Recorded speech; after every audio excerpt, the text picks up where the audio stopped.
The plainest Jane. This is one of my favorite comments here. She says, I loves me some black, and she said, loves me some black news. She says, is it just me, or does anyone else get tired of seeing people that don't look like them delivering info about them day in and day out?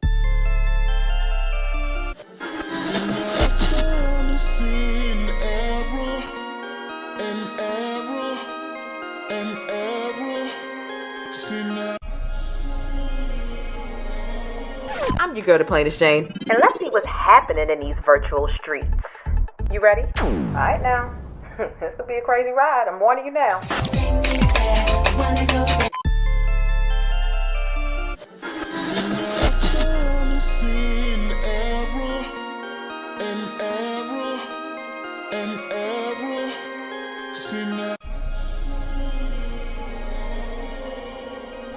What up and welcome back. It's your girl Jane, the plainest Jane, and let's get into a couple of topics this evening. Our co-host is here. He doesn't like the piece of bacon costume that we got going on, but I think it's fun. I think it's festive.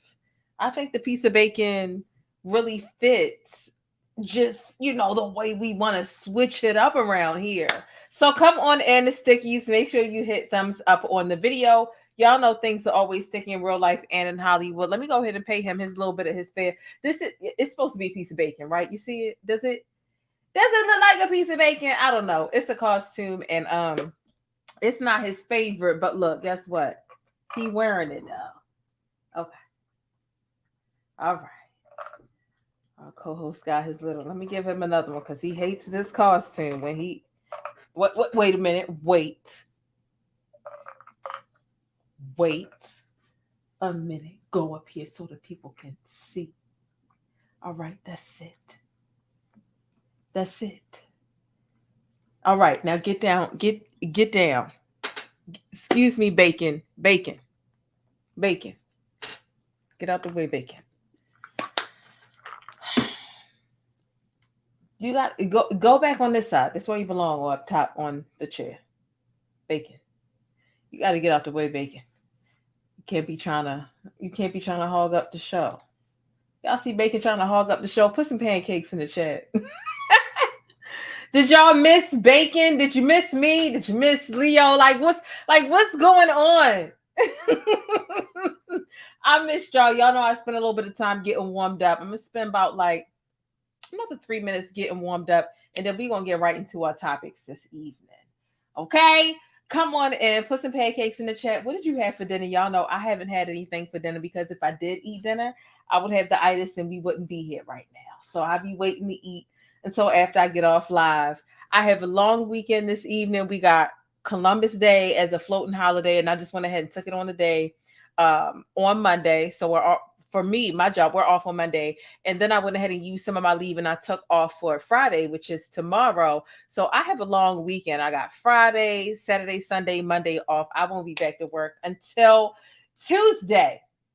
So I'm excited. Somebody had steak and cheese egg rolls. Somebody missed me. Somebody had Red Lobster. What's going on?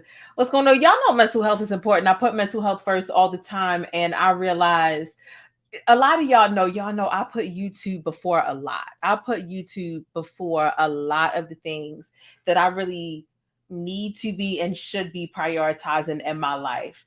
And a lot of times my direct competition are people who are full-time YouTubers. Look, I still have a full-time job. I'm not a full-time YouTuber. And so, covering the trial and even outside of covering the trial, I just had to stop. I just had to take a break. And me explaining the break was just something that wasn't really anything that I perceived to be as conducive. So I took my break and I'm back and I'm ready to get down. I'm ready to get down with y'all. I'm ready to talk about some things. I'm ready to talk about some things. I had somebody come through and tell me, because you didn't give us. See, my thing is I only make videos when they are, when they're conducive. If I feel like I'm adding something for to the conversation. If I'm just going to be an echo chamber, if the conversation has already been had, in which I was sick the day and the day after and the day after. the R. Kelly verdict, right? So and I've explained that before, right? But I had somebody tell me in my inbox that I have a demon. I have a demon because I didn't do an R. Kelly verdict stream. They said that I have a demon. And they said if I don't do the verdict stream and close that chapter, I have a demon that's trapped. Um, Meanwhile, I went to that person's page and they wake up every morning with a different person, different pictures on their phone, and they have no clue where those pictures come from. And I'm like, you trying to tell me that I have a demon and telling me I need to sage my space. Um, when it seems like you have a drug problem. Like you wander out at night and wonder why every morning you wake up with different pictures. Like, you know, a person that I ain't never met. It was like, don't cuss me out. But I'm like, I don't have a reason to cuss you out. I just have a reason to believe you're really audacious. And they were like, well, you need to give us a verdict stream. And if you don't give us a verdict stream, then don't cover the trial next year. I'm like, you need to handle your drug problem first. That's what you need to do with your life. I was so sick the day of the verdict stream, the day after, and then the weekend. I was sick. And I just couldn't. And you can't please them all, but that's not a way to get me. And I've already explained this a couple of times. You can't please everybody. And that's just what it is. And the reason why I give options, I point to Atmos Love Zone because he's also very thorough and diligent and consistent with the R. Kelly trial. I'm like, y'all, go to Atmos. He's got it. Right. Like I give you an alternative, but I was sick. And even though YouTube isn't my full-time job, it's still like a part-time gig for me. And I was sick that day and the day after. And by the time I was well, it was 5 days later. The verdict been out. He's a nasty freak. R. Kelly's still gonna be a nasty freak. There was nothing I had new to add to the discussion. So that's the reason why a verdict stream didn't exist. But you still had people trying to guilt me into creating a stream like you have a demon and the demon ain't gonna leave until you give us a verdict stream. Like, yeah, seek help. Um like seek help, yeah. Sleep. So I explained myself several times. Some people don't get it, but you know what? Like I'm past the point of trying to please everybody, but I'm also past the point of feeling like I have to like necessarily cuss people out. Like when the time comes to me to cuss people out, like the time will come. Like it's not difficult at all, but that's not part of what I want to be. What I'm known for is cussing people out. But I'm saying I will have to, and it's not even cussing, it's just letting people know about themselves sometimes.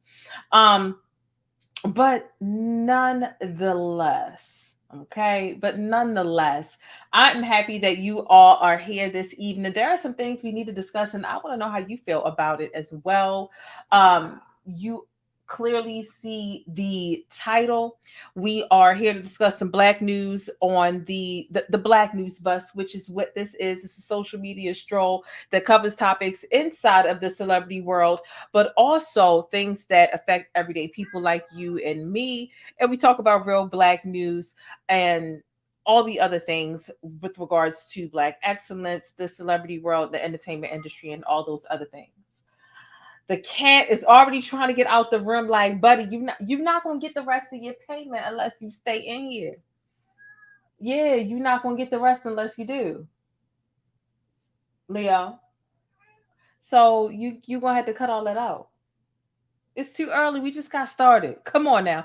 Everybody, come on in. Hit thumbs up. Shout out to everybody in the live chat. Let's get ready for takeoff. I'm excited to go through a lot of the things that have been going on online. I want to hear what you think about it. I want to open up the phone lines. My buddy, Mr. Bacon, got some stuff he want to get off of his chest as well. But let's come aboard the bus. Share this with your friends via text message, in your group chats, on Facebook, on Twitter, Instagram, and all those other places. All right.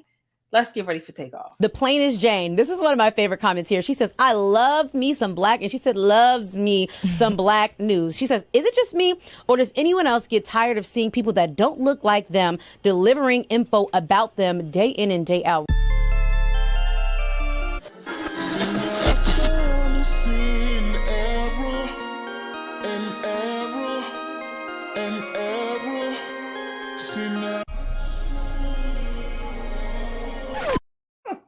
We are back. Somebody said Leo want the bacon off his neck. Well, that's too goddamn bad. Okay. It's the month of October. It's time to dress up. But no, sometimes I just put these on him all year round. And I think it's cute. The last time he was a piece of pizza. This time he's a bacon. We got the avocado toast. We got like 4 different little, things for Leo, and it's cool. But let's get into what we're going to be discussing this evening. Look, here's one thing that I want to get into that I feel like people are just out of their mind. Okay, out of their mind and doing too goddamn much. What we talking about Kanye West and his White Lives Matter stuff. He's actually explained why the reasoning behind the White Lives Matter shirts during the fashion show situation. We're going to be talking about Diddy, Tyrese, Lauryn Hill's daughter, okay, Selah.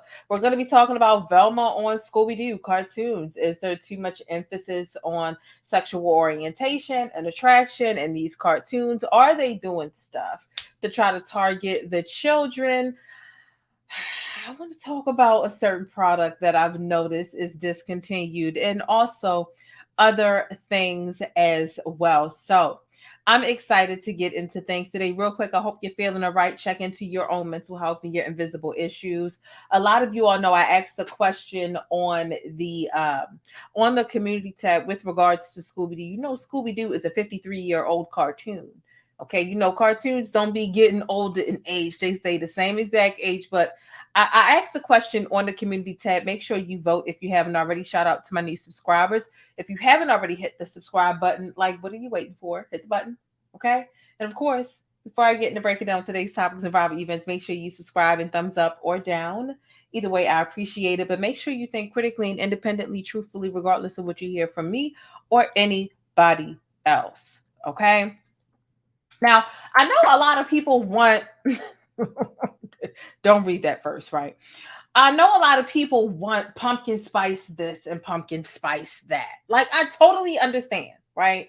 Am I a coffee gal? Yeah, I do coffee probably once a month, maybe twice a month, honestly, right? But pumpkin spice everything is just too much. Pumpkin spice wings are a thing here, okay? Pumpkin spice wings. Are they doing too much? Would you try a pumpkin spiced wing? Right? Put a pumpkin in the chat if you would try a pumpkin spice wing, or put a thumbs down in the chat if you would not. Is it too much? Are they doing too goddamn much? Because in my opinion, they are. They are. Why would we need a pumpkin spice? What's going on? It's too goddamn much, and it's disgusting if you ask me. And truthfully, whether you are a Negro or not, you're certainly a sick Negro for wanting to indulge in pumpkin spice wings. Those are my thoughts. This is a sick Negro. It's too much going on. God damn it. My nail done broke a little bit, but I got my rhinestones on here. Nonetheless, let's go ahead. Lyfe Jennings. Have you all heard about what's going on with Lyfe Jennings? Okay. Lyfe Jennings is a gangster that we, the internet, you know what? Do I cause friendly chaos? I am a proud representative of Black Twitter. Yes, we do that sometimes. It certainly spills over onto Instagram. Instagram wouldn't be what it is if it wasn't for Twitter. However, Lyfe Jennings is busy calling the internet bullies because he was defending Jeffrey Dahmer. Do you know what's going on with Lyfe Jennings, or do you not? Before I get into explaining it, let me know how you feel about it. Put a 1 in the chat if you know what's going on with Jeffrey Dahmer. A 1 in the chat if you know what's going on with Jeffrey Dahmer. Put a number 2 if you are completely and absolutely clueless. Let me know. A 1 in the chat if you know exactly what's going on with Lyfe Jennings. A 2 in the chat if you have no clue what is going on with Lyfe Jennings. I'll see a couple of 2s. Okay.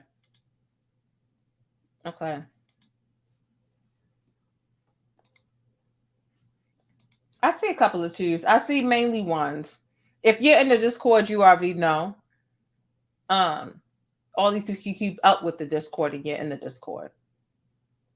Some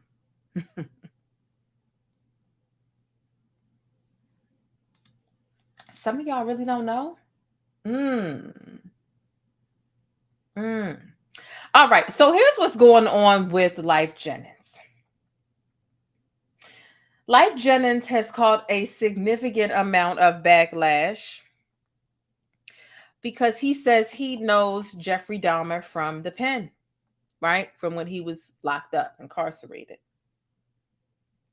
And in the process,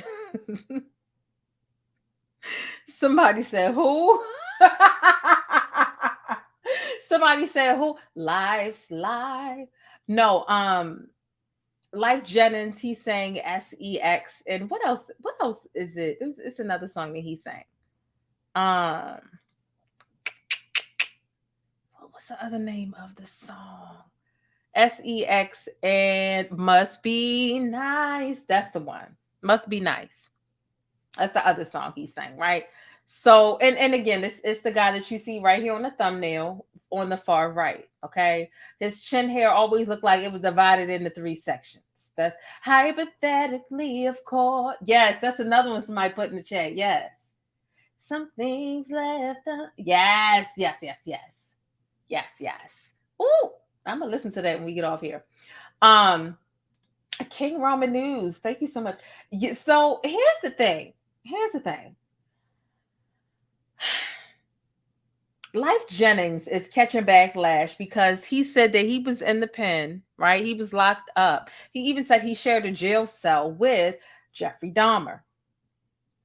He says that in the process, Jeffrey Dahmer requested, asked him to sing a song, and he was singing songs for Jeffrey Dahmer, right, at his request. What we're going to do before I go any further, here's the fact. I'm going to give you the synopsis, and then we're going to listen to it word for word so that you don't have to listen to my rush synopsis. You can actually hear Lyfe Jennings for himself. I'm going to take you to that place. Take me there. I want to go. I'm going to take you to that place, the special place of wonders and wishes.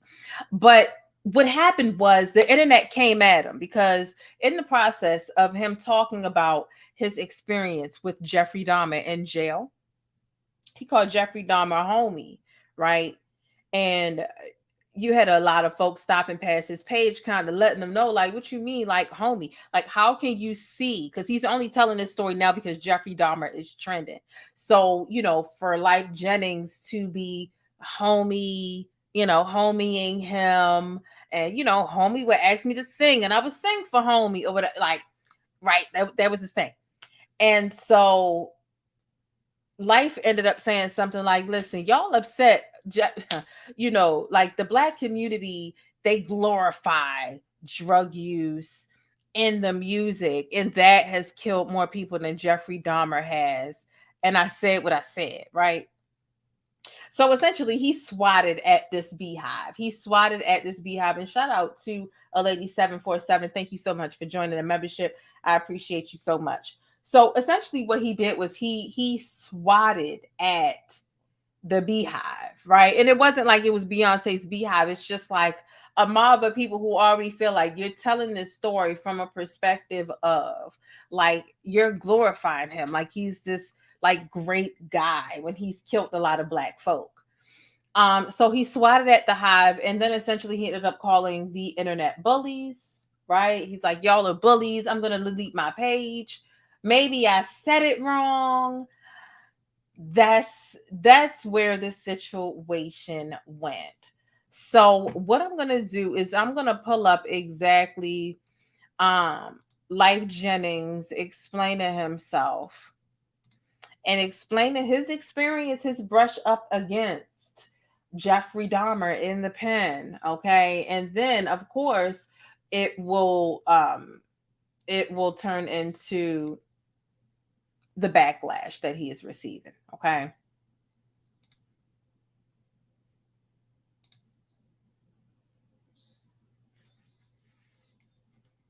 I told you I was gonna come on here and tell y'all my little Jeffrey Dahmer story. Like I know the little homie, man. I mean, I wasn't his friend or nothing like that.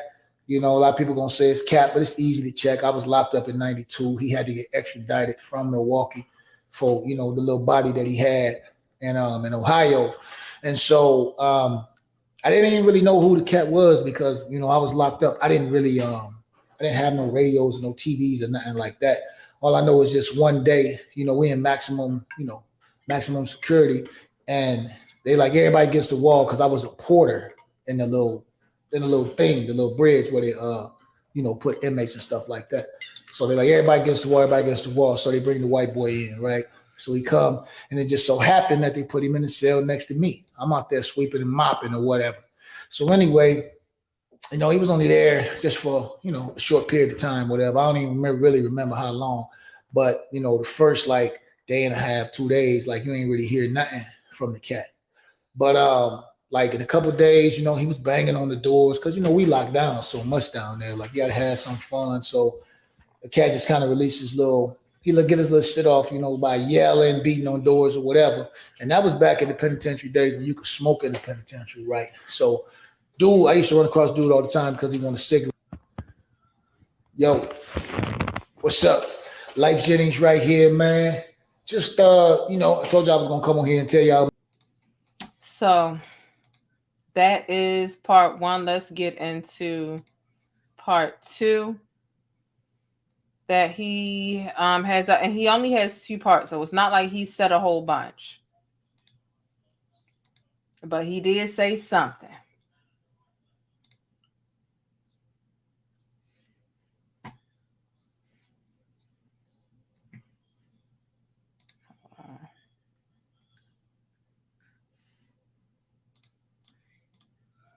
Hold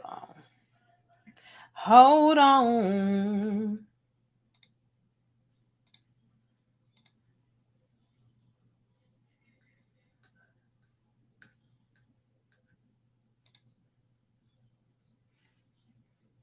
Porter, in case y'all don't know how I work, the porter is the cat that just clean the railings and the floor, mop and sweep. I was real young then, so they let me out, to do my thing.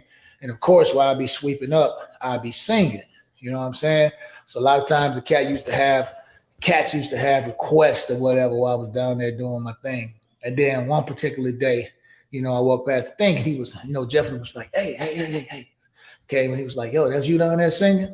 I'm like, yo, yeah, it was me down there singing. You see me down there, man. So he was like, I like R&B. I'm like, you like R&B? He's like, yeah. That's all right, cool. Ain't think I ever went back and locked down in my cell. So then I started yelling out to the homie through the door, and he was asking me, y'all never guess what song he asked me did I know. Men Conditions, Breaking My Heart, Pretty Brown Eyes, man. He asked did I know that record. And I sang the record. He beat it on the door and all this stuff. I mean, I ain't, saying like the homie is a celebrity or nothing. I'm just telling you my experience, man. So that's what it is. So then, like the very next day, it's probably the craziest thing that, you know what? I ain't gonna even tell the story right now. I'm gonna do another reel because these reels get long. So I do another reel tomorrow. But so dude, I used to run across dude all the time because he wanted cigarettes. He used to trade stuff for little cigarettes while he was down. So he never gave another reels, right? And this was like literally a day or so ago. Okay. A day or so ago. And it seemed like he was telling it in a way where he enjoyed it. At no point did he vilify Jeffrey. He was more so trying to capitalize off of his association with Jeffrey. And I think that's what a lot of people picked up on. A lot of people picked up on it and had feedback and had criticism for him, which forced him into a state. And again, like Lyfe Jennings is a guy who has literally served time, like hard time. Like he was tried as an adult when he was 14, like around about, you know what I'm saying? Like, and so for people of the internet to really get Lyfe Jennings to the point where Lyfe said, "Oh, I'm about to delete my page." y'all are some bullies. Y'all are stopping past my page. I'm just like, yo, either the internet is cruel or he started, like, Lyfe really thought that he could argue a debate or win, as ruthless as the internet is. Like, at the end of the day, here's what I need to show you. Here's what really, like, people already felt some type of way about the homie thing, which is, it's pretty subjective. It's actually pretty subjective. Him saying, this homie, this cat, you wouldn't believe, like it, like he was telling a golden story from a golden person, right? Like, he didn't tell it with any type of dismay. Everybody else who served time with Jeffrey let you know how much of an asshole he was, right? Like, Jeffrey was shaping his food according to different body limbs and using ketchup to represent the blood. Like, they would let you know, like, how trash he was. Instead, it came off like Lyfe was trying to do something that was a bit different. Quite a bit different, if we gonna keep it a buck, right? If that wasn't enough, though, Lyfe didn't make it no easier. And shout out to King Roman News for joining the channel and becoming a channel member. I appreciate you. Don't forget to check the members only tab for members only posts and members only live streams and content that everybody else is not able to see. Okay. Here's what Lyfe said that really set everybody off. Again, they're like, why you calling him little homie? You telling the story like that's really like he was your guy. And what Lyfe does is he kind of takes this route that's kind of like, oh, drugs and killed and destroyed way more Black families than Jeffrey Dahmer, but you're so disgusted by him, but have normalized drugs and songs and videos. WTF. And then he captions it and says, be mad, I said it. Right? Like, what? Like, that's some white people shit. Like, we're pointing out to you how inappropriate it is for you to align yourself with him as a Black person publicly with the type of visibility that you have without demonizing him in any way, shape, or form. Instead, it's just like, he appreciated our music. Here was my experience. Like, it was a story that should have been told in a museum or some shit, right? Like, people are letting you know how they feel about that. And instead of you really empathizing with how you shouldn't be trying to capitalize off of said, like, your proximity, you say, well, what about the drugs in the Black community? What about the things that, like, that is you parroting the white supremacist talking point. Like, these anti-Black, like, instead of you really focusing on the accountability and only really just realizing that you have not read the room. It's like, did he lie in this statement? No. However, that doesn't take, like, it's not the time, and it can come off very ill when you haven't read the room. And for Lyfe Jennings to be a man who has served hard time, reading the room and having to have situational awareness, being cognizant and aware of your surroundings, it's not a new concept, because you have had to have several different types and layers of survival skills. So for him to act like he doesn't understand why this was so inappropriate, and then he ends up calling social media bullies for holding him to task. He says, maybe I just said it wrong. Y'all got it. I'm about to delete my page. But here's how he captioned it. He said, peace, bullies. I'm like, first of all, Lyfe, if we felt that, because it just didn't seem genuine from the start. Lyfe was a guy who was in prison with that man at that time. So he was aware of the pandemonium, right? So to speak, surrounding Jeffrey in that story at that time in 92.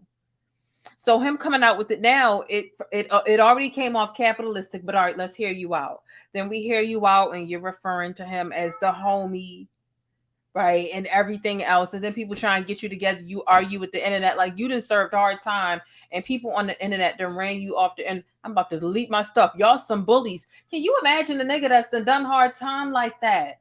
Literally calling the internet bullies for holding him accountable and saying you shouldn't be defending this white man like that. Do you see how you failed to read the room? Y'all some bullies. Like, what the hell? Yeah, Leo, that's what I'm saying. That's what I'm saying.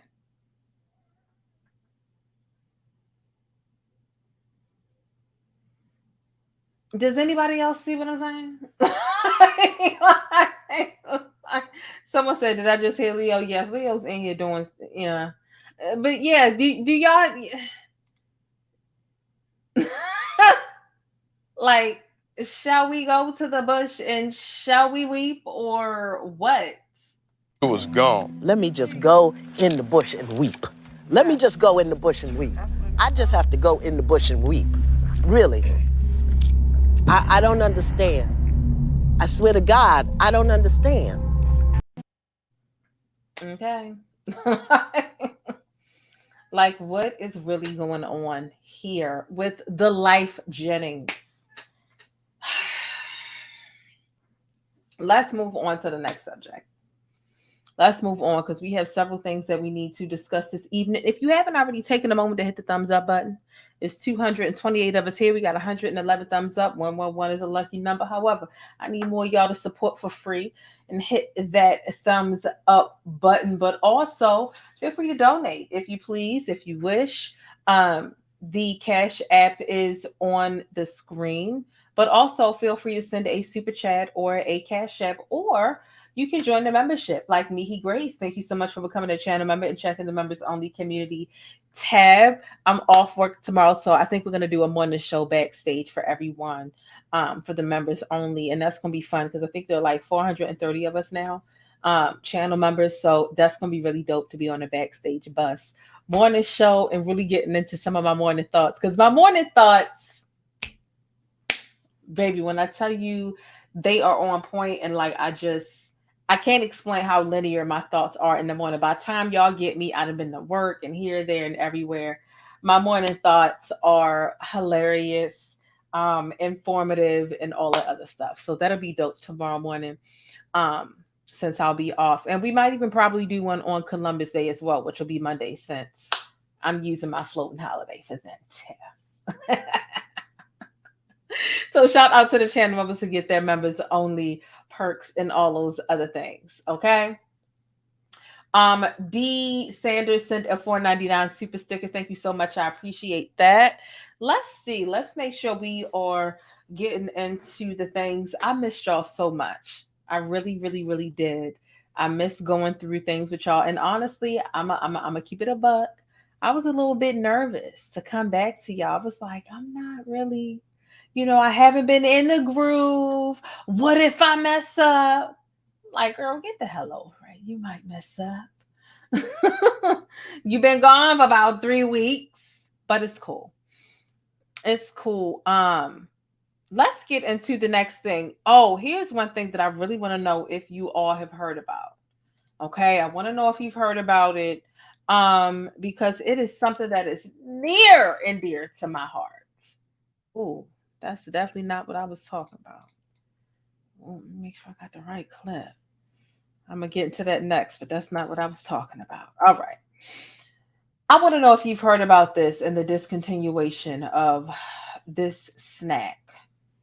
These Fritos, these flavor twists, these honey barbecue flavor twists have been discontinued, okay? These twisted honey barbecue Fritos have been discontinued.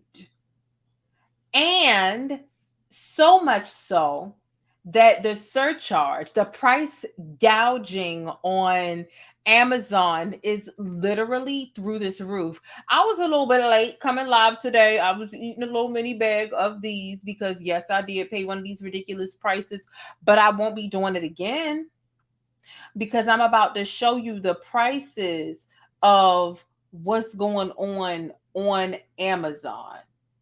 Okay? What's going on Amazon and other places. Did you eat these chips? Does this hurt your feelings a little bit? It's definitely hurt my feelings. Okay? And they discontinue where I'm at.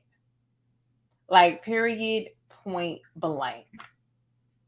Did you eat these chips? $68 on Amazon. Not somebody saying they nasty. They is not nasty. Why would you say that they nasty? I'm about to block you. They is not nasty. You gotta stop playing these types of games. Rachel, I thought you loved me. I thought you loved my channel. What's going on? You get on Amazon, they $70. You get on Amazon, they got a little 50 pack for $55, $60. It's ridiculous. These was the best one. And let me tell you, I realized they took these off the shelf because they brought back regular barbecue Fritos. Who the hell wants some regular? I'm talking regular Fritos, just barbecue. First of all, who even fuck with regular Fritos? Like, nobody. I don't. And then you got like barbecue. Like, no, it's not giving what it's supposed to have gave. It's not right. I don't like it. It's not right. It's not okay. I'm not gonna make it anyway. Yeah, it's just really upsetting. It's really upsetting. You know, some are 70, but even can you imagine paying $12.53 for a bag of chips? It's another price gouge, right? It's another one. It's just too much. It's too much going on. Another bag is $13.80. So this is upset. This is upsetting. They said, how much should I pay?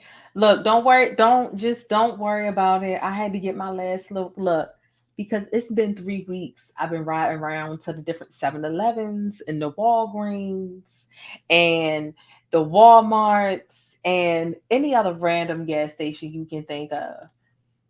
It's been 3 weeks going on a month, and I finally realized they gone. I said, let me Google something.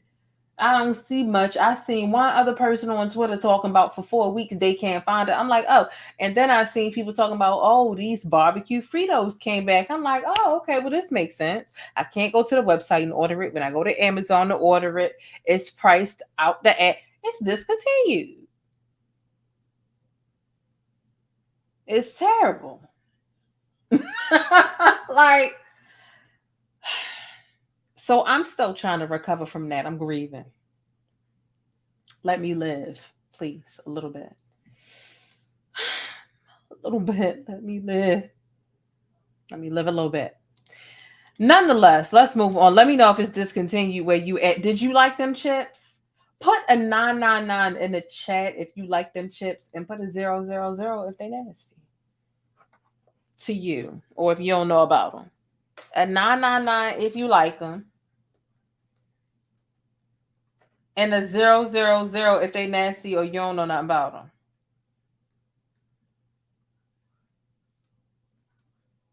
I need to know. I need to know who with me. I need to know who my road dogs is at this point. I see some zeros. So what? Okay, I see a lot of nines. Princess. Girl, I thought we was here. Okay, Demeter Joe, period. You know what? I thought a lot more of y'all was rocking with me. I thought Lady LaBelle was rocking with me. They are some of the best free. Because first of all, them chili cheese can get out of here. That's the variety pack I got. Luckily, I live with somebody that's going to eat all of the chili Cheetos and all of the regular Fritos. I'm eating the barbecue twisted ones. But everything else, they can keep that.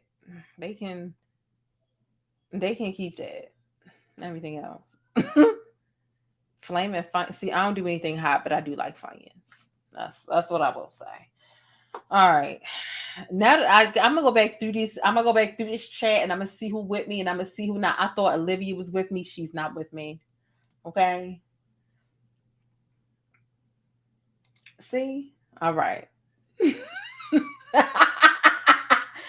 Aaliyah TV said, I sure do, because that's exactly what I was eating. I saw somebody in the chat like, moderators, where Jane at? I'm eating these chips. That's what I'm doing. Before I talk to you about these chips, I need to taste the product that I'm going to reminisce about. So that's what I was doing. That's what was going on. Okay.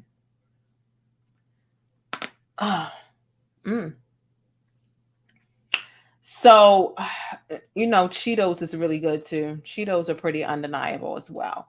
Let's get into the next thing that we need to talk about. We need to talk about these printed paper color people. The printed paper color people are like the palm color people. These are the people that Kanye be fighting for. We told him not to march in that direction. We told him not to. He decided to march in the colorless direction. But these are the people that he liked. These are the people that he marched towards, and that's what he liked to do. That's what he liked to do. And so that's what we're going to talk about. Okay? That's what we need to talk about. This lady here, what she did was she has a dog. She had a Chihuahua that literally, excuse my French, shitted in her mouth. Her dog shitted in her mouth. Okay? Somebody said printer, who? The printer color paper people. The printer. And so this woman here, her dog literally shit in her mouth. And she took a picture of it. And that's the part that really gets me. It's not that it happened. Like, that could happen to anybody. It can happen to anybody. But the fact that she took a picture of it, and these are the people that Kanye, these are the snow bunnies that Kanye really be, that he cussed us out about. She gonna take a picture. Like, girl, first of all, it's bad enough that it happened. See, a couple of questions or things to point out, right? Not only did it happen, not only did you share it with social media, it was none of our business. It shouldn't have been our business. You should have been too embarrassed to share it with us. Then you took a picture for your own. What did you take the picture for? Like, what is the picture for? You know what I'm saying? Like, you took a picture after your dog had watery shit in your mouth, not even like hard turds, like watery. And she was in the hospital for 3 days. While she's laid up in the hospital bed, she's sharing the pictures and experience of the dog shitting in her mouth. Girl, what did you take the picture for? You know what I'm saying? Like, do you want to take him to small claims court? Are we going to look up and see her on, Judge Mathis or something like that? Like, what's going on? What's not exactly, Leo? That's what I'm saying. Like, what's not clicking? Exactly. That's what I'm saying. It was dumb, right? Exactly. That's what I said, Leo.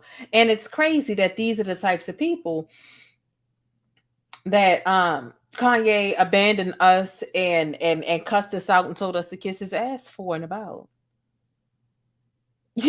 Like, this is some small claims court shit. Like, here's my face. Here's the damages caused. Why is that our business? Where's shame? Does shame not exist anymore? Does shame not exist anymore? Why is she not ashamed? She should be ashamed. I would be ashamed. I would also you know what? Honestly, I want to hear the dog's side of the story. He didn't do it for no reason. He didn't do it for no reason. He did it for a reason. He did it for a reason. Something's going on in the house, and she's not telling us about it. And Something's got to be done about that. Something's got to be done. He didn't do it for no reason. I want to know what he's got to say about what's going on in the home. Where's Peter? People be dispatching CPS all the time. CPS has got to be able to reverse engineer this and understand that this could potentially be an abusive household. I want to hear what he got to say. I'm on the dog side because she's a simpleton. My grandmother called them simpletons, jack-o'-lanterns, what she called them? Jackasses, all types. Like, she's a simpleton. So I'm on the dog side because something's wrong with her. Absolutely. Yeah. Something's not right here with this situation. I don't like it. I don't like what's going on. I can only imagine what that dog has to go through. Those are just my thoughts about the situation. What do you think about the situation? What would you do if this was your dog who did this to you? What would you do? What would you do? Here it is. Here it is. I will hook the dog up to a microphone and everything. I want to hear what he has to say about it. Absolutely. It's his turn.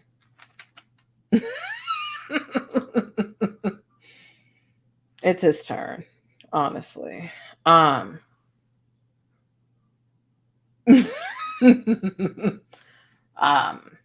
Let him speak his piece. He can. I want the exclusive on my platform about it, and that's just how I feel. All right. And speaking of which, these are the white lives that matter that Kanye is talking about. This is what Kanye is talking about. What are your thoughts? What are your thoughts on this? These are the white women. These are the women of no color that Kanye West is talking about. So I was able to get what he recently shared, the reasoning for the White Lives Matter apparel, which he's very sensitive about, to the point where he went to go bully this woman for her opinion about it. She just felt like, oh no. Nonetheless, let's listen. I'm sure all of us know about Kanye West White Lives Matter apparel. You can see it in the top, left-hand corner of the thumbnail that I have here on the screen. Let's listen to Kanye West's reasoning, and then we'll be right back. Make sure you hit thumbs up if you haven't already, and also subscribe if you just so happen to be one of those lame people who haven't done it already. Leo, okay, what you want me to let you out while the thing playing? Because I'm going to let you out, bacon. But you're just going to be in that bacon all willy-nilly, and that's not going to be no fun, and then you're not going to get the last half of your payment. You might as well just stay in here and deal with it. That's what you might as well just do, right? Exactly. I'll give you a little mid-payment or whatever, all right? It's time for us to get to our next segment with the people. Come on. What did you want to express when you do the White Lives Matter t-shirts? At a certain point, it felt like I saw white people wearing shirts that said Black Lives Matter, like they were doing me such a favor by having a t-shirt that reminded me that my life mattered, like I didn't already know that.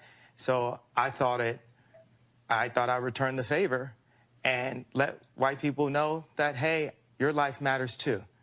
It's sort of like when random people will see the documentary, and the documentary was, the third chapter basically was saying, hey, we all love Kanye, but sometimes you got to turn the camera off on him. Do me a favor, put a 22 in the chat if you've seen Kanye West documentary on Netflix. I saw it. Put a 2 in the chat. We're going to come back to that talking point he just talked about. Meaning, don't listen to everything. Yes, we know he's a genius, but feel free to put him mute whenever he doesn't align with what we're telling you.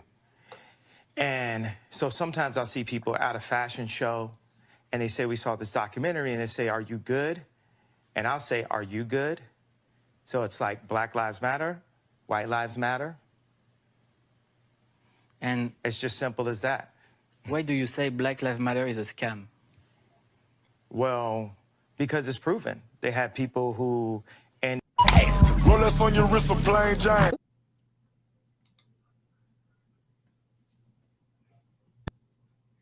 Kanye West literally said a whole bunch of nothing. He said a whole bunch of nothing.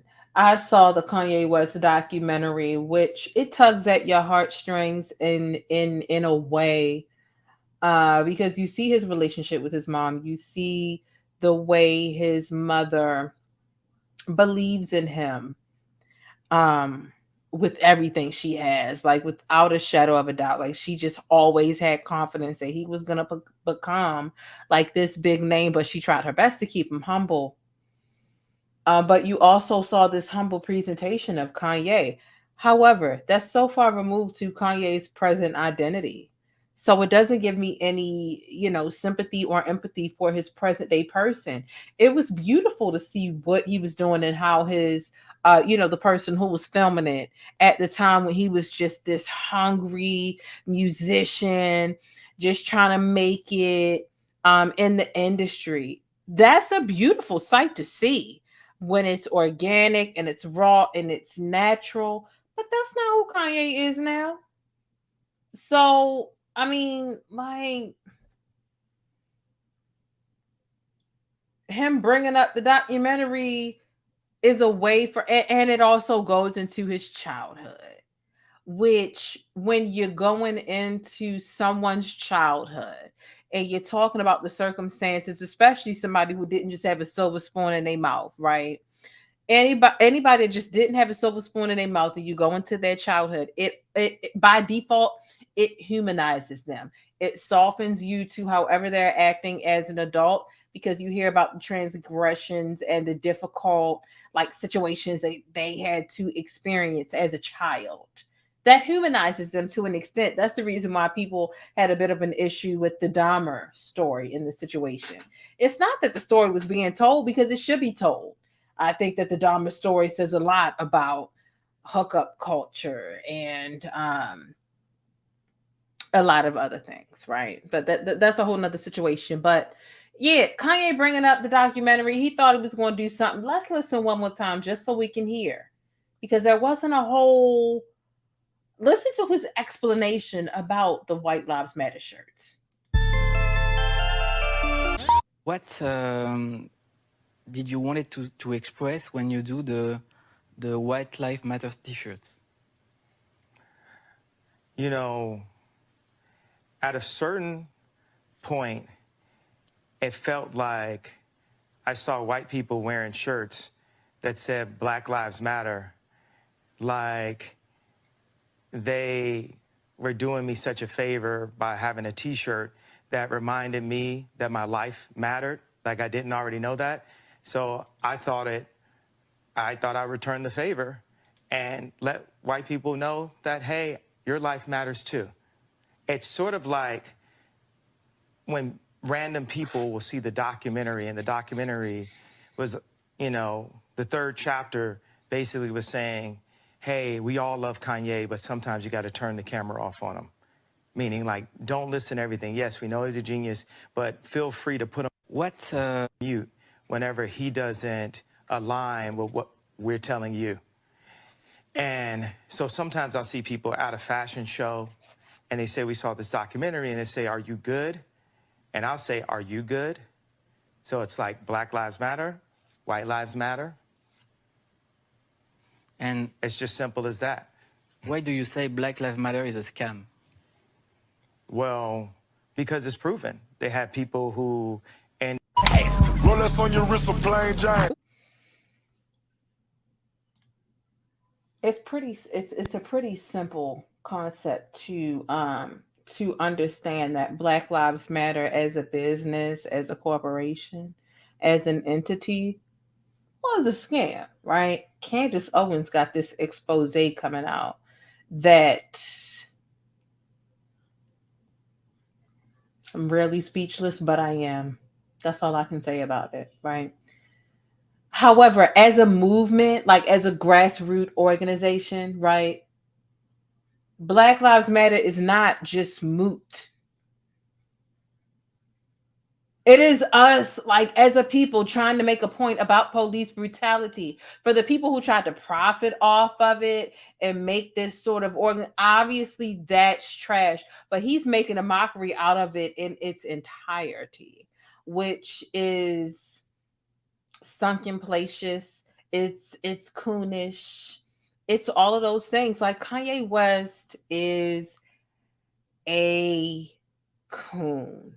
He's a token coon. We know like how Herschel Walker is a coon. It that's exactly who and what Kanye West is. The same way that Trump used him. Um he's a token nigga. Like that's what he is. Like Kanye wants to make America great again. And he also just has this dire, ridiculous need for attention. And it's unhealthy. It's unhealthy. Kanye is an absolute raccoon. Absolute raccoon. And I had a homeboy tell me, oh, Ye just gotta stop cooning. And I couldn't get past the rest of the sentence because I'm like, what are you talking about? Kanye gotta stop cooning. Like, what are you talking about? Kanye West cannot stop cooning because it has become his way of life.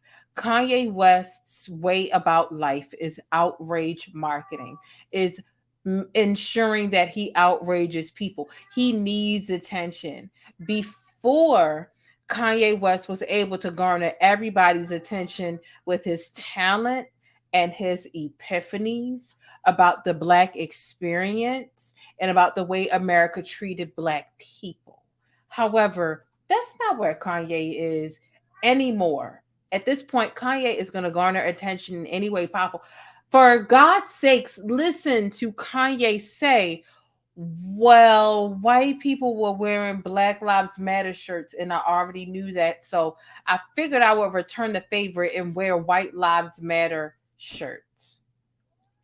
It's outrage marketing. He knows it's a bananas idea. There is no reason for you to try to put white folks on a pedestal or try to give them some redundant, reverse psychology filled message about their existence mattering. This country was built off of white lives being the priority and being more prominent than Black folks.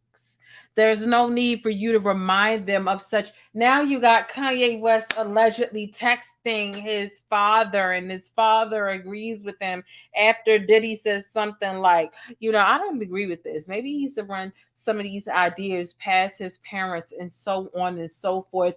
It is a mess. Kanye West weaponizes mental health like there's no tomorrow, and it's sickening. Niggas need to stop giving Kanye this sort of pass that is like, oh, well, he's a free thinker.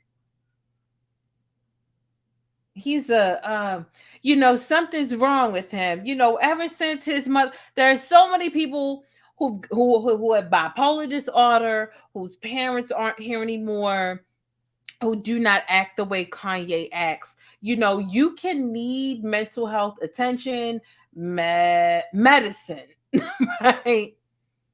And still manipulate people. And that's exactly what Kanye does, right?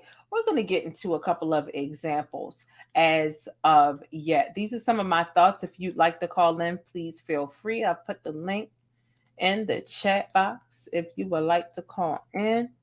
But I'm going to get into some things because here we going to talk about the deflection, right?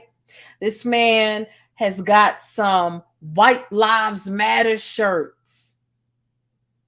And then when he gets criticism about it, he says, where were y'all when I wanted to see my kids, when Kim wouldn't let me see my kids? Nigga.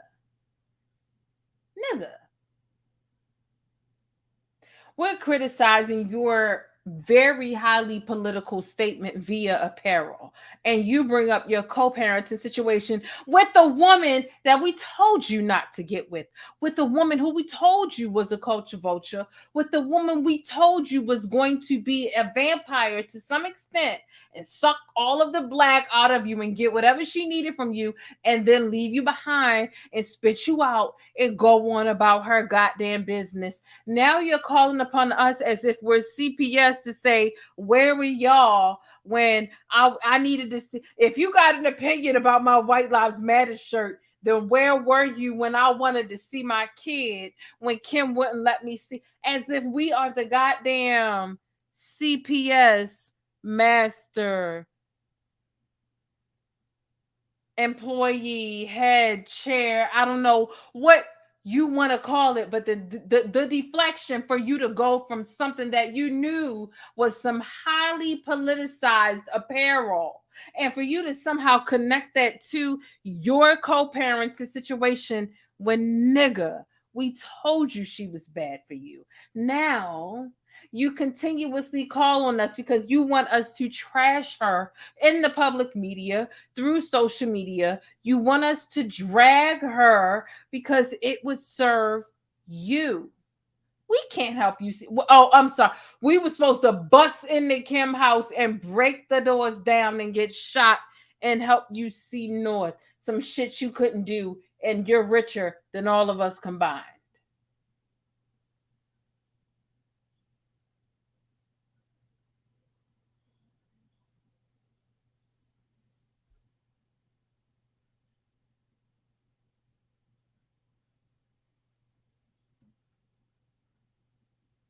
That's the type of deflection that we working with when it comes to niggas like you. Here's the bottom line. And for all audience so outraged about my t-shirt, where was you when I couldn't see my kids? I went public in hope of public support. I mean, just paragraph after paragraph, like he's back in the midst of his erratic hysteria again. As if having some criticism and saying, bro, that White Lives Matter shit, that wasn't really like the move. Where was you when I wanted to see my kid? Where was you when I couldn't see my kids? Where were we? We was in our skin, living our lives in our state during that season, wearing the clothes that fit that situation. The fuck you mean, where was we? We was at home. Was we supposed to be coming to bat? You don't come to bat for nobody. Here's how I know you come to bat for no one. For no one.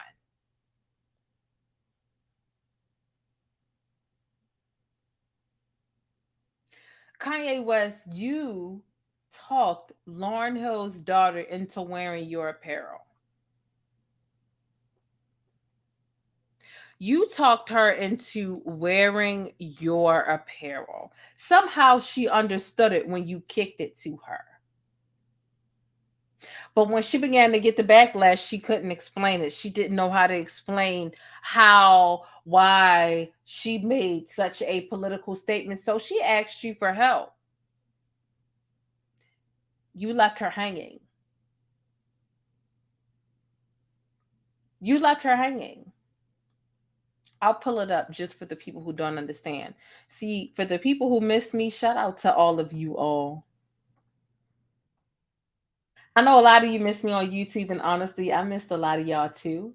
But if you follow me on Twitter, you haven't been too far removed from my perspective on a lot of the things that have been transpiring in the celebrity and entertainment world and Black news.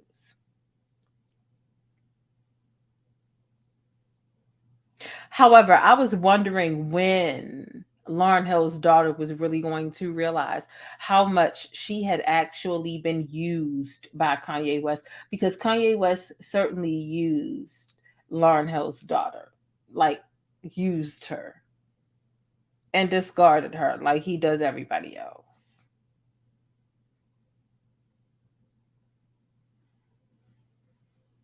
So here's what happened, just to give you a recap. The neighborhood talk did a good job of archiving some of these posts.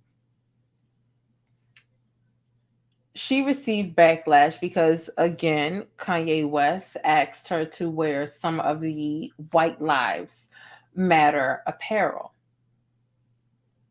Right?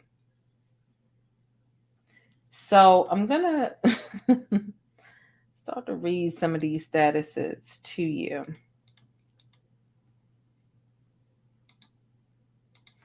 So here's some of what she says. Hold on.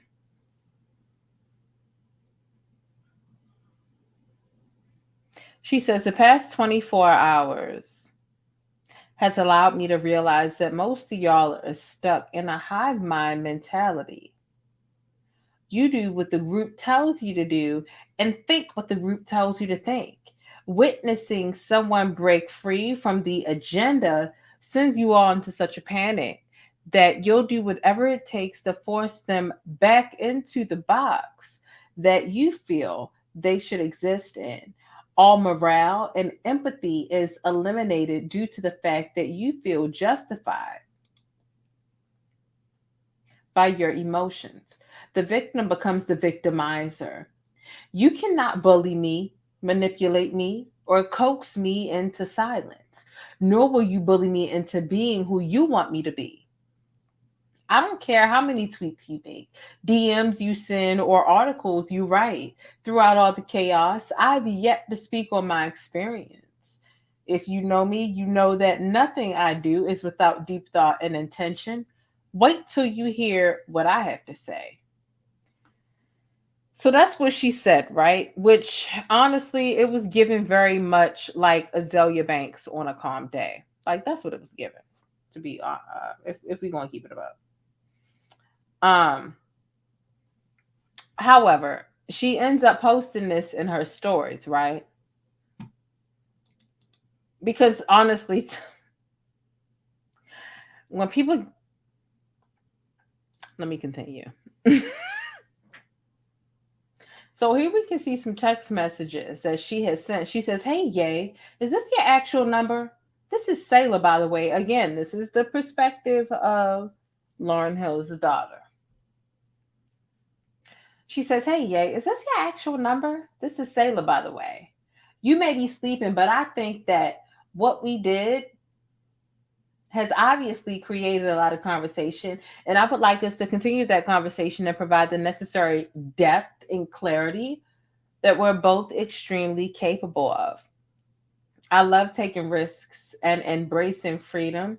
But in this case, I think we can continue to discuss the depth behind our decisions to show the purity of our intentions and provide the healing to our community. Love you so much. Let's keep this going in a healthy way.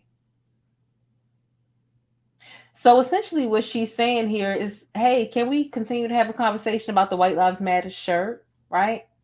I would like us to continue that conversation and provide the necessary depth and clarity that we're both extremely capable of, right? So this is the text message that she sent to Kanye, and she screenshots it and she puts it in her stories. And then she captions it and says, I think he's sleeping, but I'm ready for us to have the conversation. Tell @Kanye West to text me when he wakes up so we can continue to move this conversation forward and provide the necessary clarity, depth, and healing that we're collectively in need of. Love you guys regardless. So that's what she put in her stories after what she had text to Kanye. Kanye then, all Kanye did was he retweeted this, reposted this in his stories. So obviously, because she screenshotted the text message, she puts this caption and she adds Kanye. Kanye gets the notification and he reposts it and puts this in his stories. That's it. So she's in the midst of literally catching all of this backlash for the White Lives Matter shirt. Lauryn Hill's daughter. And she's asking Kanye to have a public conversation with her to explain it, which would lead you to believe, sweetie, are you not able to explain why you wore that shirt? Kanye never gave her an explanation or a conversation. What he did was he just reposted this screenshot and went on about his business.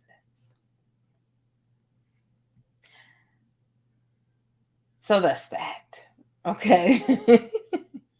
Not to mention, Kanye's explanation of the situation is just very.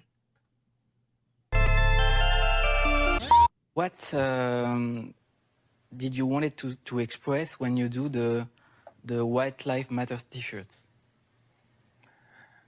At a certain point, it felt like I saw white people wearing shirts that said Black Lives Matter, like they were doing me such a favor by having a t-shirt that reminded me that my life mattered, like I didn't already know that.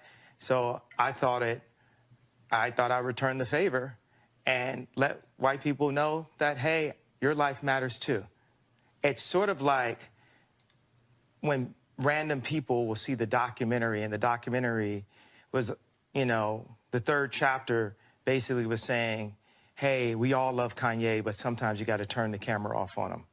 Meaning, like, don't listen to everything. Yes, we know he's a genius, but feel free to put him mute whenever he doesn't align with what we're telling you.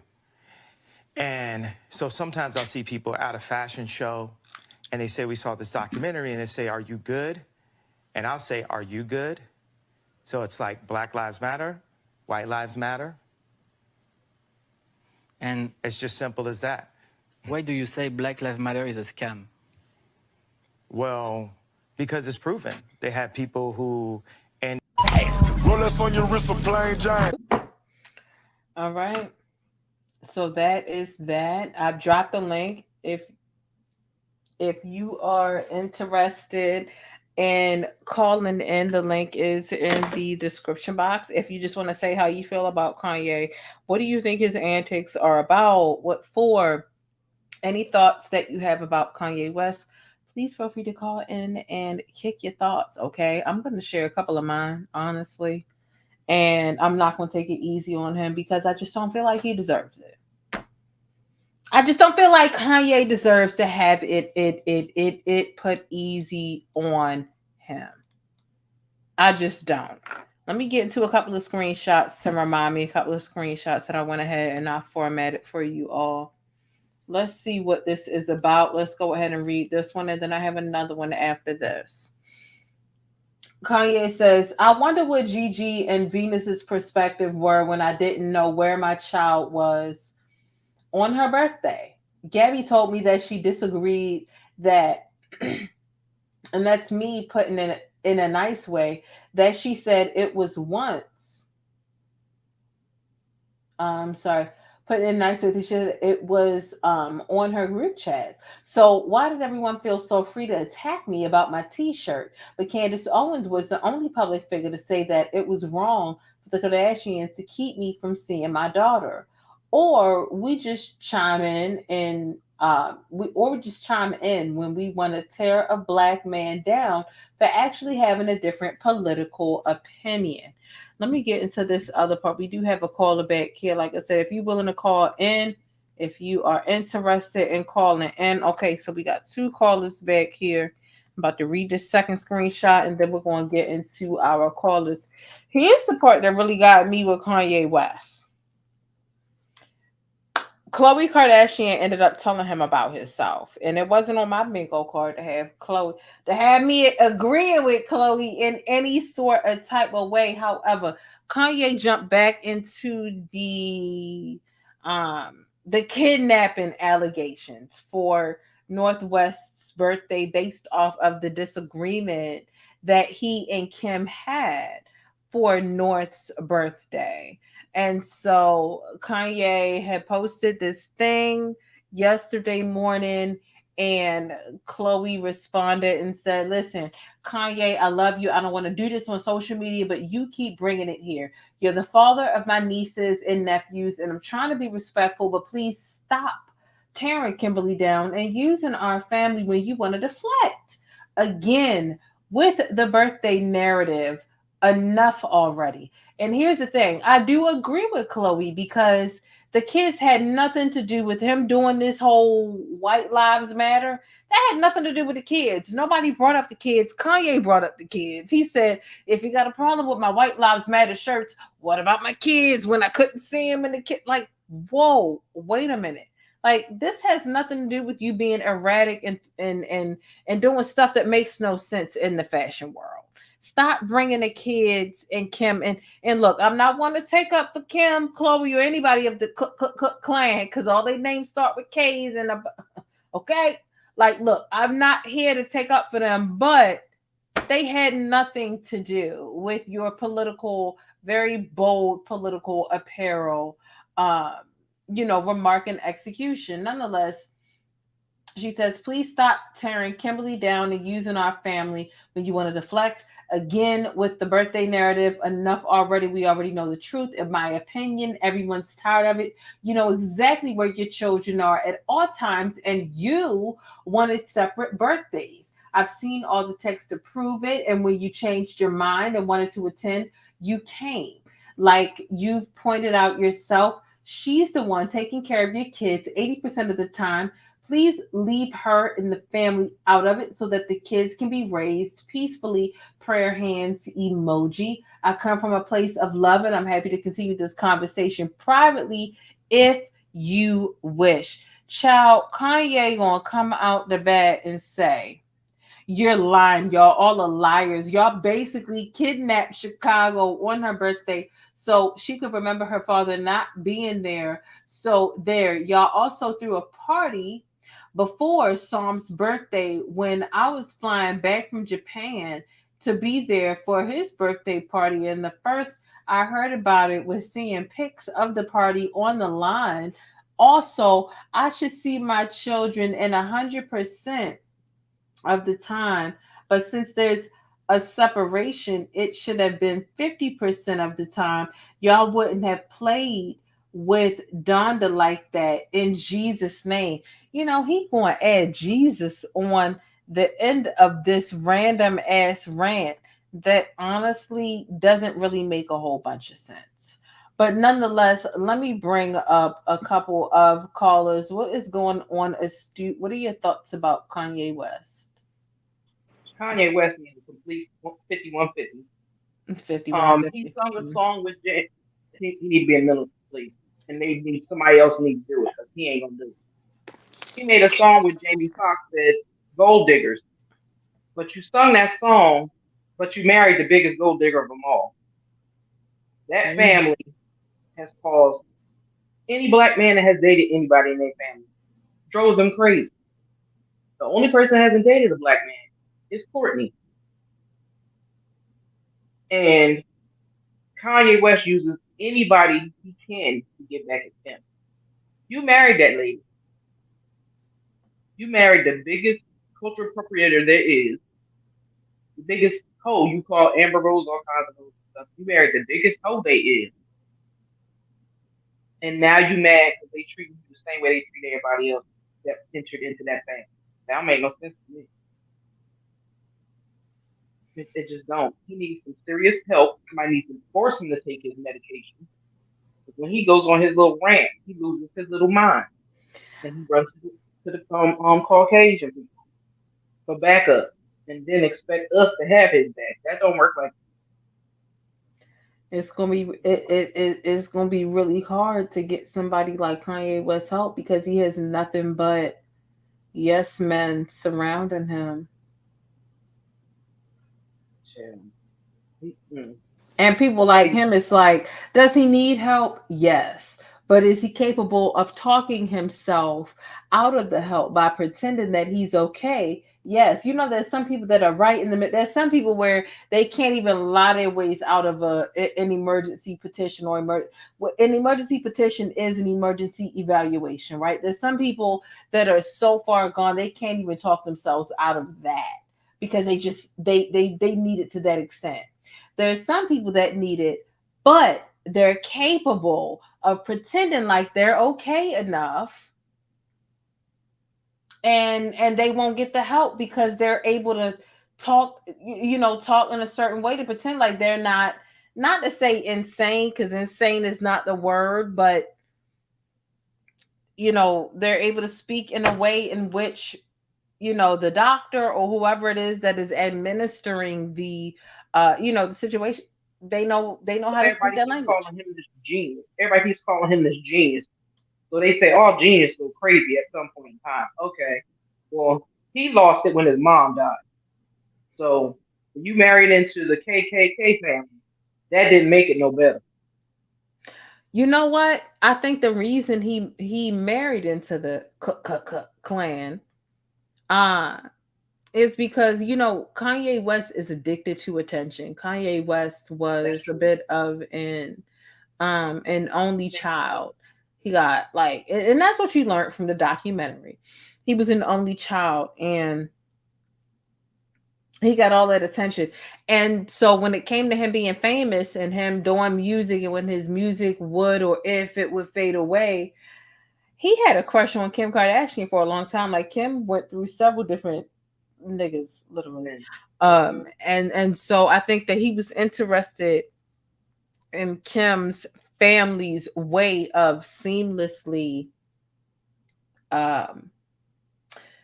creating relevancy in scandals, regardless, just easily. Like, it seems like Kris Jenner is running it, and she's got like TMZ wrapped around her finger, but they can easily just create relevancy no matter what.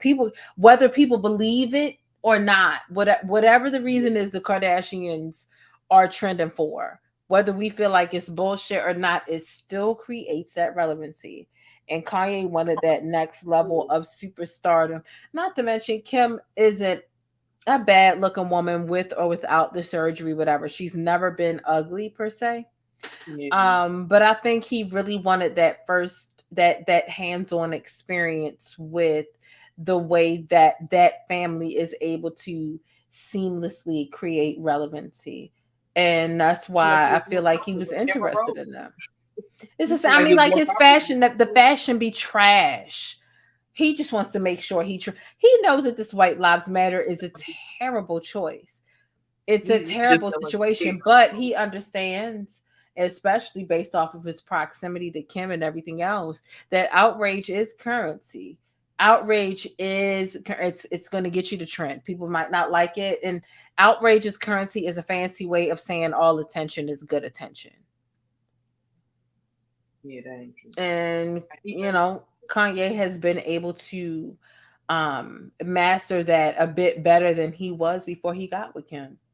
That's why I feel like he really was attracted to her and wanted to get. And that's why I feel like he doesn't have a problem with breaking up with her per se. He might have these separation issues, and lots of niggas, when they feel like they didn't got attracted to you, they just like, I don't want no. There was no other woman. Name me a woman outside of Kim that would have been able to give Kanye the marketing edge, right? For him to learn anything marketing wise. Name me a woman who would have been able to deliver that sort of knowledge for Kanye. Kanye, him and Kim mesh up based off of fashion and that ridiculous amount of relevancy for no reason. Kim is relevant for no reason because she was Paris Hilton's stylist and because she was attractive in sex tape and so on and so forth. That's true too. And so her and even outside of Kim, the rest of her family, they're relevant for no freaking reason at all. But they know how to work the media nonetheless. That's why Kanye wanted to be close to her, but I would say that he also fell in love in the meantime, so it was difficult for him to let go. But it was strategic for him. He wouldn't have, if Kim and her family didn't have that pull on the media, on TMZ, on whoever else, the way that they did, he wouldn't have fallen for her or been willing to risk what he risks partnering with her, in my opinion. He just seemed more famous when he was out there roaming with Amber Rose than just being out there with Kim. See, he'll call Amber Rose dirty. You know, Amber Rose doesn't have the privilege that Kim and Kim's family has. Amber Rose is a black woman. Is she light skinned, fair yellow, maybe even lighter than me? Yeah. But he understands the difference in perception between the two of them. He calls Amber Rose dirty. He gets with Kim as if Kim ain't a slut, which she is. Hello.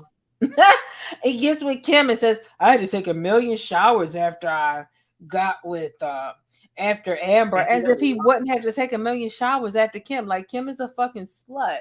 Both of them are. The thing about it is Amber's honest about her slut behavior, slut walk, participation, so on and so forth. So like Kanye is perfectly okay with the hierarchies and white supremacy and the privilege and desirability politics and everything. Like he's okay with utilizing those tropes and letting somebody else.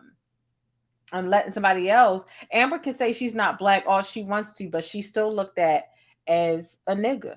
Like, I mean, like, there would be no other reason for him to get with the hoe like Kim and say, I had to take a lot of showers after Amber. There's no difference between Amber and Kim outside of nationality.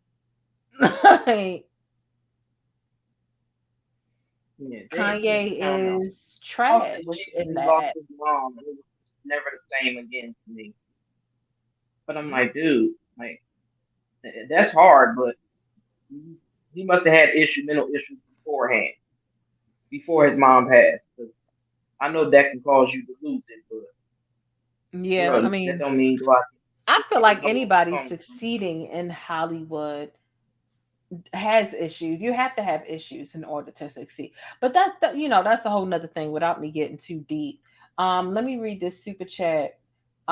Rachel Denise McKinney sends $5. It says, what he's saying is a whole contradiction. If Black Lives Matter made you feel some type of way, then wearing White Lives Matter would have been worn to shade, right? Exactly. But he doesn't want to admit to any of that. But hey, that's Kanye. $5, you ain't black no more. I guess that's what he said. Shay, what are your thoughts about it? And thank you for calling in. Okay, thank you for having me. I agree with everything that y'all are saying, and I actually feel, and I may be, reaching, maybe pulling the muscle, but I really feel like Kanye still in his mind thinks that he has a chance at running for president, so he just needs to win Kim back because she's going to be an attorney and she's trying to help Gunner and she's relevant and all this and that. And he's trying to get in politics. If he can't get in the front door, he's going to go in the side door, the back door, the window, some kind of way to get himself in there. And I really feel like in his mind, he probably really thinks that he's going to be the Republican nominee or independent nominee for 2024 and probably think he's going to be president. And if Kim really felt that he was able to do that, she would get back with him. And I don't care what nobody say. We already had one nut in the White House. We don't need another third person in the White House. That's saying. Sure. I don't know what to say. It's kind of devastating to think about Kanye being in office in any capacity. We got it's already bad enough we got to deal with Herschel Walker and just other token niggas who are being used. Right. Like, him and that $700 check had me $700. and his son, and it's it's just a lot. Like Kanye, he hasn't done any what you call it, campaigns. And remember, he was doing in 2020, he was Yeah. doing campaigns. He was showing up. I remember his hair was like Covered spray in that painted or colored Yeah. red and blue, and And he it got up was a there mess. talking about he tried to have Kim have an abortion and all of that. Like that type of talk. That's why Kim low key. I feel like that was like what pushed their situation over the edge because she was mortified when he said that. But she It was right did. there It supporting did. him when he was going through that foolishness. Though she should have had sense enough to tell him then, no, honey, you don't. You're not in any shape to try to run for president or any type of office. This man just out here doing whatever, and she right there, front and center. Like when they had that concert, that Donda concert, she was right there. So it's like she still, it's quid pro quo. They doing whatever they can do to help each other out. It's a give and take, and they just back and forth to see who can get whatever they can get from one another. It's like it's not a true relationship from what I can tell. Like she bought a house in another place. I'm like, why would you buy a house? Well, if that's the case, tell Kanye to take his house back. 'Cause she owns which way? He owns the land and she owns the house. So I'm like, that's now you're gonna have a property that's just gonna sit there blank and empty. But Right, I and was then gonna buy say the something house about across the Chloe. street. Chloe just had a baby. Who? Chloe just Chloe had another surrogate. baby. Yeah, her Mm. surrogate had the baby. Child. I was like, wait a minute, no, because they showed a picture of her pregnant, and I was like, wait a minute, No, you she still didn't have the pregnant? baby. The surrogate had the baby. They showed her going to go get the baby and all that. Going to the Oh, okay. hospital when the woman was pushing and being in there in the room with the woman while she was pushing. I saw that on some YouTube channel Because because I I seen don't it watch on the show. Instagram, Mm-mm. and I was like, wait a minute, she pregnant again? But then they welcome No, their baby. I'm like, you still want to have babies by this man that keeps dogging you out and treating you like trash? Like, Yeah, she said she got brain trauma, some shit. yeah, yeah, I yeah, heard from the that, but that ain't got nothing to do with you. cheatations. Cheat on you, treat you like crap every 5 seconds. Mm-mm. Yeah, Most exactly. of his brain trauma would have did something to him by now. I'm just saying. Mm-mm. If he wanted to tell her he wanted to come back and he gonna be faithful, she gonna be down for it. So she need not even be speaking out on that mess. Like, be quiet, girl. You're making yourself look crazier and crazier every time you take him back. I Yeah, can't. I think he's think that Here's the thing, though. Here's the thing with um when it comes to Kanye, that I kind of I want people to stop doing in general. Diddy stepped up and he said something about Kanye being referred to as a free thinker. And I'm like, we've got to stop using free thinker interchangeably with unhinged and erratic. Yeah. For some reason, Leo just stepped up here too, and I totally understand what you're Here saying, we buddy. go. Tell your Bacon, mama take that off Bacon your neck. also agrees. No, honestly, like free thinker, erratic, unhinged. And Like when no, like Kanye. Here's the thing. The thing about it is, we know that Kanye needs mental health. Like we know Yeah. that. However, that doesn't mean that he isn't doesn't have enough common sense to know how to manipulate people. There are a lot of people who need help who are capable of manipulating Mm-hmm. others. yeah, And that's where I feel like, Kanye is. Oh, he wears a White Lives Matter shirt. He does something that's actually harmful to the imagery and existence of Black folk in 2022. And a good way that his stand base likes to deflect from that is by saying, oh, well, he'll just he needs help or whatever the case is. Like, no, he is weaponizing mental health because he knows he yes, needs it. He knows he swats it away. I remember when Kim tried to get him that 5150 that time. yes. And Mm-hmm. it was this big thing. Like, no, not to say he's not a free thinker, right? Because who am I to say that he's an Right. enclosed think, like whatever? But No, it's just like stop acting like all of his actions that really, you know, people question to understand like his true like wellness. Stop acting like that is free thinker behavior. You can be a free thinker, you know, without being as immature and as impulsive If you look up as bipolar, that's he's Kanye. having manic episodes of mania. Whenever he does It that, it, when he it comes does down from the give, mania, then that's yeah. what it appears that he just want to go on about it. He don't want to address it. It's like, oh, well, I was feeling that way then, and I was doing all that, but we're gonna go on to the next. Let's not look at that. And that's a bad way to be, because you can, hurt somebody's feelings real badly, or even physically hurt somebody in a bout of mania, and then you ready to move on, and everybody else like, no, wait a minute, we're gonna talk about this shirt. Like, why are you wearing this shirt? And he like, y'all forget about that. Let's move on to this. Did you Mhm. see the clip of when Kanye was at TMZ and what's the name cussed him out? Which one? When he said that slavery was a choice? Oh yes. Oh Yeah, my God. they've been throwing that Mm-hmm. around all day. I was cracking up. I was like, that was the best read Kanye ever got. Mm. He didn't know what I was thinking about that too. he deserved Mm-hmm. that. Lyfe It, Jennings, I did watch Lyfe Jennings talk about Dahmer, it's a and I didn't mess. take it.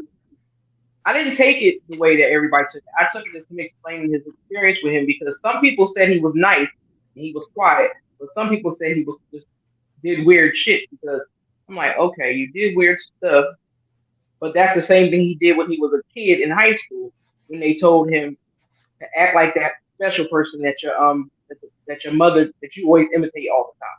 So I think he thought that was gonna be cool and funny to them, because he got his little fan base mailing him, and No, that would by the make time he got in jail, he had a different mentality than the way he coped in high school and the way he coped in jail were two totally different things. And when people go to jail, their coping mechanism is to really spook people out and make people feel like that motherfucker's weird as hell. yeah. That's He their looked goal, because they're hoping that will keep people Off of from there. bothering them. So his coping mechanism in high school and in prison and was two totally, and totally different things. Totally.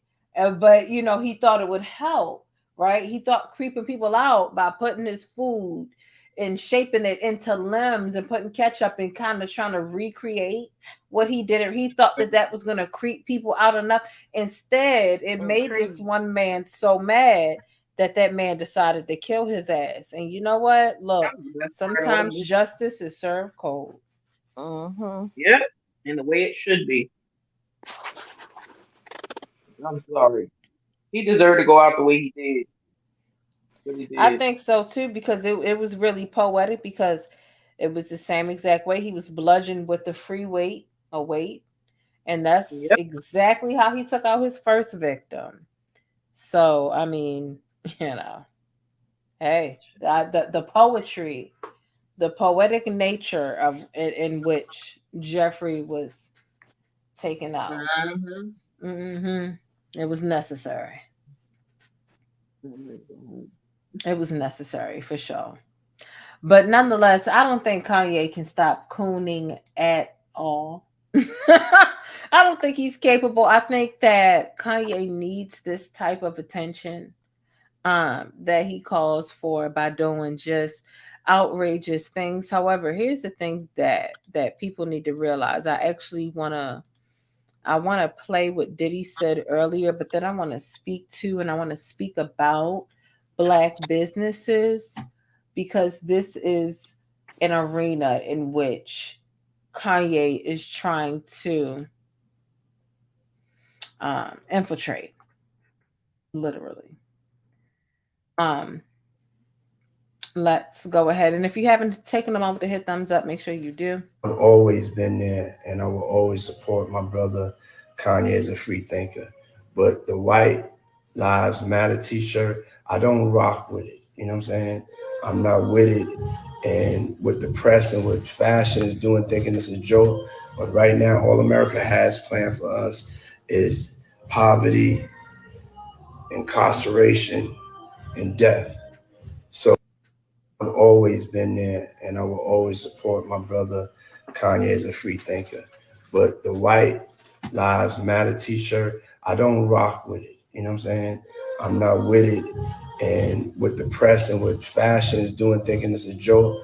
But right now, all America has planned for us is poverty, incarceration, and death.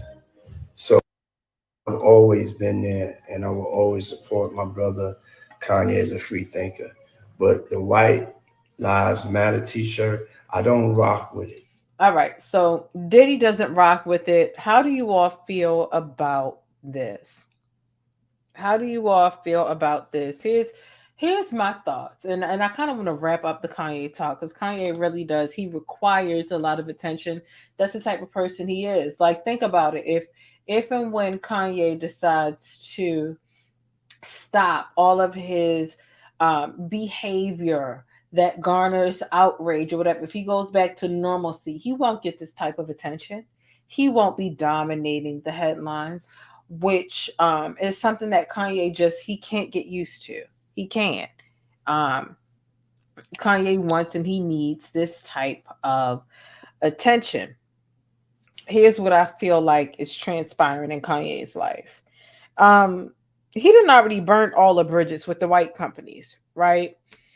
Adidas, Gap. He doesn't handle anything behind closed doors when the deal isn't going. If there's a discrepancy of him and the contract, whether he done something to breach the contract or be them, because it can be one or the other. It doesn't mean that they didn't always that they have always done something wrong. Kanye will have a discrepancy with the company and want to handle everything on social media, which has had him burn all of his bridges with these white companies, Gap, Adidas, etc. So now, right? Remember Sway that didn't have the answers years ago? All Sway was trying to tell him was to fuck with black businesses and to fuck with black distributors, to cut out the middleman. And the middleman is typically the white man who has the money to invest and so on and so forth. And Kanye is different because he's a black man who had the same amount of money as the white man that would be the middleman, that would have the money for the distributor, and so on and so forth. So he was arguing with Sway about some shit that Kanye is literally trying to execute present day. He told Sway that Sway didn't have the answer, and Sway was encouraging Kanye to do the very thing that Kanye is trying to do right now, which is partner up with black businesses after burning all of these bridges with the white businesses. Like, you can't make this shit up. I truly feel that Kanye West is a liability for any and all black companies that he is pandering to right now, because that's what it is. Like, Kanye will leave you high and dry. And if you don't see anything else that's going to point you in that direction, that's going to help you understand that, the way that he treated Lauryn Hill's daughter, he talked Lauryn Hill's daughter into wearing a White Lives Matter shirt. Yeah, old girl got dragged. She didn't feel like she could explain. She was talked into it, right? And sometimes you might be talked into something and somebody asks you why or how or what, and you might not be able to explain it, right? That happens. Right. It happens. It can happen to any age person, not just a 24, 23-year-old, right? Exactly. She asked Kanye for help, like, hey, can you help explain how or why he left her hanging? Lauryn Hill's daughter. Okay, his own person, I believe. Like, left her hanging, and so now that he done all this unprofessional stuff in regards to Gap and Adidas and everything that should have been an email within the company, he put it on Instagram and Twitter and on social media. Like, he is a liability to the companies, that the black owned businesses, because now it's, oh, I'm trying to work with black owned. I wonder why. You're pandering to them. You're pandering to them, and you are a liability. I hope that they are cognizant, because the thing about it is, see, when he argues with Gap and Adidas, they can afford the deficit of, well, Kanye was on a rant and he did, but imagine a small a black owned business with a tenth of the budget or whatever, and him really causing all that bad press because all he does is handle everything in email about a misunderstanding in public. Imagine him doing that to a black owned business that's like on the rise or whatever. Like that could be the end of that company. And he's gonna look back at him and when think nothing else and keep it pushing. That's the part about it that's sad, because he's once again he'll want to focus on what is it about me. That's what I think. I mean I think that he's pandering to all the black owned. I think he's pandering. I feel like if they want to be his friend, but y'all need to be honest with that man and stop coddling his grown behind and tell him the truth. Like, bro, you need to sit down and shut up and really get you some help.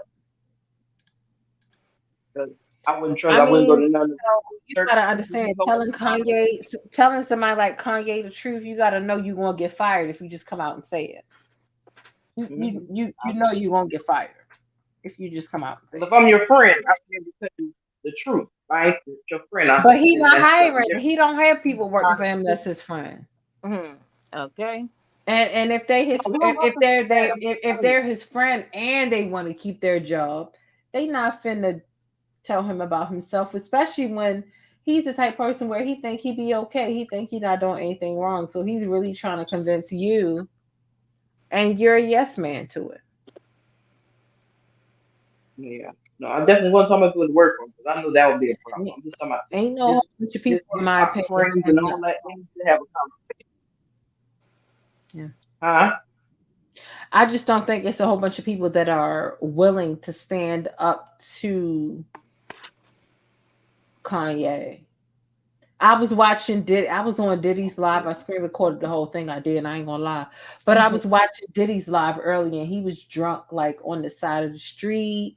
Went into a jewelry store, but the way he was talking to his crew, they was fixing. At one point, like 15 minutes later, he was like, "Can y'all fix my hair?" They had a little pick and some hairspray and whatever else, and ain't nobody telling you when you in the midst of feeling as good. And Diddy should not have been live. He was drunk. Like he was drunk. And there's nobody that's going to tell you that you shouldn't be live right now when you feel like you okay, because they're going to tell you fired, and that's it. That's it. That's the end of your thing. That's right. It. It's very rare that it's much, because it's very rare. Like nobody's going to tell you that. They want to keep their job. Like it was like 7 to 10 security guards working for Diddy at that time. He had one of them holding his phone. You can become one of the 7 that go ahead and tell him about himself if you want to, but you're going to be fired. And the rest of them going to have a job. Like who will say no to that? Like I couldn't imagine. They would have to fire me. Because I'm like, look, you put yourself in danger. You putting us in danger. No. Diddy the type of person, you got to go get that cheesecake. You got to go get that cheesecake, and that's that. And not to mention, there are a lot of people who feel like he was responsible for the death of Biggie. Oh, well, yeah. And I'm not gonna lie, I do feel like Puffy has something to do with that. I do. And what do you mean by go get that cheesecake? I'm not familiar with that. What you mean? Puffy and Biggie? No, I'm not familiar with the go get that cheesecake. Oh, when he used to have his own TV show, making those singing groups, he would have people that wanted to work with him. He would have them doing stupid runoffs, and he would that's why I brought up the cheesecake. The cheesecake was one of those things. He had them walking crazy. It was one of them things. Wow. Okay. See, I never paid him no mind because he was never my cup of tea. Oh yeah, it was part of making the band. You didn't watch that back in the day? No, ma'am. Child. Yeah, he had him walking miles and miles and miles for some fucking cheesecake for his ass. Which was part of making the band. He did making the band was Day 26 and Danity Kane. The Day 26 was the boys. It was a boy group, like a Silk, like a 112. The girls was a Danity Kane. It was all girls, like a Destiny's Child type of wannabe type of situation. That's what it was. Wow. Yeah, so Diddy got he's got some dangerous operatives. Diddy's not anybody that you, first of all, if you ever do start working for Diddy, he's not ever anybody that you want to disappoint. He's really not, because he's just not. That's all I can say. He thinks he's the man. He get on my nerves. Once you accept a job, you once you accept a job, you better already have an exit plan when you accept it. For real. That's what I think. Wow. Kids, land on the. You're gonna take all your time up. It's stupid. For sure. Dang. For sure. I'm gonna drop down. Let me do some work. Yeah. I'm gonna go relieve my partner. I'm gonna watch the film from the bushes. Not gonna leave your partner. That sounds pretty interesting. Psych, no. I appreciate you calling, and I'm going to get into the next subject, and I appreciate you calling in. Anytime, sis. And take that damn bacon off your had enough of it. Well, we'll get down with our cause team. We get down with our cause team. A mess. Have a good one. Be in the bush. We will. All right. Okay, you want me to drop down too? It's totally up to you. It's totally up to you. I'm just getting into my next couple subjects. Okay, I'll drop down so you can get into the subject. All right. Have a good one. Thanks for having me. No problem. All right. So we're going to get into the next situation. The next topic is about Tyrese, child. Tyrese out here said he got something new going on with his lady, a new reality show. And I just feel like it's giving baby boy. That's how I feel. Let's see. I decided to drop my first, I'm also here to announce that I'm dropping my first single. I decided to drop my first single on this side of the rap year. album. Yeah, this is. I don't believe you. I'm saying over here with Zelly. No. Zelly, he said this for no. Beautiful Pain. 10 years. It's the R&B album. Oh, R&B album. I can come back over here. I thought it was the Black Tie album. No, it's the R&B album. Is there anything where you like, babe, don't post that, and he posted anyway? No, actually, he's pretty good at listening to me. We're pretty good at listening to each other, so we work well. Now, is there anything that she wants to post to be like, babe, why'd you post that? I'll be because I post everything but in the bedroom. She put up a couple things on the gram last year. I was like, you taking shots at me subliminally, but she deleted it before it got any so, but yeah. Have y'all ever thought about doing TV for yourself? Because you guys are so open on TV, on Instagram. So have you thought about doing a show? It doesn't have to be a love and hip hop, like a Run's House. Well, she's mentioned it, but honestly, man, there's something still very mysterious about IG. No, bro, you put your life. We know everything about you. Well, we know about your life too. Exactly. Don't be projecting. I know. I'm saying. We can do a show together. I know you're interviewing right now, but we know about your life too, sir. A lot. Well, you're part of it, so. Well, no, I mean, in any way I can be. It's love. It's always love. Would y'all do a show? No, I'm not doing no reality show because I can't commit to nothing like that. I don't have time. You would love to. I would love to. I think she wants to do that type of thing, tied into different brands and opportunities that she's building as an influencer. But I don't think I can commit to a podcast, a radio show. But, I don't have that kind of time. Babe, you're also a character, so I think we will one day. Mm-hmm. I'm a character. He's a character. We got this. I think. Mm-hmm.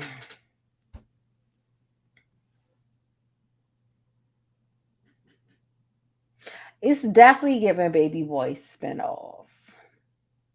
It's giving Baby Boy spinoff. It's giving Baby Boy spinoff. It's giving y'all gonna do it. It's giving the girl gonna talk you into.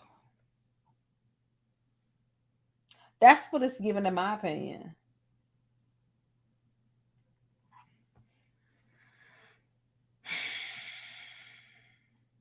What y'all think? You know what? Tyrese on a reality show. Baby, I'm gonna be there every week to talk shit about his man child ass. Yes, I would. Yep. Yep. I would be there. Every week. Yes, I would. Yes, I would. I would be there every week. Ooh, because it would be good. Because it would be natural. Because he's naturally, you know how naturally Tiffany Pollard from Flavor of Love and I Love New York. You know how naturally she was just full of just like so much emotion and drama. Like she was just naturally like that's Tyrese. Tyrese, he's full of just like emotion and drama. It would be great. It would be toxic, but Leo, but I think it'd be good. Yeah, I think it'd be good though, Leo. Yeah, I think it'd be good. All right, well, if you come up here, come here. All right, come on, let's talk about it. All right, come on. So, I think that it would be good, Leo, because it would have the drama. The drama would be there, like with Flavor Love and stuff like that. I think the drama, like with Flavor Love,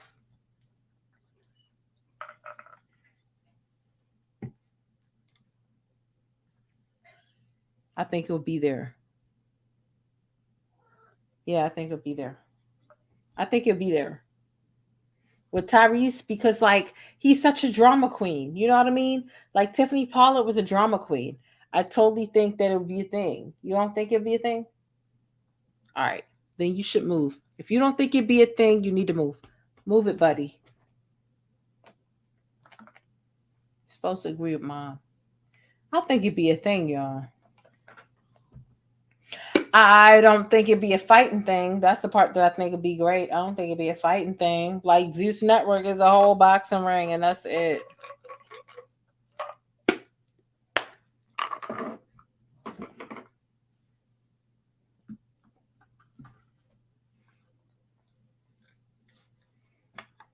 All right. You need to get down, Bacon. Yeah, get down. All right, well, get down. Yeah, you're in the way, Bacon. You need to get down. Get down, Bacon. Bacon. Get down. All right, Bacon. Bacon's bothered, but guess what? The bacon pays the bills, you know? You people interact better with the videos and stuff when I've got Bacon doing different things, you know? So if I had a poll, I would, fuck it, Bacon would be on the poll. I'm just saying.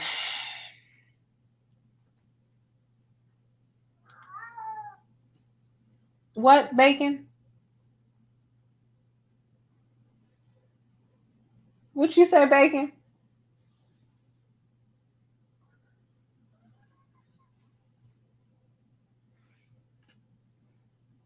What you say? What you say? You upset? It's just a little cosplay. That's what they call it. It's just yeah, that's what they call it. You okay, Bacon? You want to come up here? You can come up here, Bacon.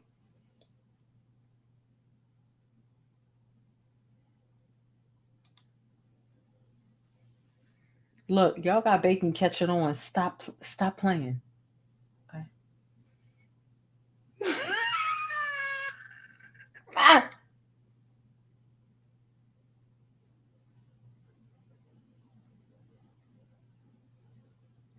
Mm-hmm.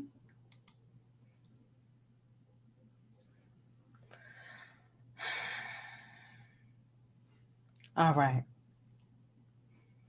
I'm gonna try and finish my topics, but I'm sorry. Bacon cracks me up sometimes, and I'm sorry.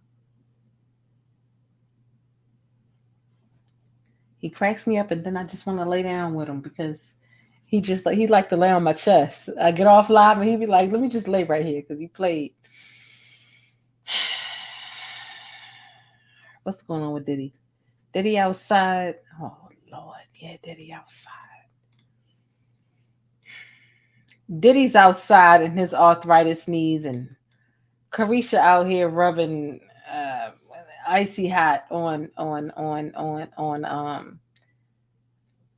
Diddy knees. Wait, no, we got 3 Lyfe Jennings. Yeah, we got 3 Lyfe Jennings, essentially. I don't know why Lyfe thought he could beat the internet. Like Lyfe, you don't even be on the internet like that. But for the internet to be running a jail nigga off and a jail nigga, y'all are bullying me. Like, yo, y'all are ruthless. I'm gonna give y'all. I didn't participate because honestly, I wasn't there. I got my own life I'm dealing with, and if you're in the Discord, you already know what's been going on with my personal life and why I couldn't deal with things. But you know, I'm just saying. What? It's a bacon pizza. Oh, that sounds really good.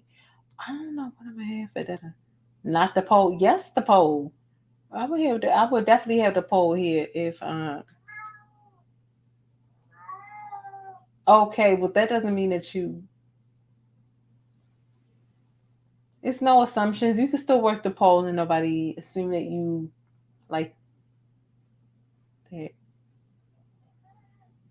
Sorry. He had an issue with the poll comment. Let me just get it together. He's upset. Like, why is he mad? I don't see why he upset. Anyway, Leo, it's time to move on to the next subject. It was gone. Let me just go in the bush and weep. Let me just go in the bush and weep. I just have to go in the bush and weep. Really. I don't understand. I swear to God, I don't understand.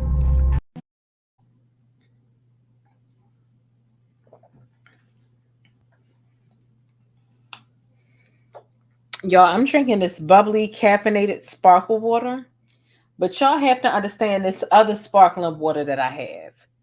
It's called AHA, AHA, and it's also caffeinated sparkling water, and it's also like 0 calories because that's what I'm going after, 0 calories. It's so good. It's so good. And then you can even put your little flavored packets in there. It's so good. I can't even begin to explain how corny of a life I lived that flavored water, like caffeinated water, which is literally like CO2, like Sprite with no flavor. Like the fact that this is my life now. It is. And I like it. And I don't care because I'm not a bad person for liking caffeinated or sparkling water. See, some people like Perrier, which is a bit different. It's just a bit more expensive. It ain't really much different. But yeah, caffeinated water, the business, especially with the flavor packets. And I got the pink Starburst flavor packets. So imagine me putting apple AHA with the pink Starburst. But all right, y'all don't really know what I'm talking about. And I don't want y'all to think I'm a clown.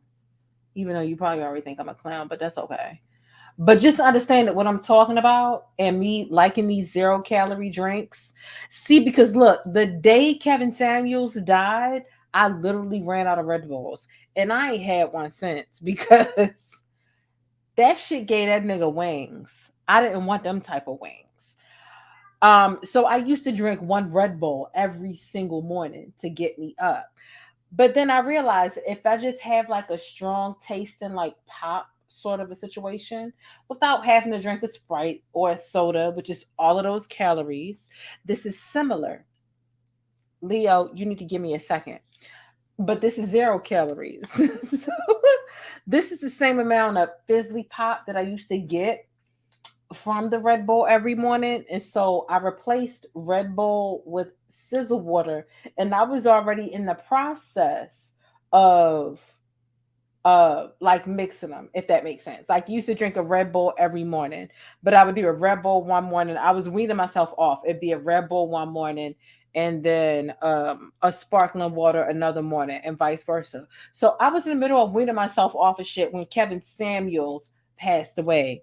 Then he passed away and I was like, it's over. I ain't on that shit no more. I can just wake myself up with this shit right here. So sparkling water has been my thing. And then I found out that some of the sparkling water is caffeinated. And so I've been messing around with the different caffeinated sparkling waters. So that's where I am. Do not judge me. You can judge me if you want to, but guess what? I ain't dead. So judge that. That's just what I want to say. Because I just feel like more people need to know about it, right? Because you can get like the pineapple soda packets and then put it in your bottled water and wonder why it don't taste like pineapple soda. Hello, the fizzy pop is not there. So if you buy like the root beer, the pineapple soda, the whatever, the grape soda flavor packets and put it in your water and wonder why you're not feeling a little, it's because it's not one of these. You need to get one of these. I'm having a whole nother conversation on one of them. I'm just telling you. I lost a couple pounds, not too many, but I lost a couple pounds. They said, what about coffee? I replaced coffee with the Red Bull, and then I replaced the Red Bull with the caffeinated this. And so now I'm worried about coffee because I feel like it could stain my teeth. So I don't be doing the coffee like that. Someone said, try. Exactly. That's what I be doing. Aha. Sparkling water, citrus green. Ooh, green tea flavor water with caffeine, electrolytes, and zero. Oh, it be having all that. See, because I only know about the apple aha. Okay. That's what I be doing. Bubbly. Yeah, but the bubbly is good. I ain't gonna lie. It's good. And I honestly, I'll do any type of generic sparkling water. I just found out that some of them have caffeine. So I use that in the morning and put that in my lunch bag. And I make that my first beverage of the day. Because it's just like drinking water. It's nothing but caffeinated water. It's 0 calories, 0 fat, 0 sodium, 0 carbs, 0 protein. It's 0 everything. So it's really good for me. It's really good for me. Look, I am not a health nut, but I be trying to be because I want to, they say bubbly, isn't it? Well, if you like,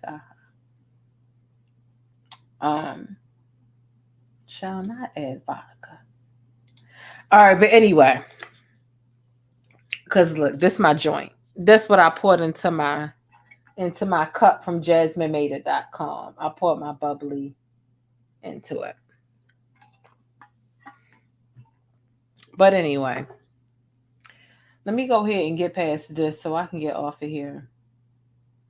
Oh, thank you. I appreciate it. I'm trying to. I lost a couple pounds. I ain't gonna lie. I lost like 6 pounds. I can see it in my face a little bit, but not as much as I want to see it. So it is what it is. I do the aha mango and black tea with caffeine too. I'm gonna have to try that. I'm actually about to screenshot that. Aha mango and black tea. When you say black tea with coffee, like what you mean? Like you mean 2 separate drinks? Like you brew some black tea? Because I have black tea. I have black tea bags. So is that what you mean, or do you mean something different? Let me know what you mean. Any and all thoughts. I'm excited to know and understand. But yeah, I've lost a couple pounds just trying to. If I can cut calories with my beverage, then that really helps because trying to cut corners with your calories and carbs with your food is a bit harder, when you're drinking like Kool-Aid and sodas and this, that, and the third. It's a lot of calories, and you fail to realize that some of those drinks can actually make you fat. So I try to cut as many calories as I can with my beverages. Leo, why are you fussing?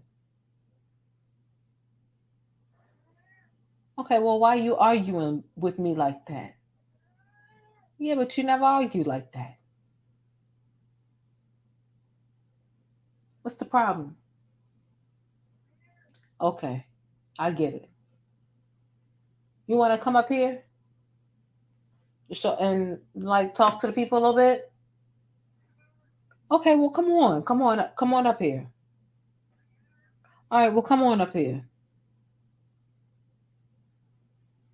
You want a treat? And you know what? And that's the part that irritates me, because you wouldn't have came up here unless I mentioned an incentive. That's the frustrating part about it, Leo. Why couldn't you have been my friend and everybody else's friend without the mention of that?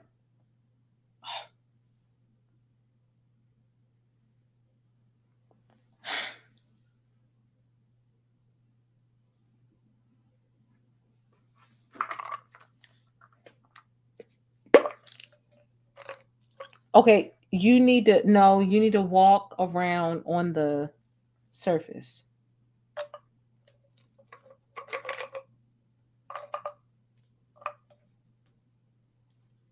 Okay, no, Leo, you need to walk around.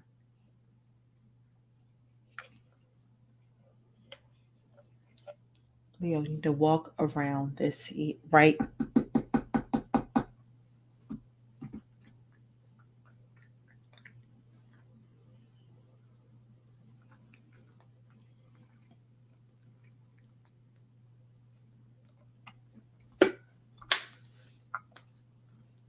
The people really like the bacon that you're wearing. It's cute. The people said that they like if you just want to look at what the people said.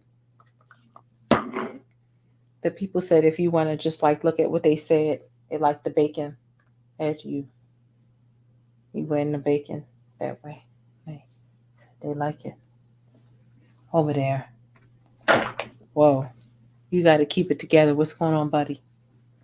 Buddy. The bacon. Oh, okay.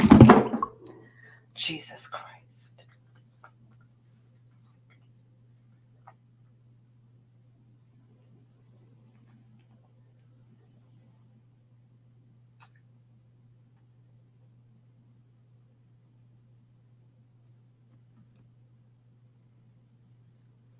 So now what? Now you done knocked off a couple of my snacks. I had my little fingernail there. I wanted to...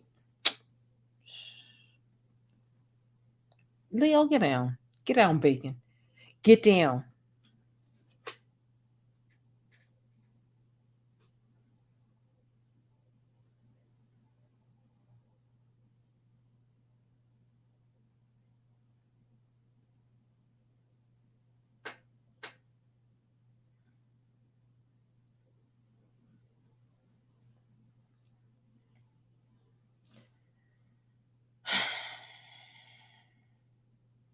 So that's bacon. You guys, I don't even know what I was talking about.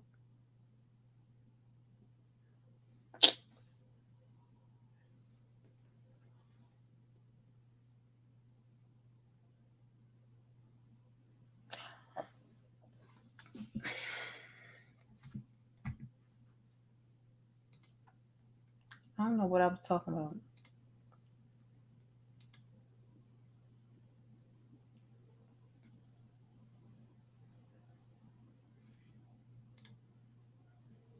That's why I said sugar crack. I know I'm addicted to sugar. Oh, yeah, I was talking. Excuse me, I was talking about cutting your calories with what you drink. Yeah, because beverages, beverages can contribute a lot to your calorie count every day or whatever. Leo messed it up though. What nobody talking? Um,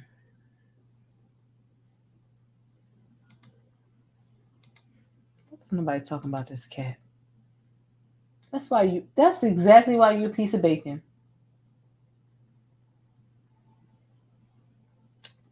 That's why you're a piece of bacon.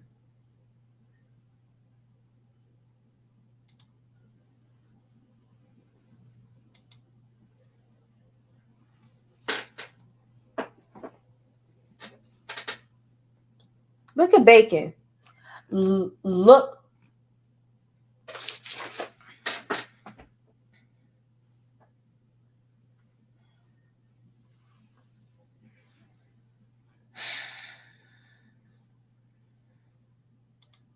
Sick of bacon.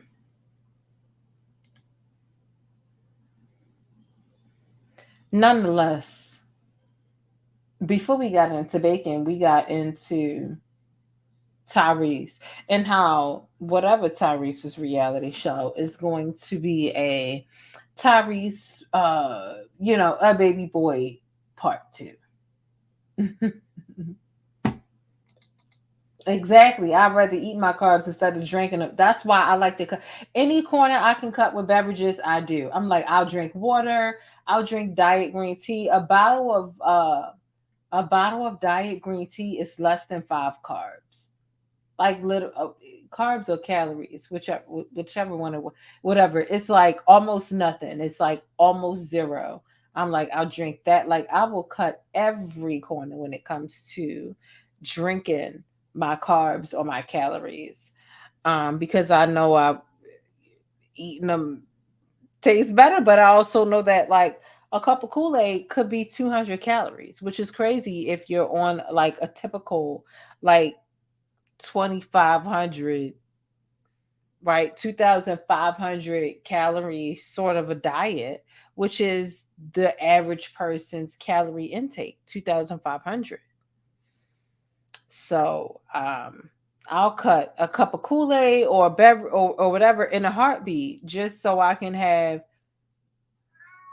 I don't know, like a Lunchable and a little mini half a Kit Kat afterwards or whatever. Some little shit. Like, so yeah. Leo stop by every 5 minutes. Say break yourself. Bye. Do I have any new air fryer recipes? Honestly, no. I'm about to start trying to bake in the air fryer. I've been seeing other stuff about people baking in the air fryer. Other than that, like you can make any and everything in there. Warming up your Chick-fil-A from yesterday or even the day before that. Filet mignon, regular steak, regular fried chicken wings. I'm talking fried chicken wings, whether you dip them in your little flour and seasoning thing or not. What else? What else in the air fryer? Chicken, steak. There's nothing I can't think of that can't or shouldn't be done in the air fryer. I'm trying to think. I can't think of anything that can't be done in there. Like I'm talking like a cheesesteak you had from yesterday, a piece of pizza you had from yesterday, or even not even yesterday, maybe even the day before that. Now I ain't saying try and warm up some shit from 5 days ago, but like yesterday or maybe the day before that or whatever. But even cooking stuff again, filet mignon, and when I say filet mignon, I mean cut through it just like that. I can get like a pound or two of filet mignon from my local market for about like 20 something bucks. Which is is kind of expensive for steak, whatever. And I'm just guesstimating what the ounceage or pounds is, but you can do that in the air fryer. there's nothing you can't do. So I mean, me talking about like a new recipe, I don't know. Outside of, I literally just seen somebody do some bacon shit in there that I want to try, and I ain't tried that yet. Other than that, everything else in the air fryer. Mhm. Mhm. Mhm. I've been saying this. Look, the air fryer, you can do anything in it. It's like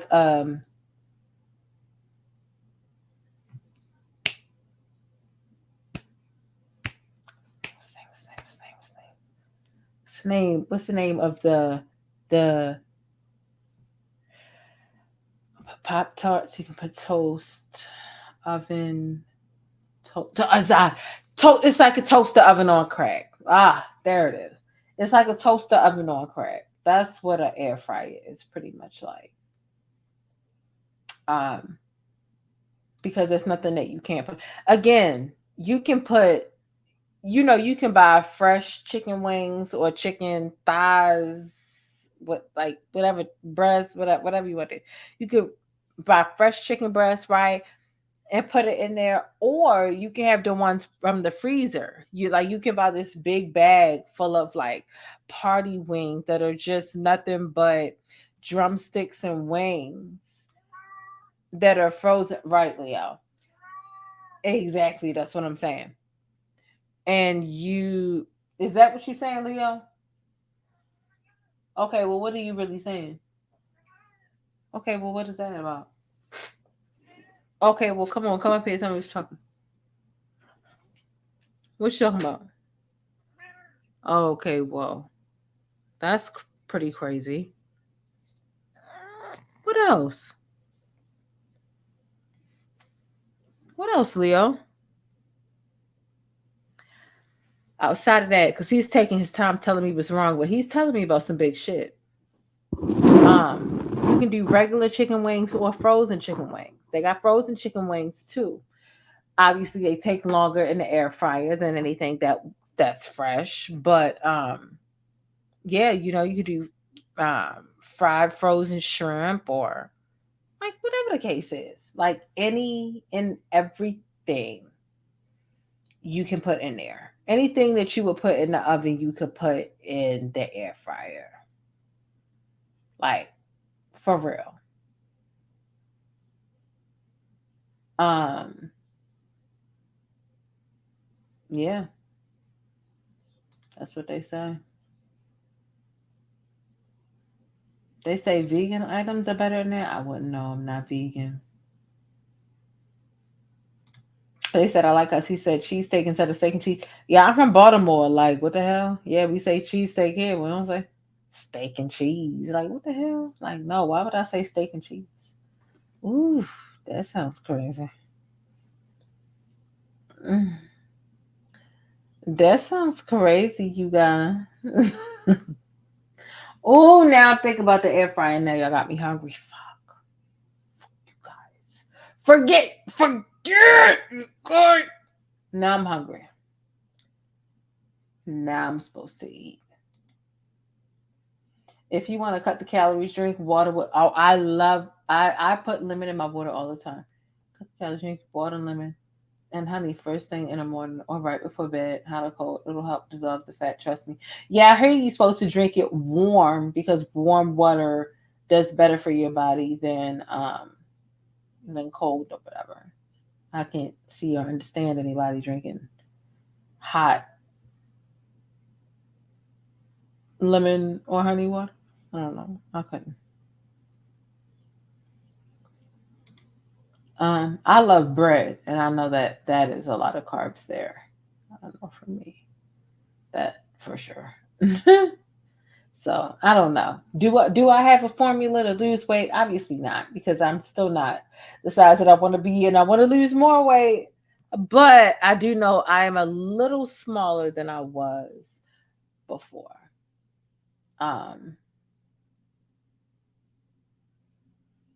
So that's that for me. I don't know, y'all. I do think everybody's body is different. So I think reading the chat, depending on what what your body is and isn't used to, does and doesn't do, could help you, because every piece of advice could be different for every person. I used to drink around 4 20-ounce Cokes a day. I lost 20 pounds easy just giving it. Wow.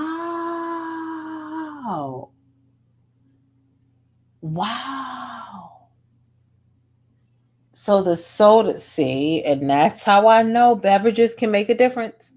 That's why I try to cut every corner when it comes to beverages. I try to do water, flavor packets, or diet.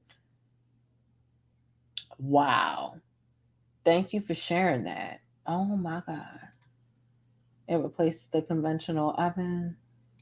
I saw it yesterday. I'm from Philly, but I live in the DMV. They say steak. They say steak and cheese. That's crazy. Won't be saying that here in Baltimore. Thank you from Puerto Rico. Bless you. Oh, you're more than welcome. Did I speak on George Foreman?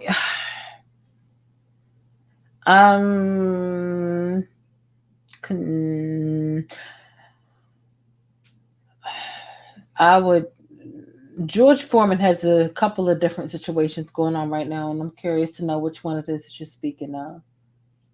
I know about his offspring not being as well as they could be, but I'm not sure exactly which George Foreman situation it is that you need to speak of. But nonetheless, soda is bad. I was a Pepsi-holic. Someone said they lost 10 pounds when they cut soda off. Really?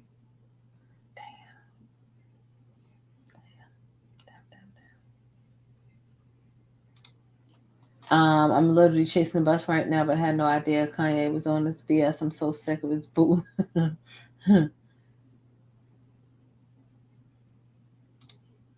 You got me thinking about cheesesteaks. So okay, so now I'm getting hungry. Yeah, I'm a bread fanatic. I'll probably go downstairs and eat either a Pop-Tart, a piece of toast, a bowl of cereal, a toaster strudel, a bagel, something like that, because I'm addicted to bread, which is a problem, which is why I try to cut corners with the beverages. Yeah.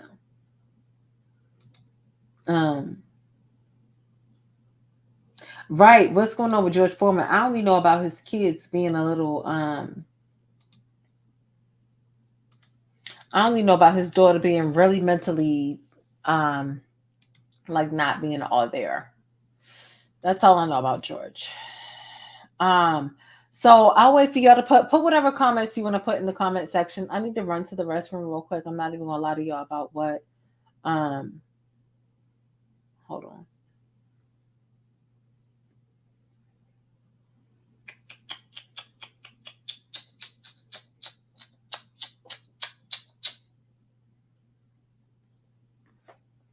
Put you last comments, whatever it is that you want me to respond to or talk about.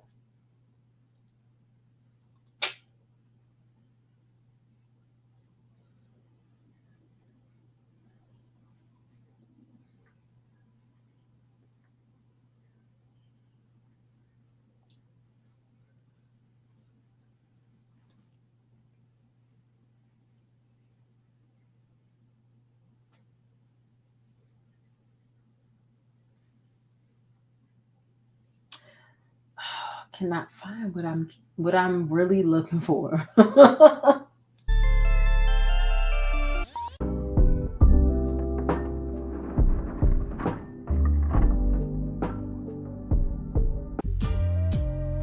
want to create a space where we can talk authentically as Black people about our experiences growing up Black. We take a trip down memory lane, from the pain to the jokes to the cultural nuances that a lot of us share, and how they correlate to the way we navigate adulthood. Welcome to the Growing Up Black series.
That little boy cracks me up all the time. Leo, wasn't nobody talking to you? I was actually. I see what I was looking for now.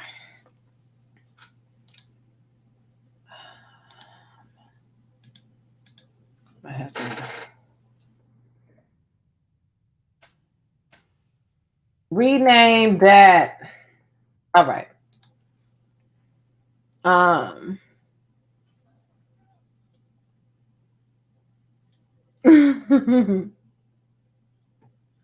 Who from Cherry Hill?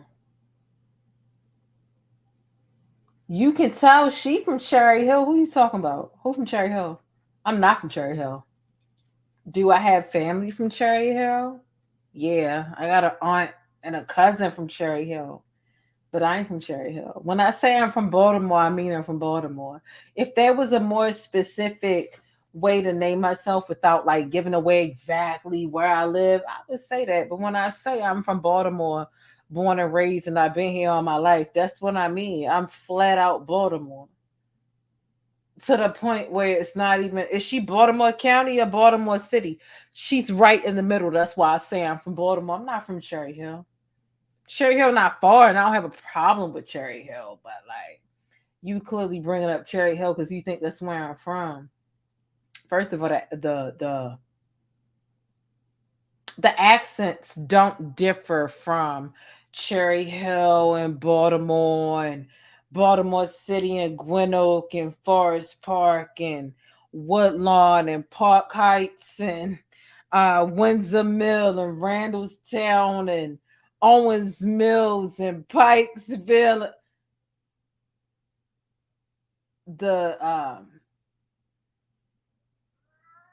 Exactly, Leo. The accents don't differ from place to place. I'm not from Cherry Hill. And if I was from Cherry Hill, I would gladly say it and I would gladly rep it. But that's not where I'm from.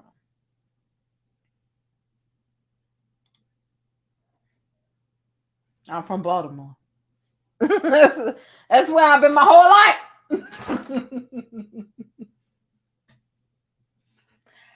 That's where I've been my whole life. I don't got no problem. Who talking about Dundalk? First of all, Dundalk dirty. Ain't nobody from no fucking Dundalk. Dundalk dirty. That's where the poop factory at too. Absolutely not. No. Please get it together. Ooh. What's really going on with y'all? Dundalk, it be, it's the type of thing as a black ghetto and a white ghetto. There are plenty of white ghettos. Dundalk is a white ghetto. Fuck out of here. Nobody's from over there. Don't disrespect me that way.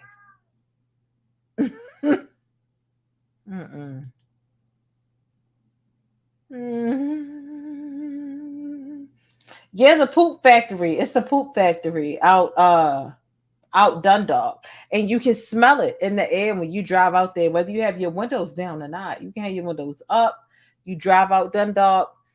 It's just because that's, it's fertilizer for Dundalk is a very dirty place. Dundalk is a dirty place. You know what? We might as well keep it pushing, but a couple of things that I felt like we were just going to miss. Let's go ahead. I'm seeing a comment that I feel like is very interesting. Let me just go ahead and read it. May I ask if you were born and raised? May I ask if you were born and raised in New York City and Brooklyn and you're Puerto Rican with African descent, what's the difference? How we speak is all in our blood.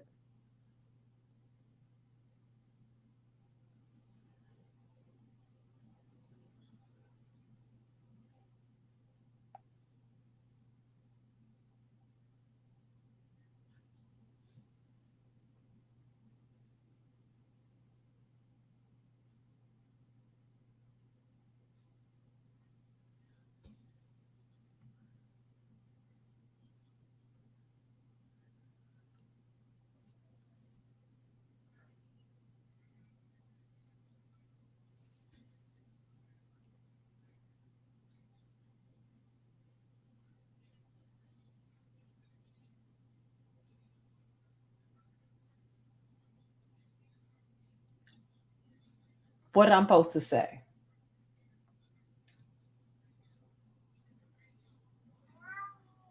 Right, Leo. It say, may I ask if you were born and raised in New York City and Brooklyn and you Puerto Rican with African descendants or descendants? What's the difference in how we speak? It's all in our blood.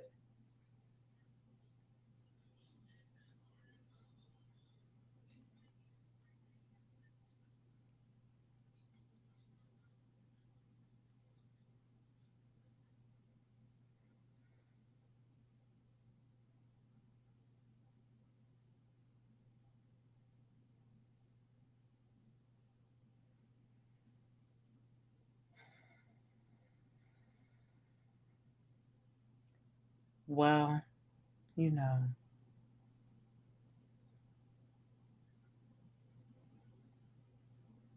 ¿Qué pasó? This question doesn't apply.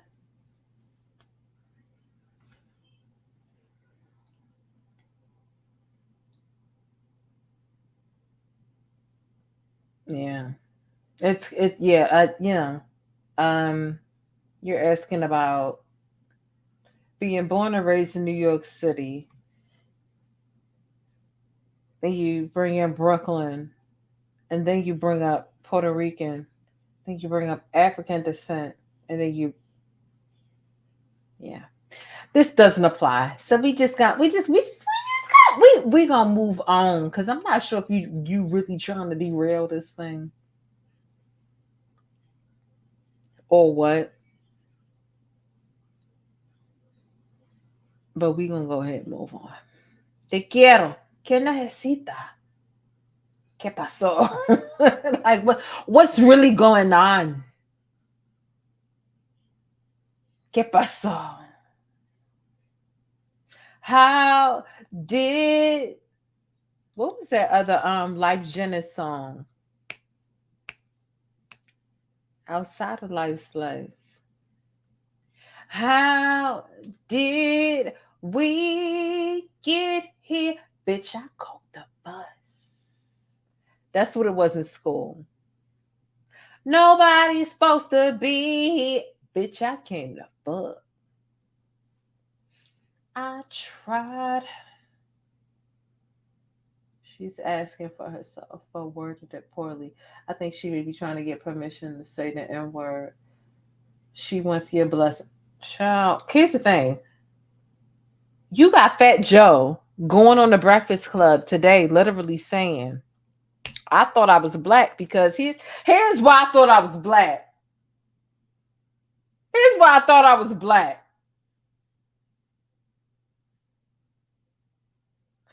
But I'm going to still say the N word because I thought I was black because my grandmother had an 80, 95% black neighborhood and my mother had a 99.9% black neighborhood. First of all, the only people that use 99.9 are Lysol and Mari. So the fact that you admit that you thought you was black, but you still entitled to say the N-word, lets us know all that we need to know about you, Obese Joe. And also, I'm never going to stop calling myself Fat Joe because, okay, Obese Joe. Obese Joe.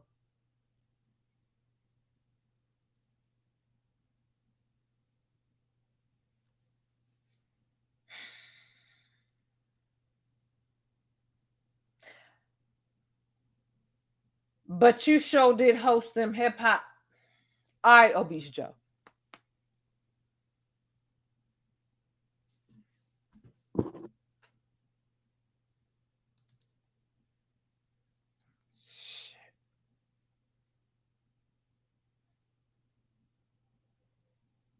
It's Auntie Joe to me. Okay, Auntie Joe.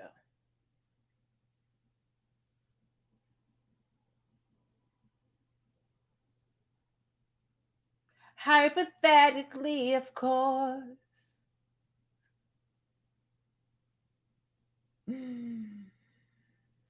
some things left unsaid.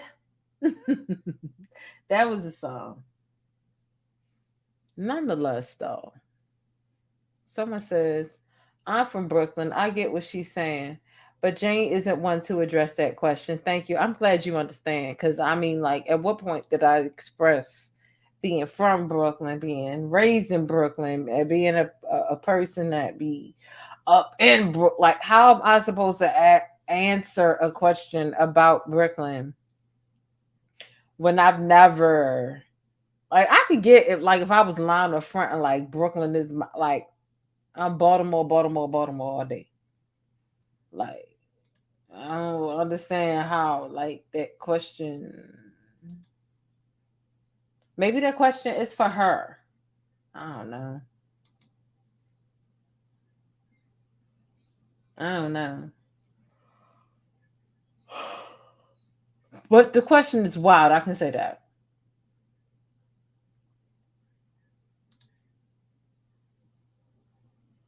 Born and raised in New York City and Brooklyn, very proud of Puerto Rico and African descent.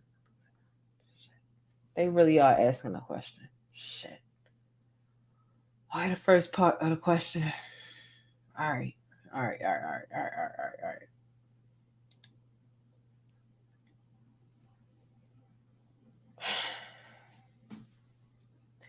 May I ask if you were born and raised in New York City and Brooklyn and you are Puerto Rican with African descent?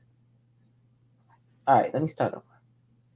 If you were born and raised in New York City, okay, in Brooklyn, okay, and you're Puerto Rican, okay, that's where it gets a little different. And with African descent, Puerto Rican, African descent, how are you making that known? Okay, but what's the difference in how we speak? It's all in our blood.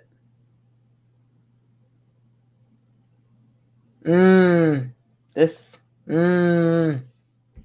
definitely sounds like some Fat Joe type shit. But let me get to the next switch home. She was born and raised in Puerto Rican. African descent. Yeah, but we gotta understand. But what you mean with the African descent? You mean like just around them, or like, is that?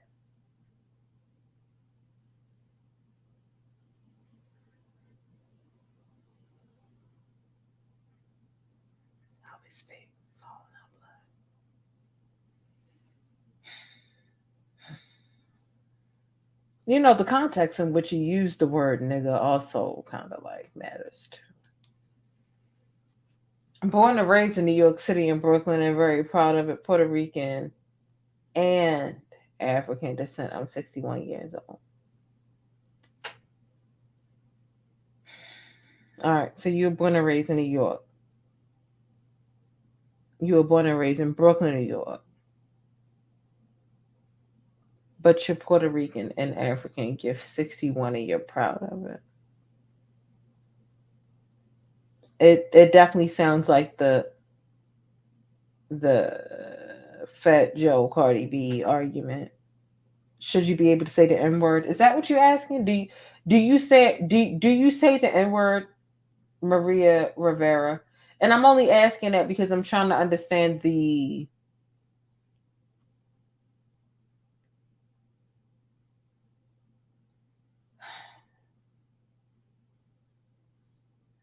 what's the right word?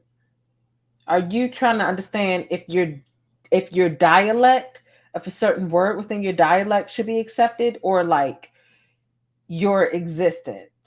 Are you feeling like an outcast because you were born and raised there? You feel like you're Puerto Rican and African and you're feeling outcast by Black Puerto Ricans? Or are you feeling outcast by Black people in general? Like, you asking this question, I understand that you're seeking an answer, which leads me to believe that in some way you're being omitted.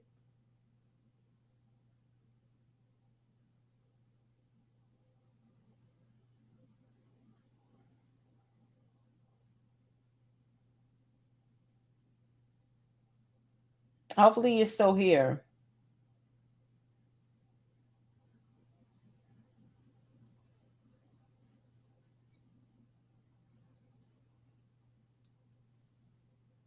Okay,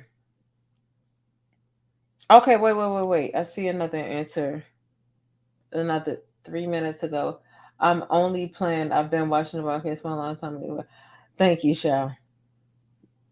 No, but it be some people who really feel that way. So especially you literally got Fat Joe trying to explain why he should be able to say the word nigga.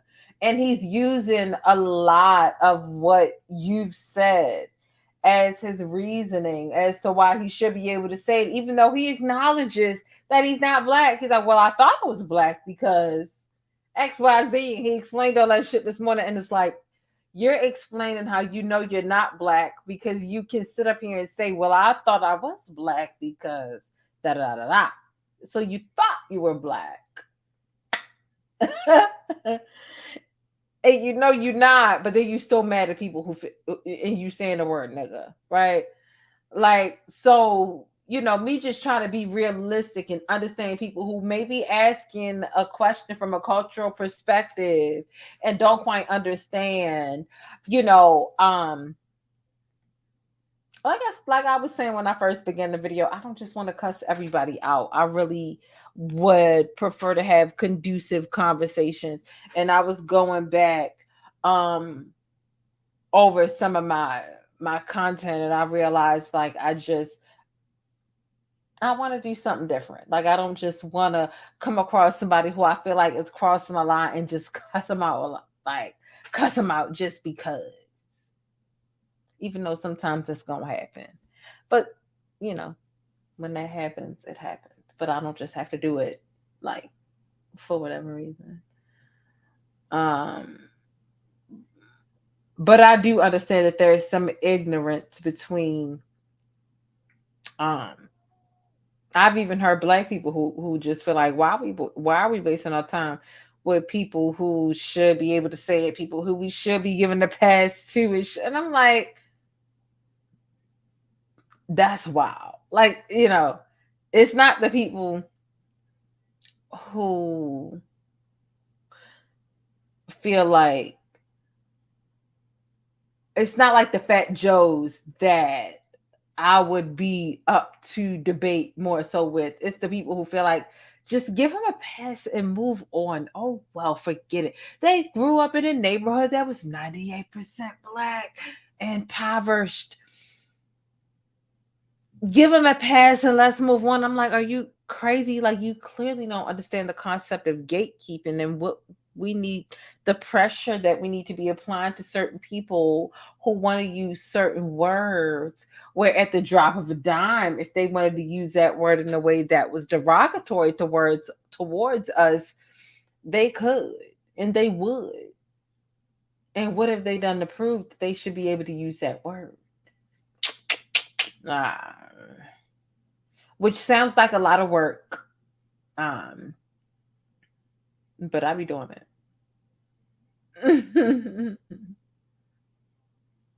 I be doing it.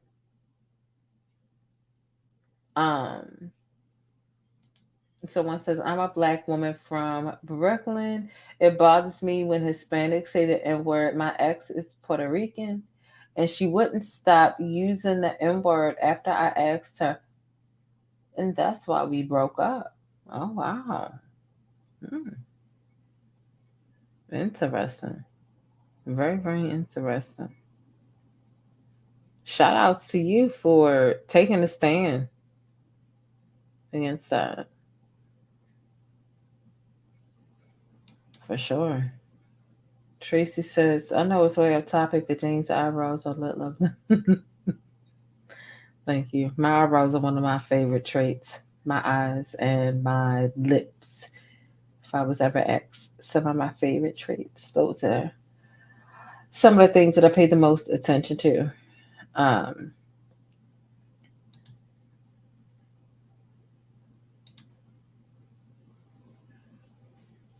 How dare black people have boundaries? Ooh, that's a good point. I can't wait till tomorrow's show.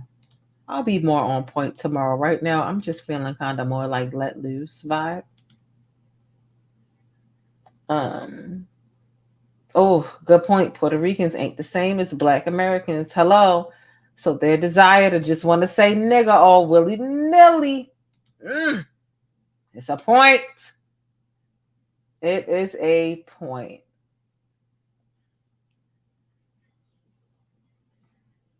Somebody said they don't think the person was playing. That's why I went into, that's why I went into kind of understanding it that way. Views. Their comment is for everyone. Yeah. That's why the boycott BT thing was, it's actually beginning to work. Ain't got no eyebrows. I gotta draw mine on. Watch some tutorial. Someone said, "Can I drop the link?" I'll drop the link. If anybody wants to call in about anything else, let me know. I was gonna bring up something else. I was gonna bring up the Scooby Doo situation, but I feel like we're a little lost in the conversation. We're 3 hours in, and we're only 2 topics in. So we're pretty lost in the conversation, to be quite frank. So I'm going to go over about 2 of these topics tomorrow. Go over some of the things that I wanted to discuss later on in the show. Leo, we're not talking to you.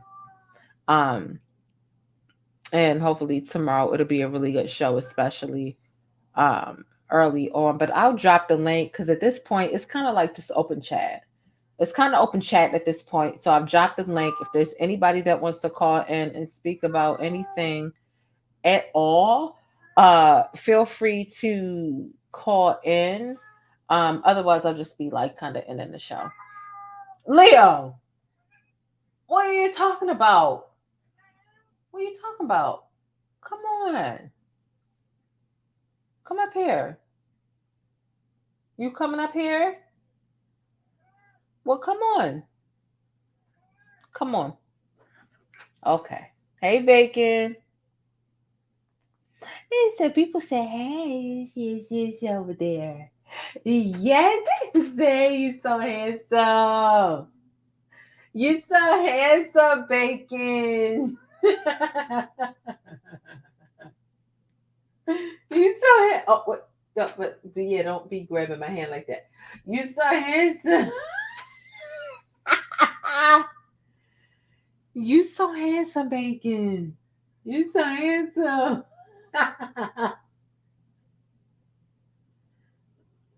Over, yeah. Over, yeah. The people, yeah.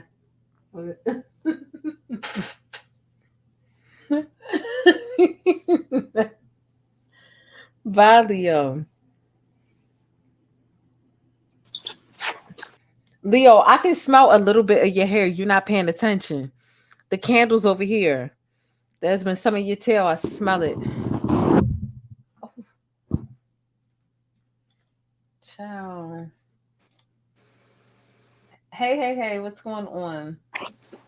I'm bike, as they say in Florida.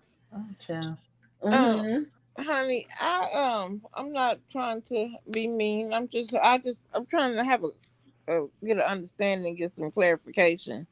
Because ma'am said that she was playing, and I was actually like, in order to even deduce from her message that she was beating around the bush about saying nigga. She never even said that, but I deduced that's what she was trying to get at. And then for her to come back and say she was just playing that insulted my intelligence. And then to turn around now and she's talking about it doesn't matter the color of people's skin, we all need to talk and this and that. Oh, like, I didn't see all that. I must have missed. She just put that out there, and something else too. She said talking about that this is an open discussion and we all need to value everyone's opinions and stuff. And I'm like, you know what? Hold on. What is her name? Maria Rivera. Maria, do you want to call in? Do you want to call in to express what it is that you feel so that there is... Oh, okay. I am seeing some comments that I missed. Okay, Maria. Maria, do you want to call in? I would appreciate if you would. That would leave nothing to misinterpretation. Hold on. No, Jen, I would really love for everyone to take a DNA test to figure out where you. Yeah, but do you want to call in, no, girl? Like that's what I'm asking, because I'm not sure I'll be able to find all your comments to really connect all the dots. But if you wanted to call in, um, that isn't something that I'm opposed to. Um, but nonetheless, let me try to click on the rest of her comments. You continue to talk, Shay. I'm sorry. I didn't realize I had missed a certain amount of comments and that the comments had kind of like changed.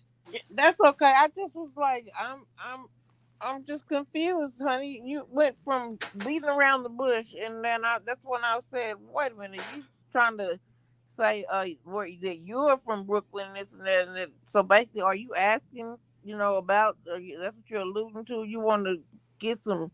You want James Blessing to say nigga, basically is what I deduced from it, and then for her to turn around and with that, oh, I was just playing. And then now you coming back loud and strong and all this and that and what it don't matter what everybody color. Now you talking about a DNA test. Damn, y'all want to say nigga real bad. You going to a DNA test? Like, what the hell? Yeah, that's bananas. Like, what is that? That's physicotic, as Jim Jones' mom said. Girl, I've been watching too much about. Get me started on Jim Jones if you want to, and them cults. I've been that Netflix. Oh, I'm talking about Jim Jones from Love and Hip Hop. You know his mama instead of Oh, girl, psychotic, she had the I was damn thinking the t-shirts. cult. Okay, I haven't seen I've heard about the cult Jim Jones, but I was talking about the t-shirt she made, and she was trying to say she was psychotic, but she had it spelled wrong and it said physicotic. Boy, that right there had me laughing. Yeah, just Jay. That's what I deduce is that it's all because she wants to say the N word, honey. And if you want to say it that badly, like, child, you done already said it. You can't make me think you was waiting on no permission to say it. Okay, no, Jen. I would love for everyone to. Maria, do you want to call in and speak what it is? Matter of fact, I'm gonna just drop it one more time, just to make sure.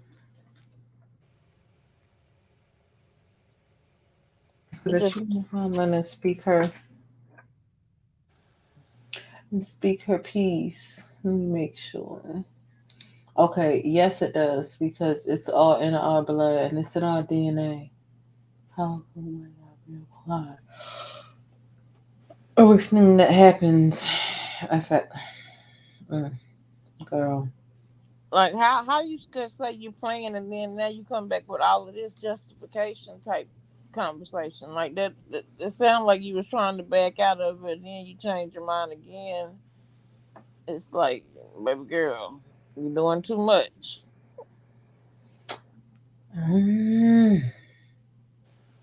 Well, if she want to call in so that I can't misinterpret because I've been reading a couple of these.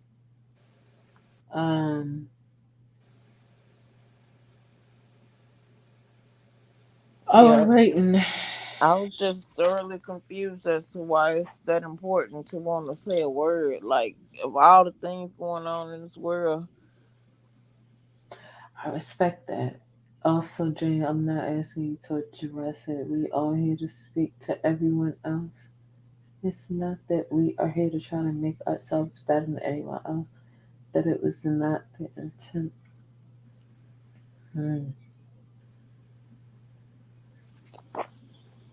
No, honey, Jane, we need to communicate with everyone.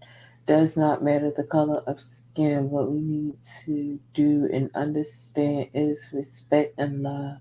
I understand what humanity is about. Oh, okay. It's like she went off on a tangent after that. It's like, wait, what?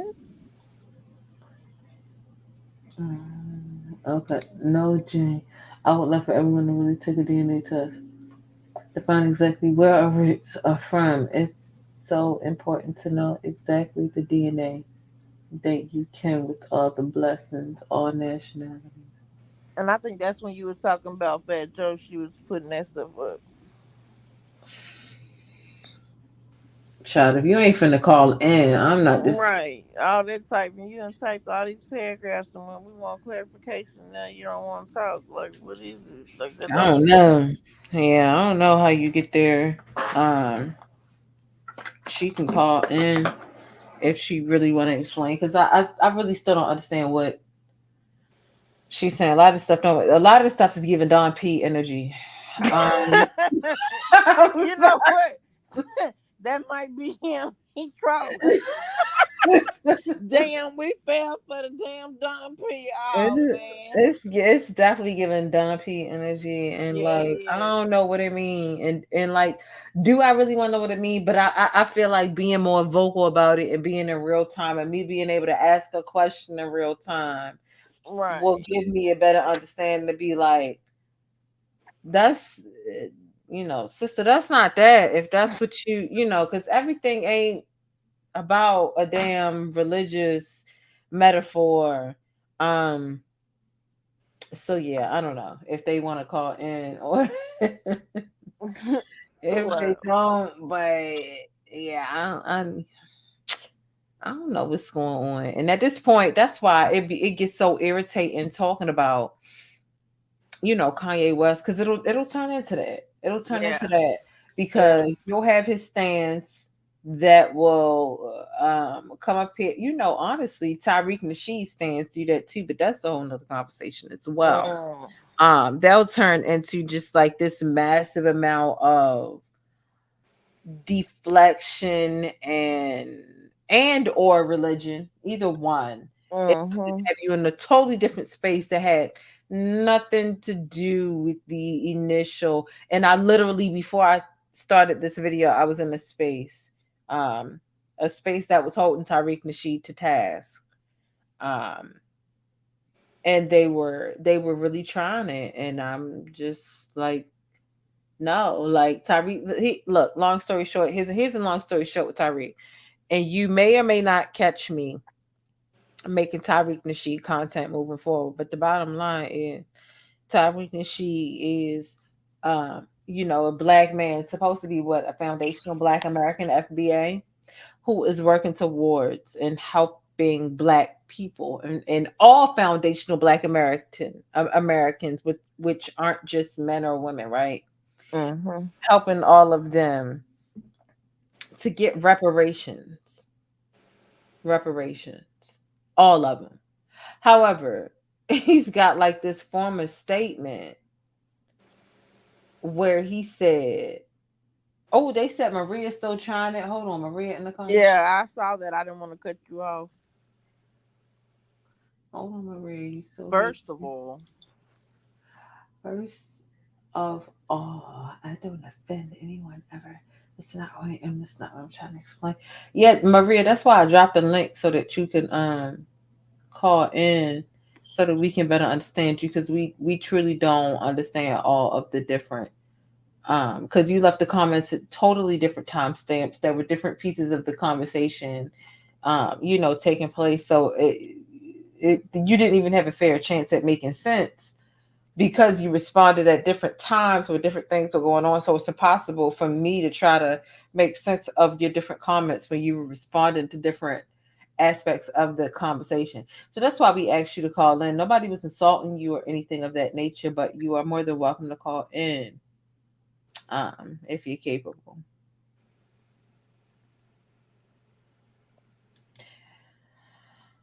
What was I saying now? about the Tariq Nasheed and him and this with this everybody getting reparations. Yeah, he's got this whole thing where he literally says single black women, single black mothers don't deserve reparations. And Oh it's wow. like literally he said that.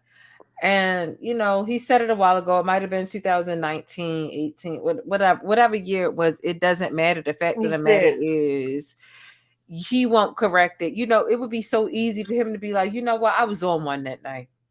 I was feeling macho. I was on one that, and that was totally wrong. If he would say that, it would be so easy to move past it because it'd be like, it's clear that he was on one that night. Now, whether he really felt that way or not, hey, look, I do feel he really felt that way. However, the fact that he has left it unaddressed, see, the thing is what we're expected as Black women, because that's misogynoir. It's, I'm fighting for the reparations. I'm fighting for Black folks and foundational Black Americans to get the money.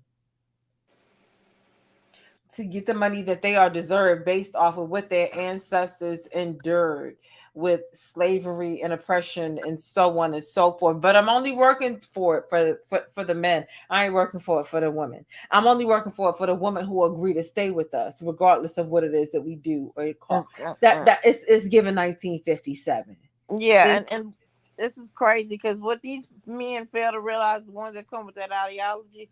Okay, if you want to condemn these women for being single Black mothers, they are the single Black mothers that are still raising the children. Y'all are still single fathers because you ain't married nobody either, but you just not raising a child, so you even worse off. Mm-hmm. You still a single Black father. And that's the thing, for him to say single Black women, single Black mothers don't deserve reparations. All single Black mothers are not single Black mothers by choice, right? Because they want to. And if they are by choice, think about why they made that choice. Like when we go back to the 1960s and shit with our grandparents and great grandparents and so on and so forth, they were bound by unhealthy relationship standards, and they thought that accepting abuse and adultery was doing something for the further generations. And so when we decide to not accept shit like that nowadays, and when niggas like Tyrese say, even if it was just 3 years ago, when they say shit like, "Oh well, we don't want it in the single Black woman households. A Black man got to be in the household in order for him to get it." In other words, fuck us, stay with us, do not leave us, regardless of how much anguish and how much of a detriment we are to your mental health. Stay with us, and if you don't, then you don't deserve reparations. In other words, he wants the women to now be enslaved to the Black women to now be enslaved to the Black man. It's ridiculous. And you again, want to become master. It's ridiculous. And again, even if you said it because you were on one night, and that's some crazy shit to say. Yeah. Right. But the alternative is for a woman to shut the fuck up and eat the cake anime and accept the bullshit that the man is projecting upon that woman and the co-parent and the child and what the child has to deal with. Because all the time when women are dealing with bullshit from that nigga, she not the only one dealing with it, especially if they got a kid. The kid's dealing with it too. So if you're not going to stay and deal with our bullshit, if you're, as a woman, if you're going to grow the balls to walk away from us, you don't deserve reparations. Crazy. He want to become master. He want to determine who gets reparations. And those are the type of situations, and those are the type of statements that are supposed to go, oh well, I go based off of the greater good of what he say altogether. Oh, how long ago did he say that? How you know he really still mean that? He still mean it because he hasn't addressed it, and it's still an issue to this day. That's some misogynistic bullshit. And if you're working for the reparations of men and women, because that's what you're supposed to be, you got all these bitches out here like defending you and shit. If you're working towards the betterment and the reparations of Black men and Black women, but you've never taken a moment to go back and address how fucked up that sentiment is, that's the problem. Because look, here's the thing. If there's a person who makes a racist statement, and racism and misogynoir are parallel, they're similar. Yeah, they're love to go hand right? in hand. If someone makes a statement that goes against Black people, is that sentiment forgiven with time? Or do you need to come out and show remorse to let people understand that you didn't mean, or you're sorry, and that was a fucked up thing to say or do. But as a Black woman, because that's what it is, it's Black women who are Black mothers, right? And we're not single Black mothers or single Black parents by choice. We're talking about the prison pipeline. We're talking about being killed out here in the streets due to fucked up police stops and all this other shit. And we're talking about having enough common sense to leave a nigga that's driving us crazy. Because I can let you drive me crazy and end up in jail, or end up in the crazy house, or end up losing custody of my children. Or I could leave you and take care of the kids the right way. But my point is, your sins are not forgiven just because time has elapsed. So, okay, this might have been 2018 when you said that. However, you never apologized for it. Exactly. How do we know you're sorry? How do we know that you don't? And that was the whole thing. I'm in Twitter Spaces earlier today, and this woman is like, "Oh, well, how long ago was it? How do you know he doesn't feel sorry?" That's the fact of the matter. We don't know. He never avoids this subject. He's never said it. Time elapsed doesn't change or doesn't, expunge your actions of being a man who is a misogynist. It doesn't change or make what you said better. We still feel you feel this way because you have never addressed it, and we bring it up every day. Tariq Nasheed is trending 5 out of 7 days a week because he's always caught up in some shit. And at the top of the list is always the fact that he said that single Black women, as if single Black parents are single Black parents, women by choice, right? And mind you, before he said it, because I could pull it up right now, and if I do, I do. But before he said that, he said, you know what? If niggas get reparations, we need some structure, because there ain't no structure when it comes to us. If you just give us $10,000 at one time, it'll be gone in 3 days. There ain't no structure when it comes to niggas. This is what he said. Ain't no structure when it comes to niggas. But he acknowledged that it's all of niggas. It's not like you can say, oh, there's no structure when it comes to Black single mothers. No, we have never had the financial literacy that our counterparts and our oppressors have had. So do we have the financial knowledge and discipline as our non-colored counterparts? No, but that's something that is a collective issue. It's not based off of women or single Black women. You see what I'm saying? And so for him to say something like that, which is honest, it was even a Dave Chappelle skit.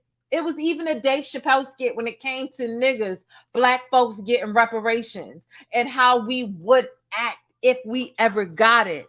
Yeah. It's common sense that we don't have that sort of a, financial literacy, knowledge, or discipline. Right. That's common sense. And that's but for you to acknowledge something like that, and then to say, you know what, it shouldn't be, the bitches shouldn't get it. Like, yeah. And this is all set up by the thing. And Maria, if you type one more thing in this thing and don't come up here, you really getting on my nerves. I'm trying to ignore you, ma'am, but you really going off with this stuff. Like, she need to cut it out for real. Just Jalen told her and everything. It's really great. Hold on. It's really she's steady typing.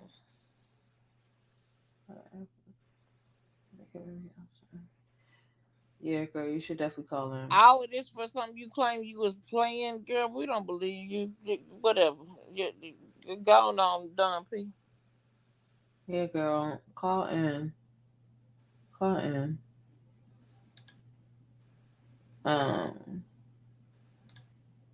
done showed out with that though. Like, why would he say that? And then why are these women blindly still following this dude? Like, what the hell? Those are the type of women that stay with a dude after he spit in her face, slept with her sister, beat her kids, took all her money, and all that. And then all they have to say is, but I love him. He loved me. He said he loved me. He said he gonna do better. He said, girl, if you gonna live off of he said ain't gonna pay no bills. And he said ain't gonna do nothing. Actions speak louder than words. And if he's not going to retract it, if it came down to a situation where he was going to be canceled, if we had the power to cancel his ass, then he would go ahead and retract it. But whenever he feels that we don't have the power, and that when they go to feeling like they untouchable and stuff, that's when you deal with this blowback and deal with him and being bold and all of that. He's emboldened to say this stuff and not have any repercussions behind it. Child. It is what it is. Marie, I done dropped the link. If you don't want to call in, you don't want to call in. The people say if you don't call in, you trolling because you just want to type. You can call in and say anything. Say whatever it is that you think. Yes, please, because we're confused, honey.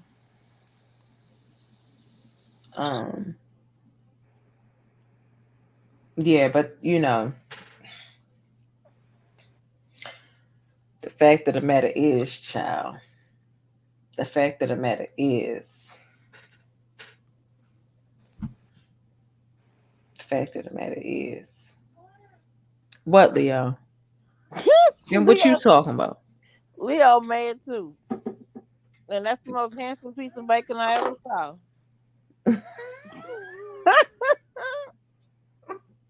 What bacon? Okay, we got it. He said, "Let me out. Let me out." All right, bacon. We totally understand. We get it. Yeah. He said, "I'm serious." Yeah, he did. He want me to. He said, "Get this off of me now." It's okay, bacon. I'm gonna try to find a little. I want to find a. You gonna knock my phone over? He upset. I want to find like a spider or a bat for him because I be seeing on the black cat pages. They look really good, like and I don't like spiders or bats, like they scary, but they look really good because they already black and black. Right. Like I bet that'd be really cute and do him a little photo shoot, take his little pictures. Mm-hmm. So that's what I'm gonna try and do. I'm gonna try and see if I can find him a little spider or a little bat. That'd be cute. Cause like I said, he got the pizza, he got this bacon, he got the avocado toast. I can't remember what the fourth one was because it was 4. And then he'll have the spider in the bed. And then he'll be, I don't know, he'll have other, well, I'm gonna get him as many as I can find, but those are cute. See, our dog would take that off so fast, honey. This girl, she's so ignorant, honey, baby. You would not be able to have nothing like that on her. She loves to put on her little sweaters and her coat and stuff when she's ready to go outside. Oh yes, honey, she will put that coat on. You can't tell her nothing. And he got a sweater, but he don't really like it like that. And he like outside, but he don't like a leash. Oh, he don't like a leash at all. I be wanting to walk. I feel it's a good day outside. I be like, oh, I should walk around. He don't like to walk around the block. He like to. That's how our dog. He just like to sit on the porch because that's all he like to do. He just like to sit on the porch and just look and just stare and be nosy about whatever else is going on. That's what he like to do. Our dog is an American bulldog, and that heifer, she wanted to try to go chase the kids down. If she sees some kids outside, she want to chase them down. And don't let her hear your car keys, and she's going to the door at the same time. That has to mean she's getting in the car and going somewhere. She is not stopping to use the restroom or nothing. That means it's time to go. It's a mess. I'm tired. These cats, he did. These cats decide our whole life, but you know what? They nice because sometimes humans ain't. You know what? A cat friend is easier to maintain than a human friend. Don't get me wrong, I do got my human friends, but it's easier to maintain an animal friend than a human friend. So yeah, I've never dealt with a cat before, but I just love me some Leo.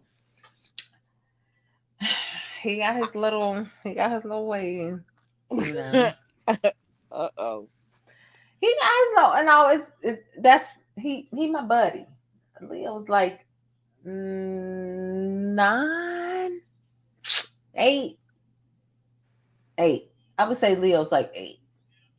Okay. But that's kind of like teenagerish age. Yeah. Yeah, that's like our dog is 4, and honey, she is a mess. Though Mm-hmm. she is very particular about stuff. That girl, oh honey. Mm-hmm. Yeah, they get particular. Well, I mean, no, I think his teenage age was when I had to get him clipped. Yeah, and see, we thought about getting her fixed, but I wanted to breed her because, honey, those puppies are $6,000 a piece. I wanted to breed Leo just because I just did, but I never got him taken care of it, and his little attitude came out of nowhere. And I was a single woman living by myself, Yeah. and that little attitude and what he was doing with that attitude. What was he doing? What was he doing? Tearing up stuff? First of all, he was very jealous. He was very. Ooh. I'm a single woman. Yeah. You know, I'm a single 20-something-year-old So he's woman. like, yeah, you know. So like, yeah, I'm out here thotting about it. Like, and he didn't he didn't like it. He didn't like it. He would act up and he would do little like territorial things. Wow. Did you notice the change immediately, or it took time after the surgery? The change was immediate. It was Really? it was completely immediate. Like, wow. oh my God. Like it was unbelievable. Yup, I'm talking about when you got your balls cut off. Yup, absolutely. It was immediate. It was no more of that. No more of that behavior going on. He might have been jealous and he might have like voiced his opinion like that maybe, but he honestly he wasn't even doing that because it was just different. From the time he had the medicine and the cone around his neck and it was just a different time. It was just Von J, what's going on? What you got to say? Hey, can you hear me? Yeah, we can hear you. Hey, Jane, how you doing? Good. I'm so outstanding. I'm the one that responded to Maria. I think Maria's lying, or she just a troll. Being from Brooklyn, like, don't know Puerto Rican, especially if she say that she's 61. Asks permission to use the N-word. They just naturally say it. And if someone respond like, yo, you know, why you saying that, which sadly most Black people don't, because we're so used to hearing it, you know what I mean? So I really don't believe her. And she keep on going on and on and on. And for her to be so-called 61 and to be saying that, like trying to ask permission, nah, that's I don't believe that at all. So that's what I really wanted to say. Don't know Hispanic acts. Hey, I know that you're Black. Can I use the N-word around you? Nah, they just naturally say it. I think that's why she was beating around the bush, but I realized that's what she was trying to say, and I was like, I know this ain't what this woman asking, and I was like, oh, baby, and when her come back with that I'm joking thing, and then come back and double, triple, quadruple down on it, it's just crazy. Yeah, I don't believe her at all. She tried it. Yeah, pretty much. So that's all I wanted to say. And Jane, But V, what do you think about sorry, not V, I want to call you by your name, Vaughn. What do you think about Kanye West and his recent antics? I really haven't been keeping up with Kanye West, but the White Lives Matter shirt.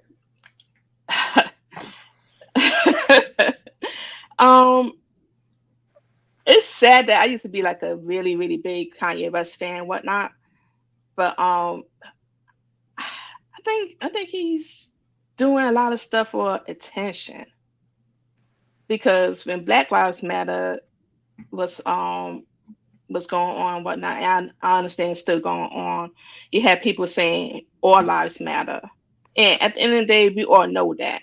But still, it was a message behind the Black Lives Matter movement. For Kanye West to be doing all this extra stuff, he just seemed extra, just extra. And I remember my mom say something, and I think it's so true. When a husband died, you won't know how he is No, yeah, when a husband dies, that's when you really find out how he is. 'Cause all the truth come out. When a parent die, you really find out how a child is. I really think if Kanye West's mother was still alive, half of the stuff he's doing, he wouldn't be doing at all. So and I understand she died a long time ago and whatnot, but we really seeing how Kanye West is, like his true character. But Okay, me, so hold on. Let me just go back for a second because I feel like you might have hit something. You said when a husband dies, you really know who he is. Yeah. And when a parent dies, you really find out who the child is. Yeah. Yeah, and I see that personally, like with some of my so-called friends, like they was cool when their parents was alive. They went and do a whole lot of things.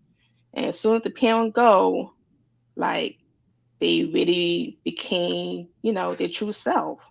So I think with Kanye West and me being a former Kanye West fan, I got to see how he was while his mom was still alive, like really kind of keeping him in check in the background. And years later, 'cause I understand she probably died probably like 10 years ago, whatever. But years later and see how he is now, we really seeing how he is. And I think that's the main difference people have to gravitate towards. do you feel Kanye like West, he's in validation to his in my opinion, he like looks for validation anywhere he can find it. And even if he can yeah. find it in the outrage or whatever, it's just like he's looking for somebody to say, good job. Yeah. Yeah. I mean, like there was some texts that he released today that were supposedly between him and his dad. I believe one or two things, right? Because somebody came out and was like, you need to maybe run something past your parents or something, whatever.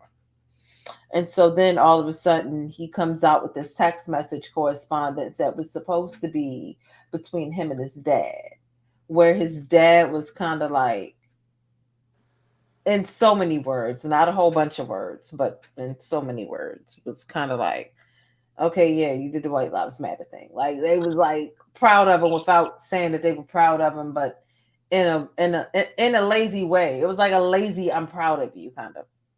And it was supposed to be between Kanye and his dad.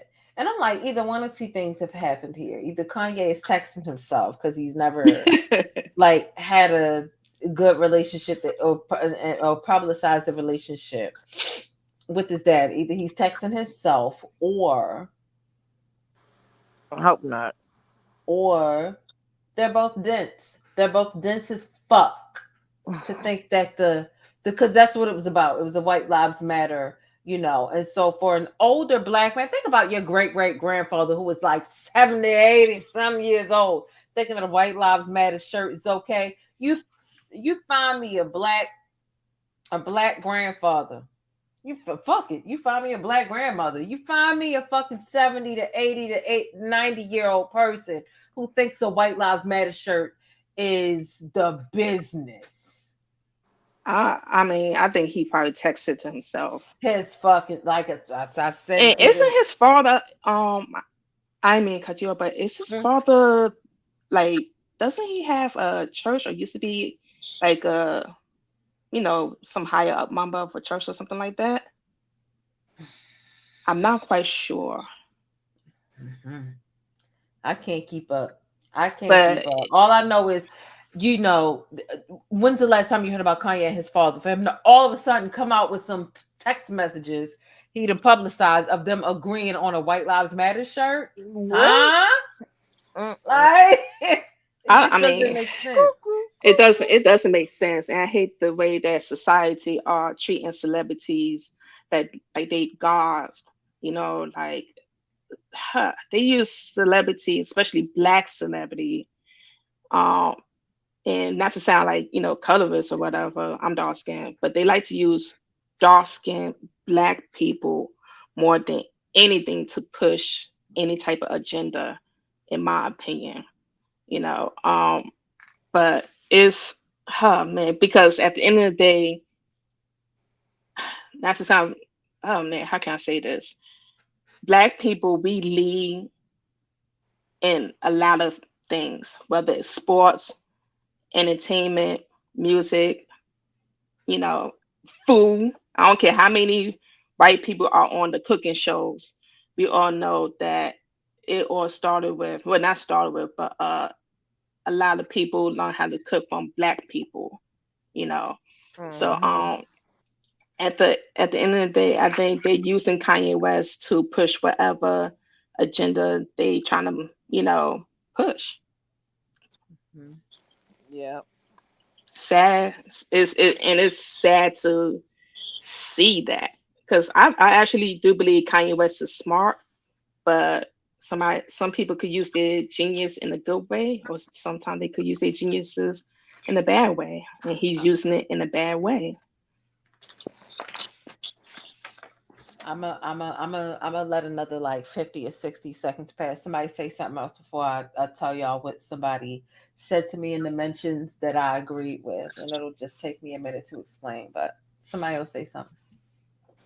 Yeah, I just know Kanye is he uses it and he plays to the media, and it's so crazy that they only do this because of his money. Like, if they just think about it, if Kanye didn't have the money he has, I don't care how popular he is or how famous he is. If he was a broke person, he wouldn't be able to do all this stuff on Twitter and stuff. They would have been shut his stuff down. But I don't even think it's a money thing. I think it's a popularity thing. Yeah. I really think it may be money, because he's not so much popular with them people. You know what I mean? They just know he's a quote unquote billionaire. You know, I don't think that they really give a darn about him and his popularity and how much people really care for him and stuff. Because I mean, there's been plenty of other people that have been disregarded due to the fact of them losing their money through bad investments, bad stuff, and they get looked down upon by the elites. I say it's popularity, because the fact that Kanye West is black and he's a so-called billionaire, but let's face it, being a billionaire is now the new millionaire. There's not enough people that are so-called billionaires for was what I would say that it's the new millionaire thing. It would have to be more people to get that, to attain that prestige, that status, for me to really think that it's like the new. I think we're headed in that direction though, because of inflation and stuff, but I don't think we're quite there yet. But as far as the popularity, reason why I say I feel like it's the money thing and not popularity, because you could be very popular, but money talk. We in a capitalistic society, and it's a pay to play thing with all of them. Trust me, it's all pay to play.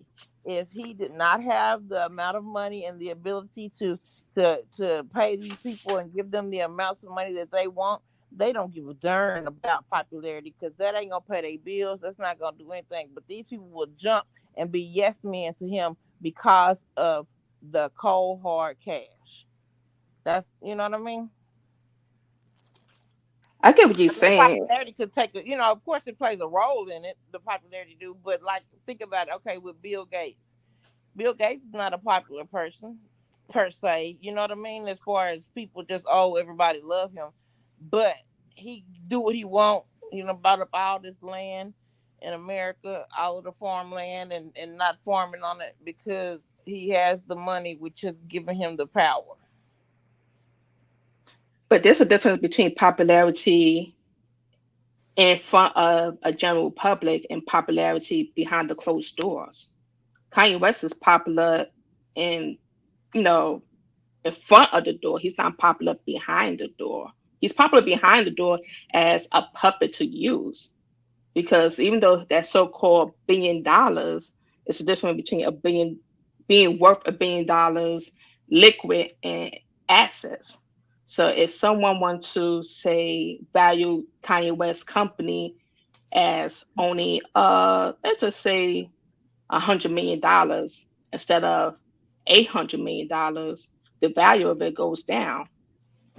Right, and when So you talk about valuation, if his stuff was to be assessed and the valuation were to go down that much, then that would be a huge problem, because that's what Trump is facing now, where he had all this stuff overvalued, saying it was worth 750 million, and turns out it was only worth 75 million. That's 10 times more than it, and that's financial fraud there. That can get you sent to prison, because you're inflating money, whereas that means you're getting better loans on you're getting better rates on loans, you're getting lower insurance, you're yeah, getting so much stuff, and then that's why it's so wrong, and that's why that might be what do Trump in. And it's yeah, sad, but Kanye seems to be trying to emulate Trump as much as possible, because he see that Trump got all of this notoriety, even in the black music and stuff and songs. People say, "Oh yeah, Donald Trump this, Donald Trump that."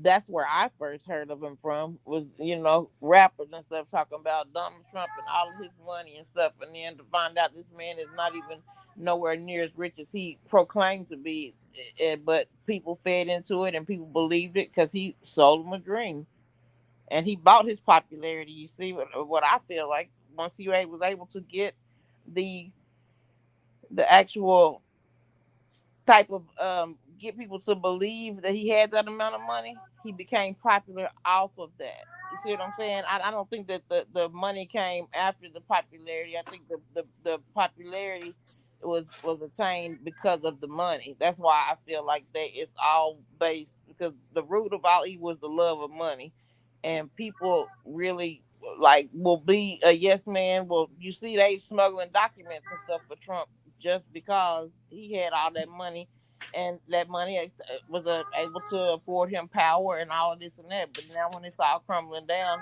everybody want to run. that's a good point. My thing is this: when it comes to Kanye West and his attraction to the Kardashians and his attraction to Donald Trump, they have similarities. I mean, we know that Kim had an attraction towards Trump, and it was only based off of his clout. That's it. It wasn't his personality, his hair, his little wig. It wasn't. It wasn't based off that. It was based off of what she could fucking gain from him. That's it. She's a gold digger, regardless of whether you're black or white. Right. But Kanye is also a gold digger in his own sense. Right. Stay with me. Stay with me. Right. I'm gonna highlight this comment from Maria. Oh Lord, please. I think no, because it makes a lot of sense. Some people feel like, oh well, why would Kanye need anything from Kim? Oh, you're not paying attention. If you don't understand what Kanye needed from Kim, then you're not paying attention. You're not paying attention. Kanye loves attention, and that's what he needs in order to be okay. He didn't need $1 or 20,000, or he didn't need a couple million. He needed to be in close proximity to how the fuck do the Kardashians have a grip over the media and become relevant, even when whether people hate them or they love them, based on however the media perceives, however the coin lands on the media. They have a grip. You know how Tasha K has a grip over YouTube, period. You may like it, you may not like it, you may feel like she's being audacious, she's doing too much, but she has a grip because she knows how to keep y'all or everybody fucking talking. She knows how to do that. The Kardashians have a different realm of it. So you know what I'm saying? So Kanye's thing was, how do I hang around this girl and her family when even if people are hating the family still has relevance based on that. That is why he got close to Kim. Not to say that Kim being cute didn't help, because she's clearly not like an ugly woman, right? you know. That's why I'm So saying they helped did each he other. fall He had in the love money. in the meantime? Yeah, maybe, probably so. However, he already being at a place where he was understanding how a woman, either with or without the privilege that she has being a non-black woman, how is Chris? It was really more so Kanye trying to reverse engineer Chris and figure out how Chris manages all of that stuff. It's not that he needed it, but he wanted it because he's a glutton and he's a capitalist, rich sort of a man. Yeah, Like, and he's in love with the attention. Like she made him go get lipo before they wedding. Just think about that. What man? Like what boy? Your wife made you go get lipo, or your fiance did? Like that's weird. That's weird as hell. Mm-hmm. Especially knowing that your mom passed away from complications from surgery, a cosmetic type of surgery. Well, surgery's all in one, but still, nonetheless, it still is like, wow, how dare you ask me to go and get cosmetic surgery when you know my mom passed away from complications from cosmetic surgery. You should never be trying to get me to do anything like that, because I know if it were the other way around, if that were her mom had passed away from it and he was trying to get her to get it, he would have been all kinds of dogs and evil and yeah, you know, the scum of the earth. People don't pay attention to stuff like that and don't realize that can affect him and his mind state and everything as well. It's like it's a lot of parts to this machine that's moving, and each part plays an intricate role, and it just all moving together. It's all different parts. Mm-hmm. It's true. Kanye really just and I mean he still kind of does, and that's why I feel like in the process of him trying to understand how she get a grip of the media, because I want a grip of the media, because I want attention regardless. Right. And when he feel like he done, and then it sinks in and he realized he in love, and then he just doing dumb and like, you know, a lot of us have done dumb stuff when we in love, but a lot of us ain't in front of the world like Kanye is. So sometimes he feel like he could just walk away, and he really could walk away with what because he's learned, right? Kanye, he wasn't commanding control of the media the way he has been since after he got with Kim. Like he had moments where he was a little out of control, and it was like, oh, his mental health. A lot of us, that's what we said, and we were, you know, concerned for whatever. But ever since he done got with Kim, his temper tantrums have gotten worse, and they've become more lucrative at that. To the point where we actually want to talk about it instead of being like, "Oh, this is just a plea for help." Instead, he's dragging Barack Obama and Jamie Foxx and Pete Davidson and Hillary Clinton and anybody you can fucking imagine into the whatchamacallit. And it wasn't like that. Yeah, it wasn't like that until he got with Kim. But now, you know, even when he's, well, me and Kim are done, or we're divorced, or whatever, you know, occasionally you'll find his springs are always loose, but you know, you'll find him in the I love Kim and the WhiteLives cycle in this group chat that we really just want to be taken out of. Like, right. Not Kanye's group chat all the time, and it's like it's inescapable. We wake up the next morning in his group chat figuring out what he doing, and we just don't even want to be here, but here we are. Okay. But attention is a dopamine. Lord, you know, Jay say it's a wrap, honey. I know she had to blast her. It's a mess. It's a mess, but it's strategic. And see, that's the thing about Kanye. He weaponizes his mental health because he knows that we know that he needs help. Yeah. He knows that we know that he avoids and ignores his help. But he also takes advantage and he's manipulative. Right. And when something happens, he depends on his stance to be like, but you know he need help. Yeah, well, you know, people that need help, that don't mean that they ain't capable of manipulating people.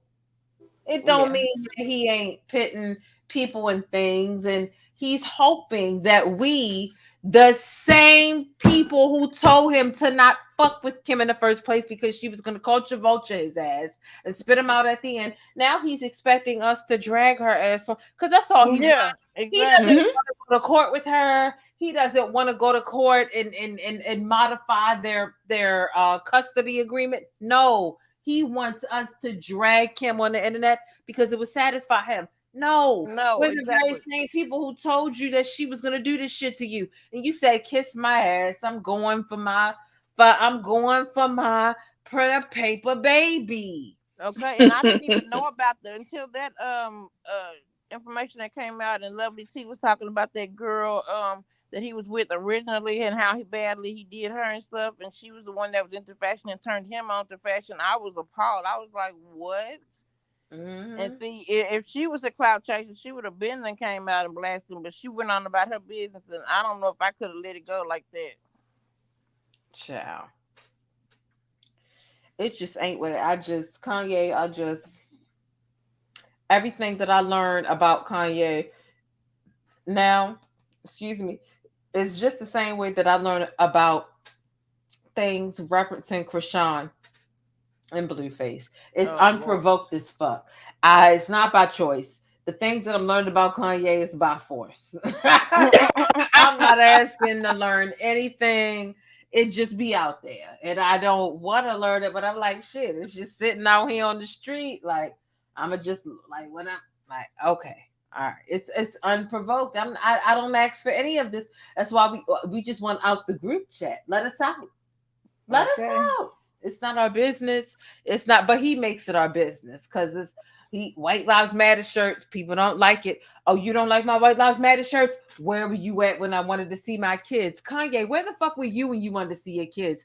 We're not CPS. You can't go bust down her door. What were we like? What do you mean? Where? Oh, you feel some type of way about White Lives Matter? Where were you when I wanted to see my kids? What do you mean? Where were we? We were in our skin, minding our business. Where the fuck were you? Like, like the way he deflects about things is just crazy. And I never thought I'd be agreeing with Khloe Kardashian, AKA Tristan Thompson's doormat in my life. Like in my life, but she's like, you keep bringing our family into this.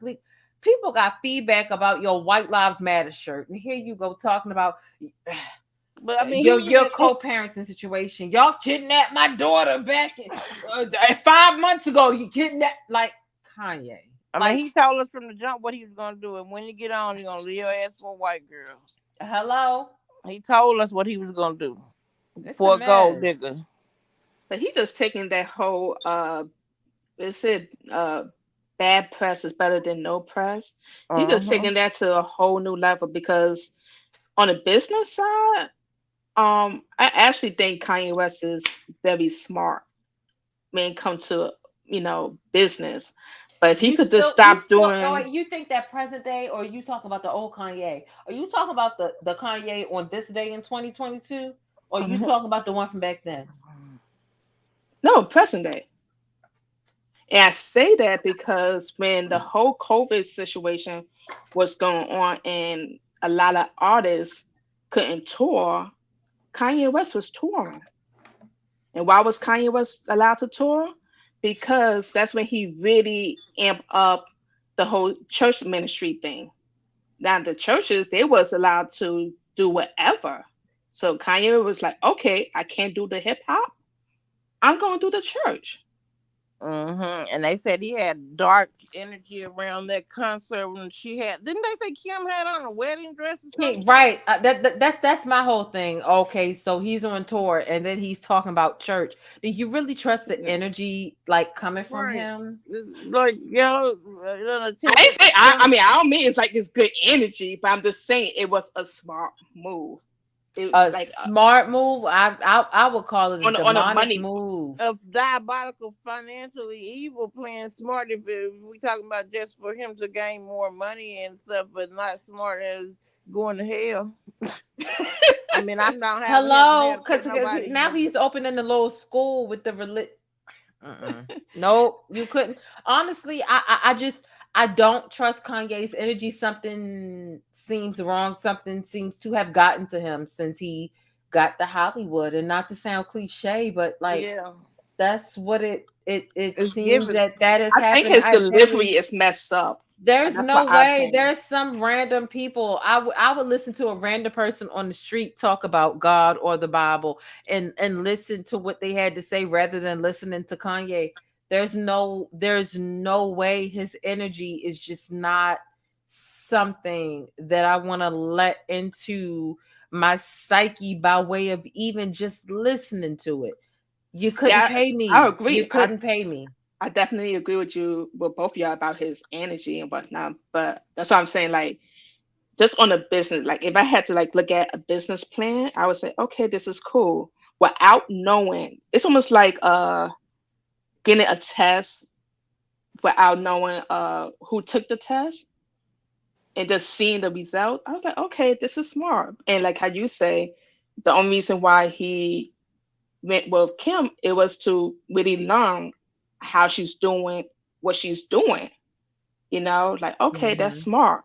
If I had to see everything on paper besides the White Lives Matter crap, just the business part of stuff, I would say, okay, without seeing Kanye West's name on it, this person is smart, but I don't like the way that they moving, but yet it's smart. I would say I gotta give Kanye West his props on that, but I don't like the way he's going about it. He just needs to shut up, get off of social media, stop having so much insecurity issues. Like you could tell he's so insecure. Like, golly, man, it's sad.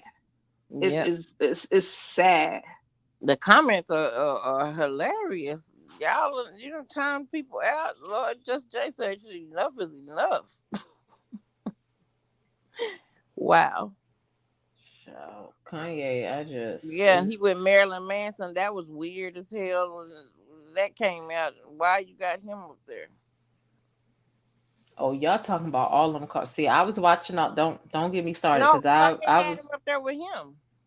Who? Kanye had Marilyn Manson up there with him at the concert thing with the dark energy and the wedding dress and the house going around. And Girl, hold on. Whoa, I ain't know that. Hold up. Hold on. Tell me this one more time. You talking about the man who ran the cult and that directed the people to kill people and tried to start a race war. You talking about that man? The one the evil one that got that always got the makeup on and the tongue out. No, you talking about the so-called rock star one. Yeah, the rock star. But he what I'm trying to say. But was that person named after? I don't know. I believe so. What was that?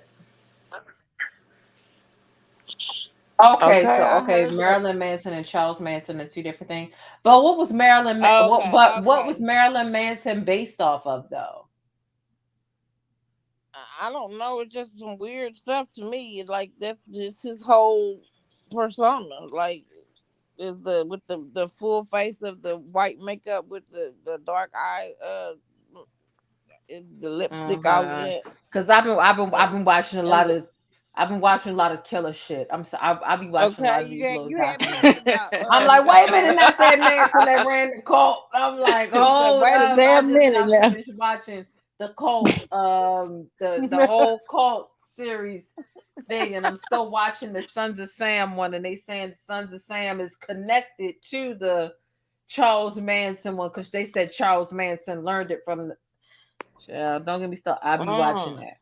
Wow, see, I can't watch none of this stuff. That's why when the Dahmer stuff came and when you started going into detail, I was like, I'm gonna have to bow out, everybody.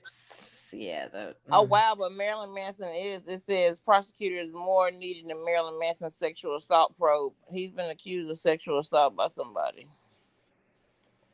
Wow. Yeah. Well, I'm about to start a Netflix series backstage for all of the channel members. Okay. Where we'll talk about certain series at the end of them because there are several ones that I want to talk about. One that I'm watching one that I finished watching, all 4 seasons, is In the Dark. I think that's the one you told me the name of, and then I couldn't remember it. I need to write that down. It's so good. I think I'm going to talk about it because I binged all 4. The last season just came out literally like 2 weeks ago, but I just found it like 4 weeks ago. Is that And on I Netflix? finished. Huh? Is that on Netflix? Yes. Okay. It's going to be a Netflix series. That's pretty much because I fall into all the different nooks and crannies to find like the good shit in Netflix that don't seem good, but it is. Mm-hmm. So we're going to be talking about a different thing on Netflix like every 2 weeks. But I want to give people enough time to watch it because I'll be talking about the series in its entirety of In the Dark. I think we're going to talk about it in order for me to be fair, I was going to say next week on Friday, but I think I'm going to do the Friday after that to give people enough time to binge as much as possible. So not this coming, obviously not tomorrow, which is obviously today. So not next Friday, but the Friday after that, we're going to be discussing, I'm going to be talking about, and of course I'm going to drop the link, but it's going to be for members only. And we're going to be talking about that series Backstage. That'll be the first installment of our Netflix series Backstage. I think this is cool because it gives you something different to do, a different direction, and I really like that. Yeah, I watch a lot. Like I said, I gave a lot of different suggestions of the things that I've watched on Netflix outside of the Jeffrey situation. You've got like the Our Father thing, Sins of Our Mother. I just watched The Most Hated Woman in America, but also there's The Most Hated Man. And they're totally different stories from 2 totally different eras and time periods. Yeah, okay, because I was going to say Casey Anthony was named the most hated woman in America at one point. Oh, no, but this wasn't about her. It wasn't about her at all. Yeah, that's what I'm going to ask, who is this about?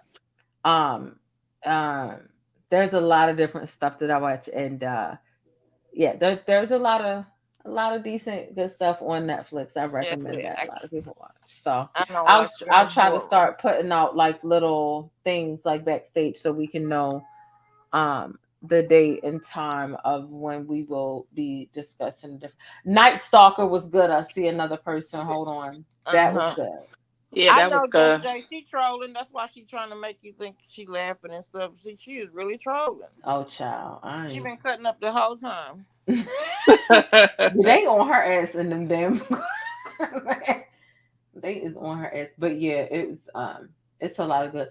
The Night Stalker is good, and there's another one about cannabis something.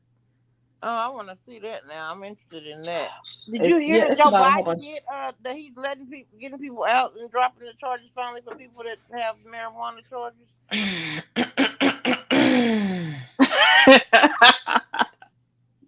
Let me go ahead and say this.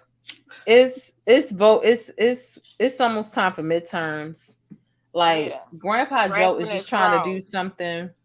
He grasping at straws, anything to get some people on his side. The fact of the matter is, he's saying he's given federal pardons for minor possession. What people you know?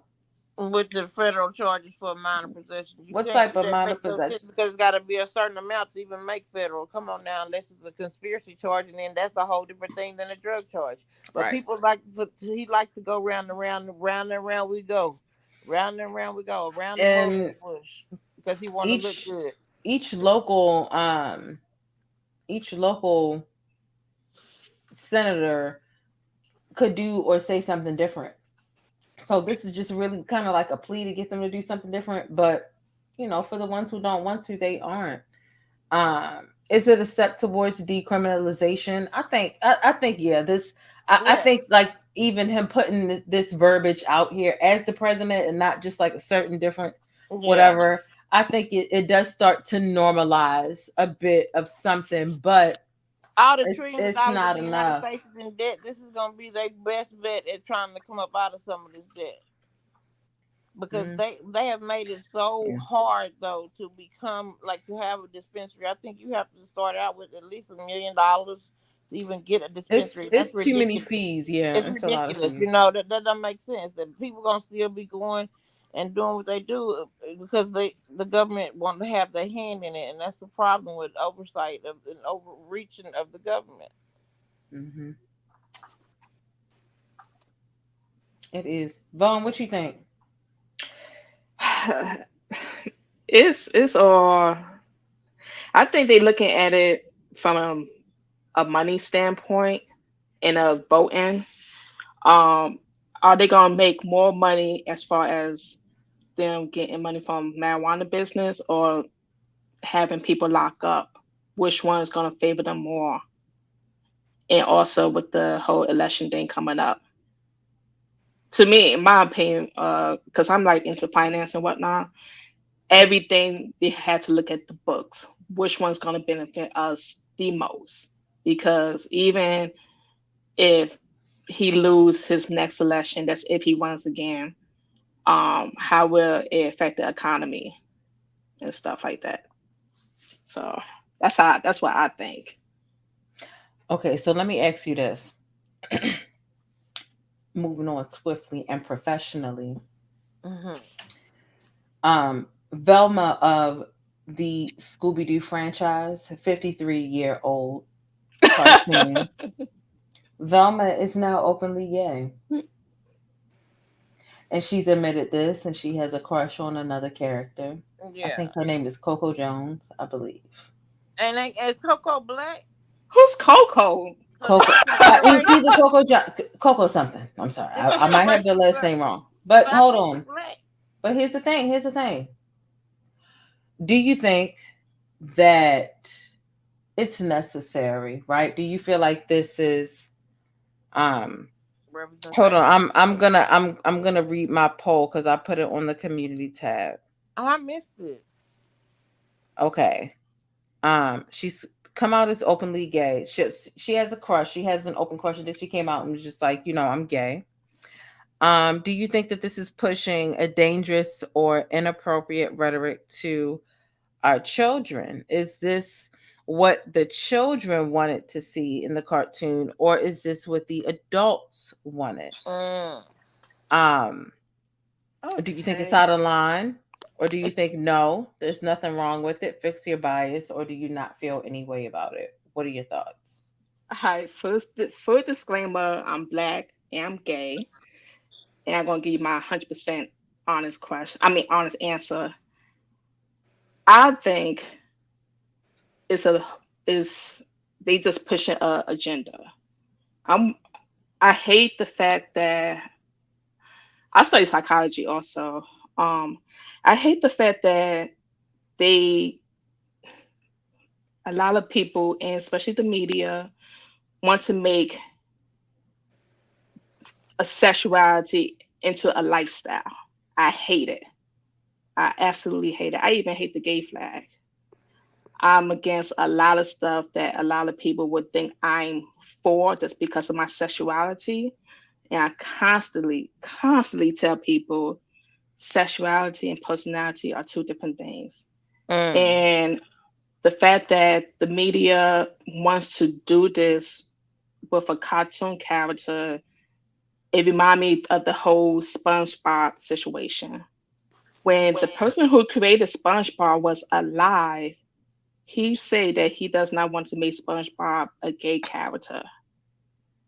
The same week he died, I want to say it was probably like within 2 or 3 days of the man's death, they done made SpongeBob a gay character. So I really do believe that they want to just push a agenda. And this is coming from a gay person.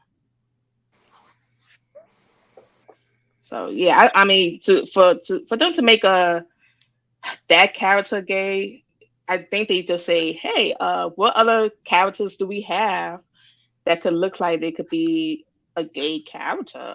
Oh, Velma, yeah, let's go ahead and make her a gay character. You know, it's to me, it's too much. Yeah. You know, I feel like the emphasis is a bit much, but I will say that coming up, there were characters like Velma, also like Phil and Lil's mother on the Rugrats. There were some characters that we just knew weren't heterosexual. Like that's all we knew. Like, you know what I'm saying? Like we understood that some, you know, let me see what our parents or whatever, they just think it's just like gay or gay or straight. Like they don't even think bi is a thing. They think bi is just like gay. Like no. Like we understood coming up. And so like it wasn't like a shocker that Velma was um you know, gay, because she was just like never, like Daphne and Fred were always, and here's the thing, you got to be honest, right? Because you have people that be like, check your bias, and like, look, I'll present all the facts here. I still feel like the cartoons are doing too much by presenting that. I do. Um, but I do remember like Daphne and Fred always like flirting, hooking up, like doing this. Like they were like always into each other. And that was obvious. And Yeah. people like, well, why is that display okay? But how come you know, if Daphne is gay, like how come she can't like be into a girl? I'm like, the emphasis is just it's bananas. Like it's just bananas the way that they present. Like let innocence be innocence. Like look, we all become attracted to whoever, however, whenever at a certain age when the hormones start doing what they do. Like the imagery doesn't help us Influence. understand like who we are attracted to. It does. I think it gives, if even if it's just a subliminal influence on you, it still does play a role in different things. Even if it's like, for instance, people have said, I know I've heard for years, people have always said that they think that Shaggy is a weed head. I mean, we all understood that after we got older, but my thing is we got a cartoon, like my point is like it's so crazy and unnecessary. Why like why do we need this cartoon to be like, you know what, I'm gay? Like what the hell? So Like Shaggy come out tomorrow and be like, I'm finna roll this blunt, like, right? Like, you know what I'm saying? Like that's something you grow up and you know what I mean? There's a lot that you realize you grow up in, and it's like, dang, this really had a lot of an adult context. But right, we're like if you should talking have been on about Adult being Swim. in real time as a child. You're forcing parents or whatever to have to explain Right. things that and again, who's asking for this? Do the kids really feel like, you know what I mean? Like when I watch Scooby Doo, I want to see girl on girl or boy on boy. Or is that something that the adults wanted? Right. I And want to that's see what them they all the put in a time. cartoon. I I'm want to see paying. Even I don't want to see that. I want to But see who stole the stuff. Like think about it. Like think about like what kid is asking for that? Right, they trying to figure out the clues and who This is did something what. that an adult says, you know what, let's just do something a little, instead of just letting kids have their innocence. Push the envelope and get more notoriety. Now people are gonna, if it's something that people quote unquote say is forbidden, then now it's more desirable, because we all know that it's okay if you not told something, but if somebody tell you don't mess with that, you want to know, well, what is it about that? It intrigues and it piques interest of children especially. But as the mother of someone, my son is he did come out as gay 6 months ago. It did it. I had questions, so it just I don't know. It's a lot of different nuances in life that will make you really think hard about a bunch of stuff. But my thing is Velma, she's a cartoon character, and Scooby Doo came out like what 50 years ago or something like that. Right, but their 53. argument is representation, which I do see that they do. Yeah, but I mean, I kind of understand that because, of course, that's what we want as far as diversity is seeing black characters. You want people that you can see that you relate to. However, we don't Mhm. get diversity on a whole lot of stuff, like especially like older TV shows. I don't see them going back and saying, "Well, you know what, Daisy Duke really was black."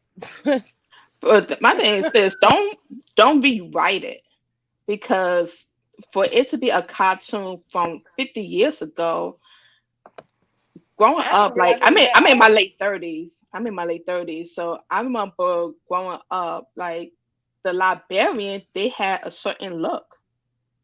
Like they don't look like the librarians now, because some of these librarians looks like some Instagram people or whatever. But growing up, and if you look at older TV shows, people that was stereotyped as nerdy or just stay in the library and whatnot, like they kind of have like a Velma look. If you think about some of the style from back then, you know what I mean? Like the way she had her hair cut, the glasses, the big skirt, it was a lot of covering that she did. And the Yeah. librarians from 50 years ago, and the style of fashion 50 years ago, 60 years ago, was similar to that. So to me, it's a form of art, and they just trying to rewrite that. And to me, it's just a waste. Don't rewrite that. It is what it is. Leave her the way she is. Don't try to sexualize that, and that really bothers me. And people know how I am. Like, yeah, I'm gay, but I guess people stereotype me. Yeah, she's gay, but she has the mentality of a straight person. Of some of the things I disagree with. Because you You don't know, leave with your sexuality. appearance wise, like I'm a No, I mean stud. that like leaving because some people it's like, hi, my name's Shay, I'm gay. I mean it's like No, I I ain't mean, asking you for could that. just look. You could just look at me, and I would be considered a soft stud, a soft AG. Know what I mean? But when I open my mouth, they they would say like, "Oh, she has the mentality of a straight person," even though Well, what she's is getting that? like I'm against like the gay flag.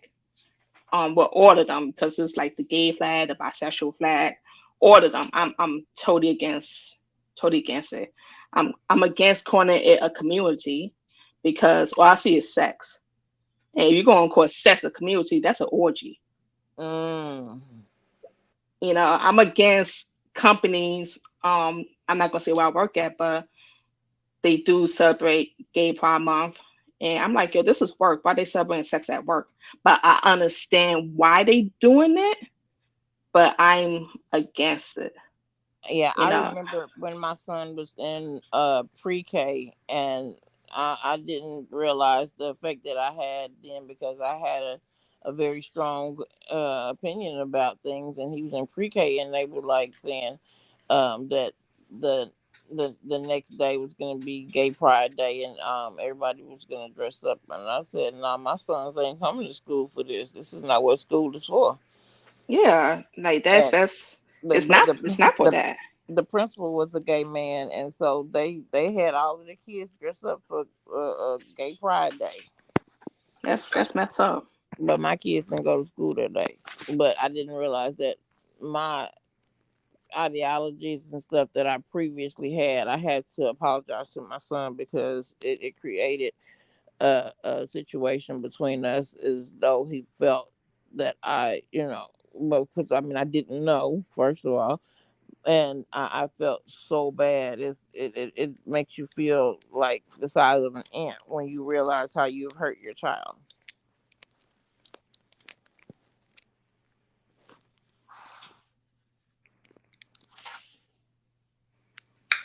Well, child, let me go ahead and end this thing because I'm gonna go ahead and get off of here and go to bed, and then I will be back tomorrow to talk about some things at midday, which I'm really excited for, on a members only tip. Thank Yeah. you all for calling in and having such a nice discussion with me and Bacon. Bacon, you doing okay? Yes, where's my boy Bacon? Come on, you want a treat? All right, come on. Bacon, I want some bacon wrapped jalapenos stuffed with cream cheese and cheddar cheese. Can you help me out? Bacon gonna make sure. You know, made me hungry talking about some bacon. But off topic, Jing, I have a question for you. Where is the best spot to get crab cakes in Baltimore? Oh, besides Friendlies or Bailey's, besides that. Friendlies. Bailey's, I think that's what it's called. I don't know what that is, but no, that's definitely not where you want to get the best crab cake, whatever you just said. Candy say now you want to go, and I just finished my pancakes. All right, Bacon. Come on, get down, please. Thank you. Come on. We're going to be avocado toast tomorrow. It's going to be cute. I've never tried avocado toast, but I love avocado. Yeah, me either, and I'm not interested. It was just on sale at the thing. You're not going to try it?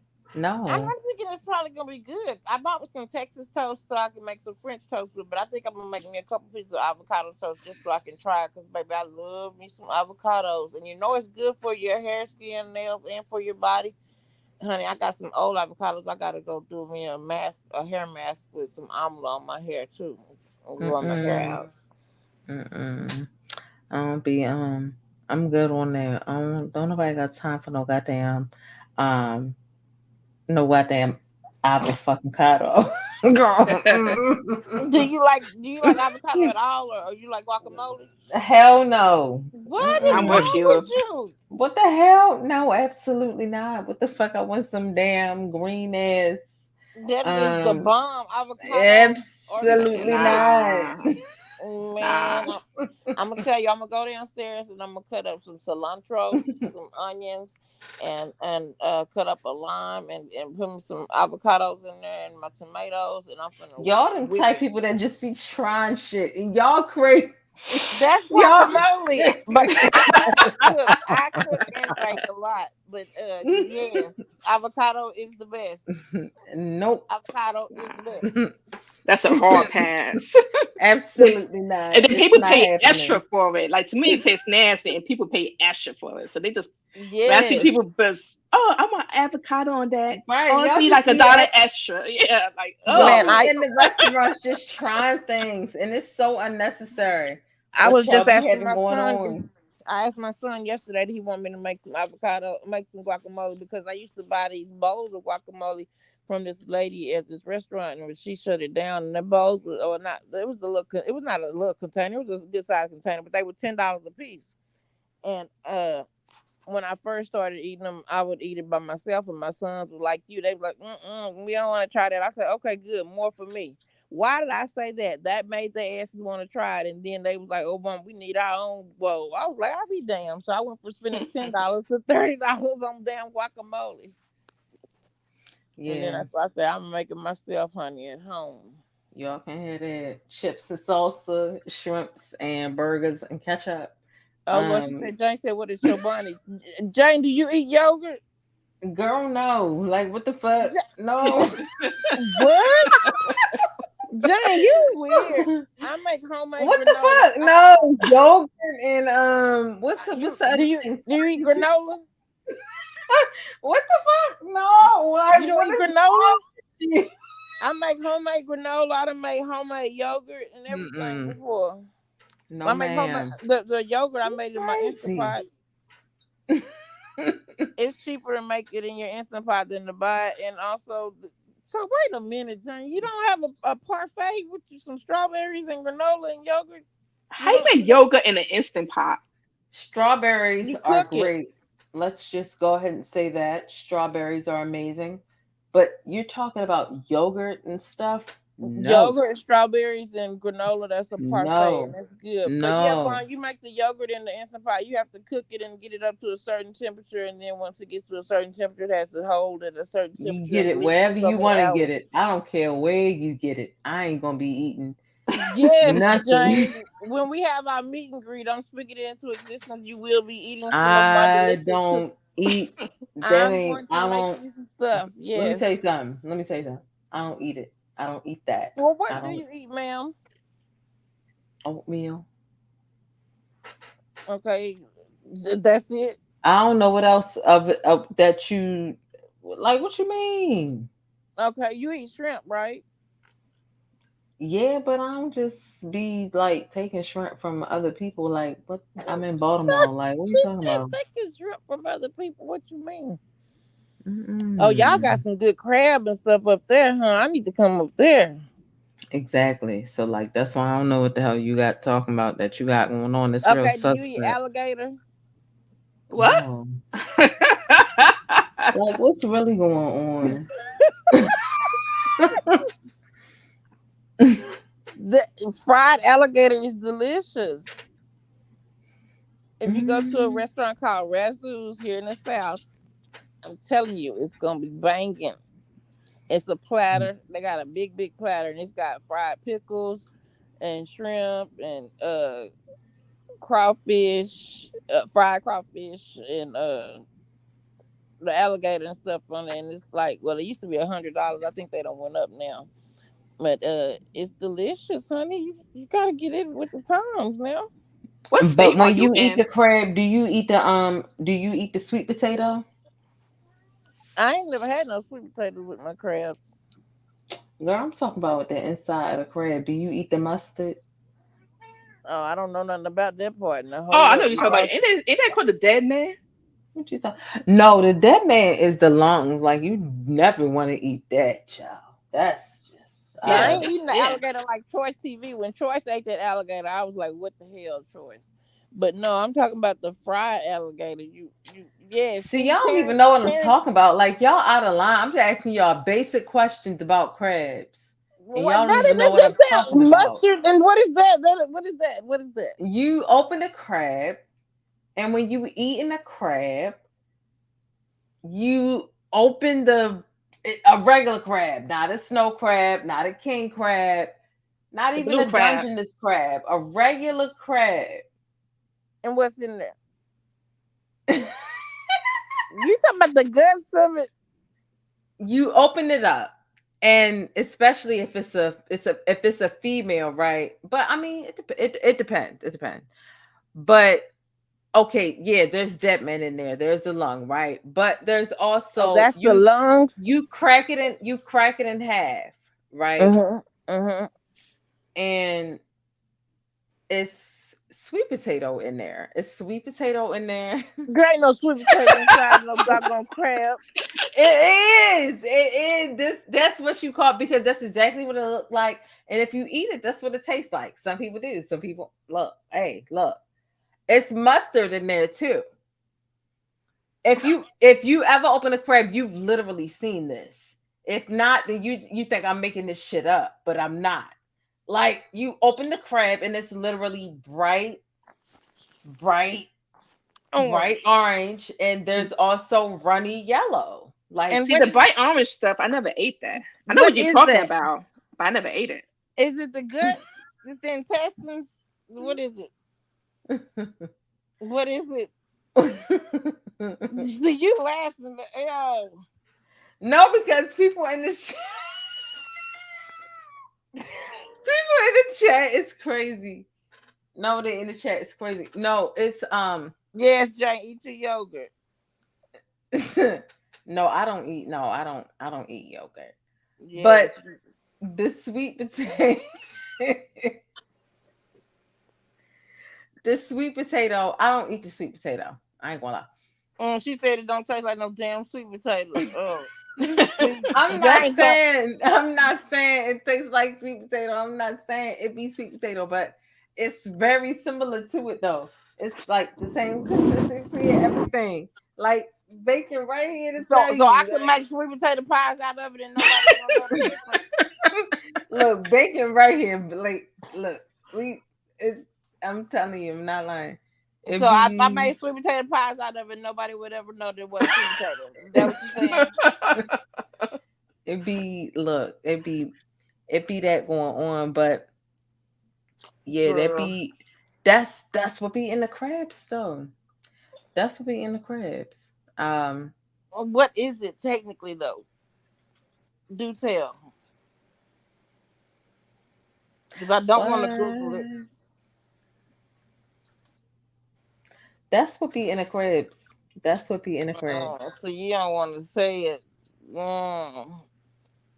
And then somebody done put in here talking about shrimp is the ocean roaches. I don't know why they have to. They do say that. They say that, but guess what? They say that about all crustaceans. That don't stop me from eating it though. And you know what? I believe it.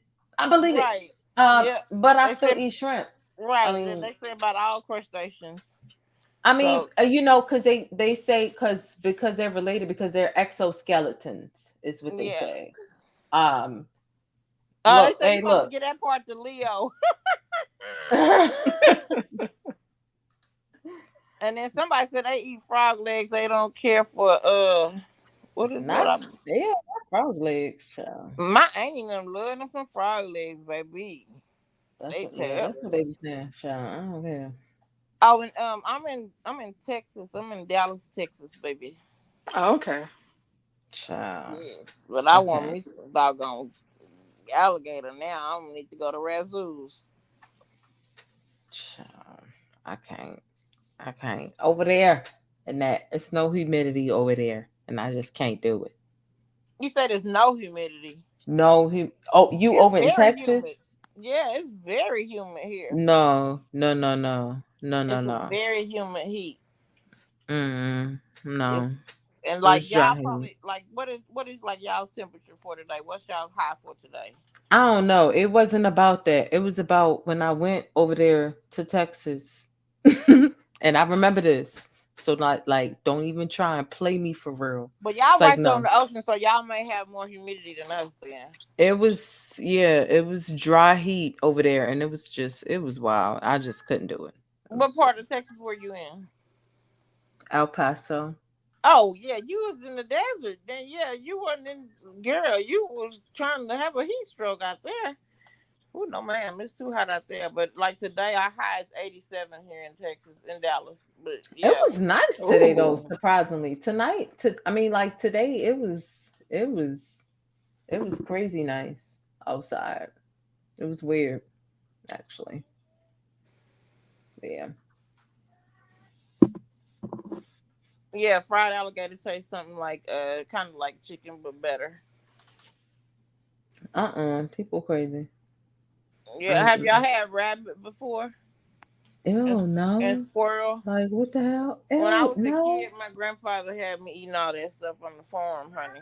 But I ain't ate no rabbit or no squirrel. So what does it taste like? Kind of like chicken. Rabbit and squirrel?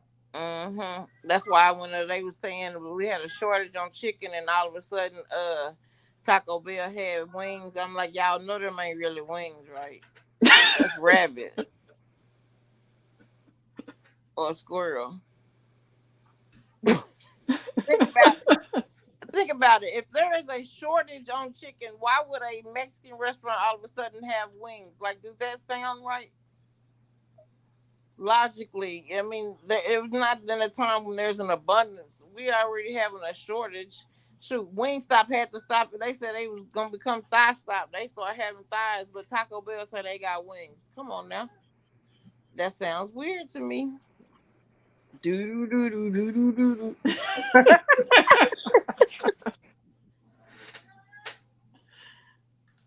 Did you eat some of them wings, Taco Bell? I ain't gonna lie, I had a couple. Damn. You got what they taste like. I mean, for real, they didn't taste like bad, you know. Did it taste like chicken though? Yeah, it did. Yeah, it tasted like what they call that little like mild spicy garlic, but it don't be spicy though. Parmesan. You talking about garlic parmesan? Yeah, that's what it was giving here.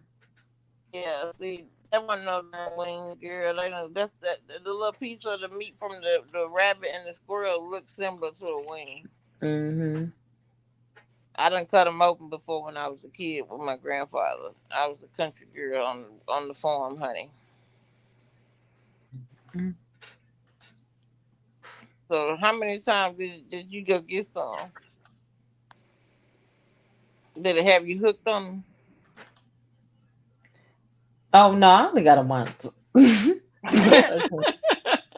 Like what? It wasn't. You know, it was. It wasn't all that. It was just for the sake of like it was just a sensation at that time. Like, yes, I would say I conquered, and that's it. Like them Popeyes chicken sandwich that people was killing people over. Yeah. Like, yeah. You'd be surprised to know how long until I got one of those. It was literally like over a year later. Me too, because I wasn't finna stand in that line. When I pulled up and I saw the line wrapped around the parking lot and stuff, I was like, oh hell no, we ain't eating that. Like,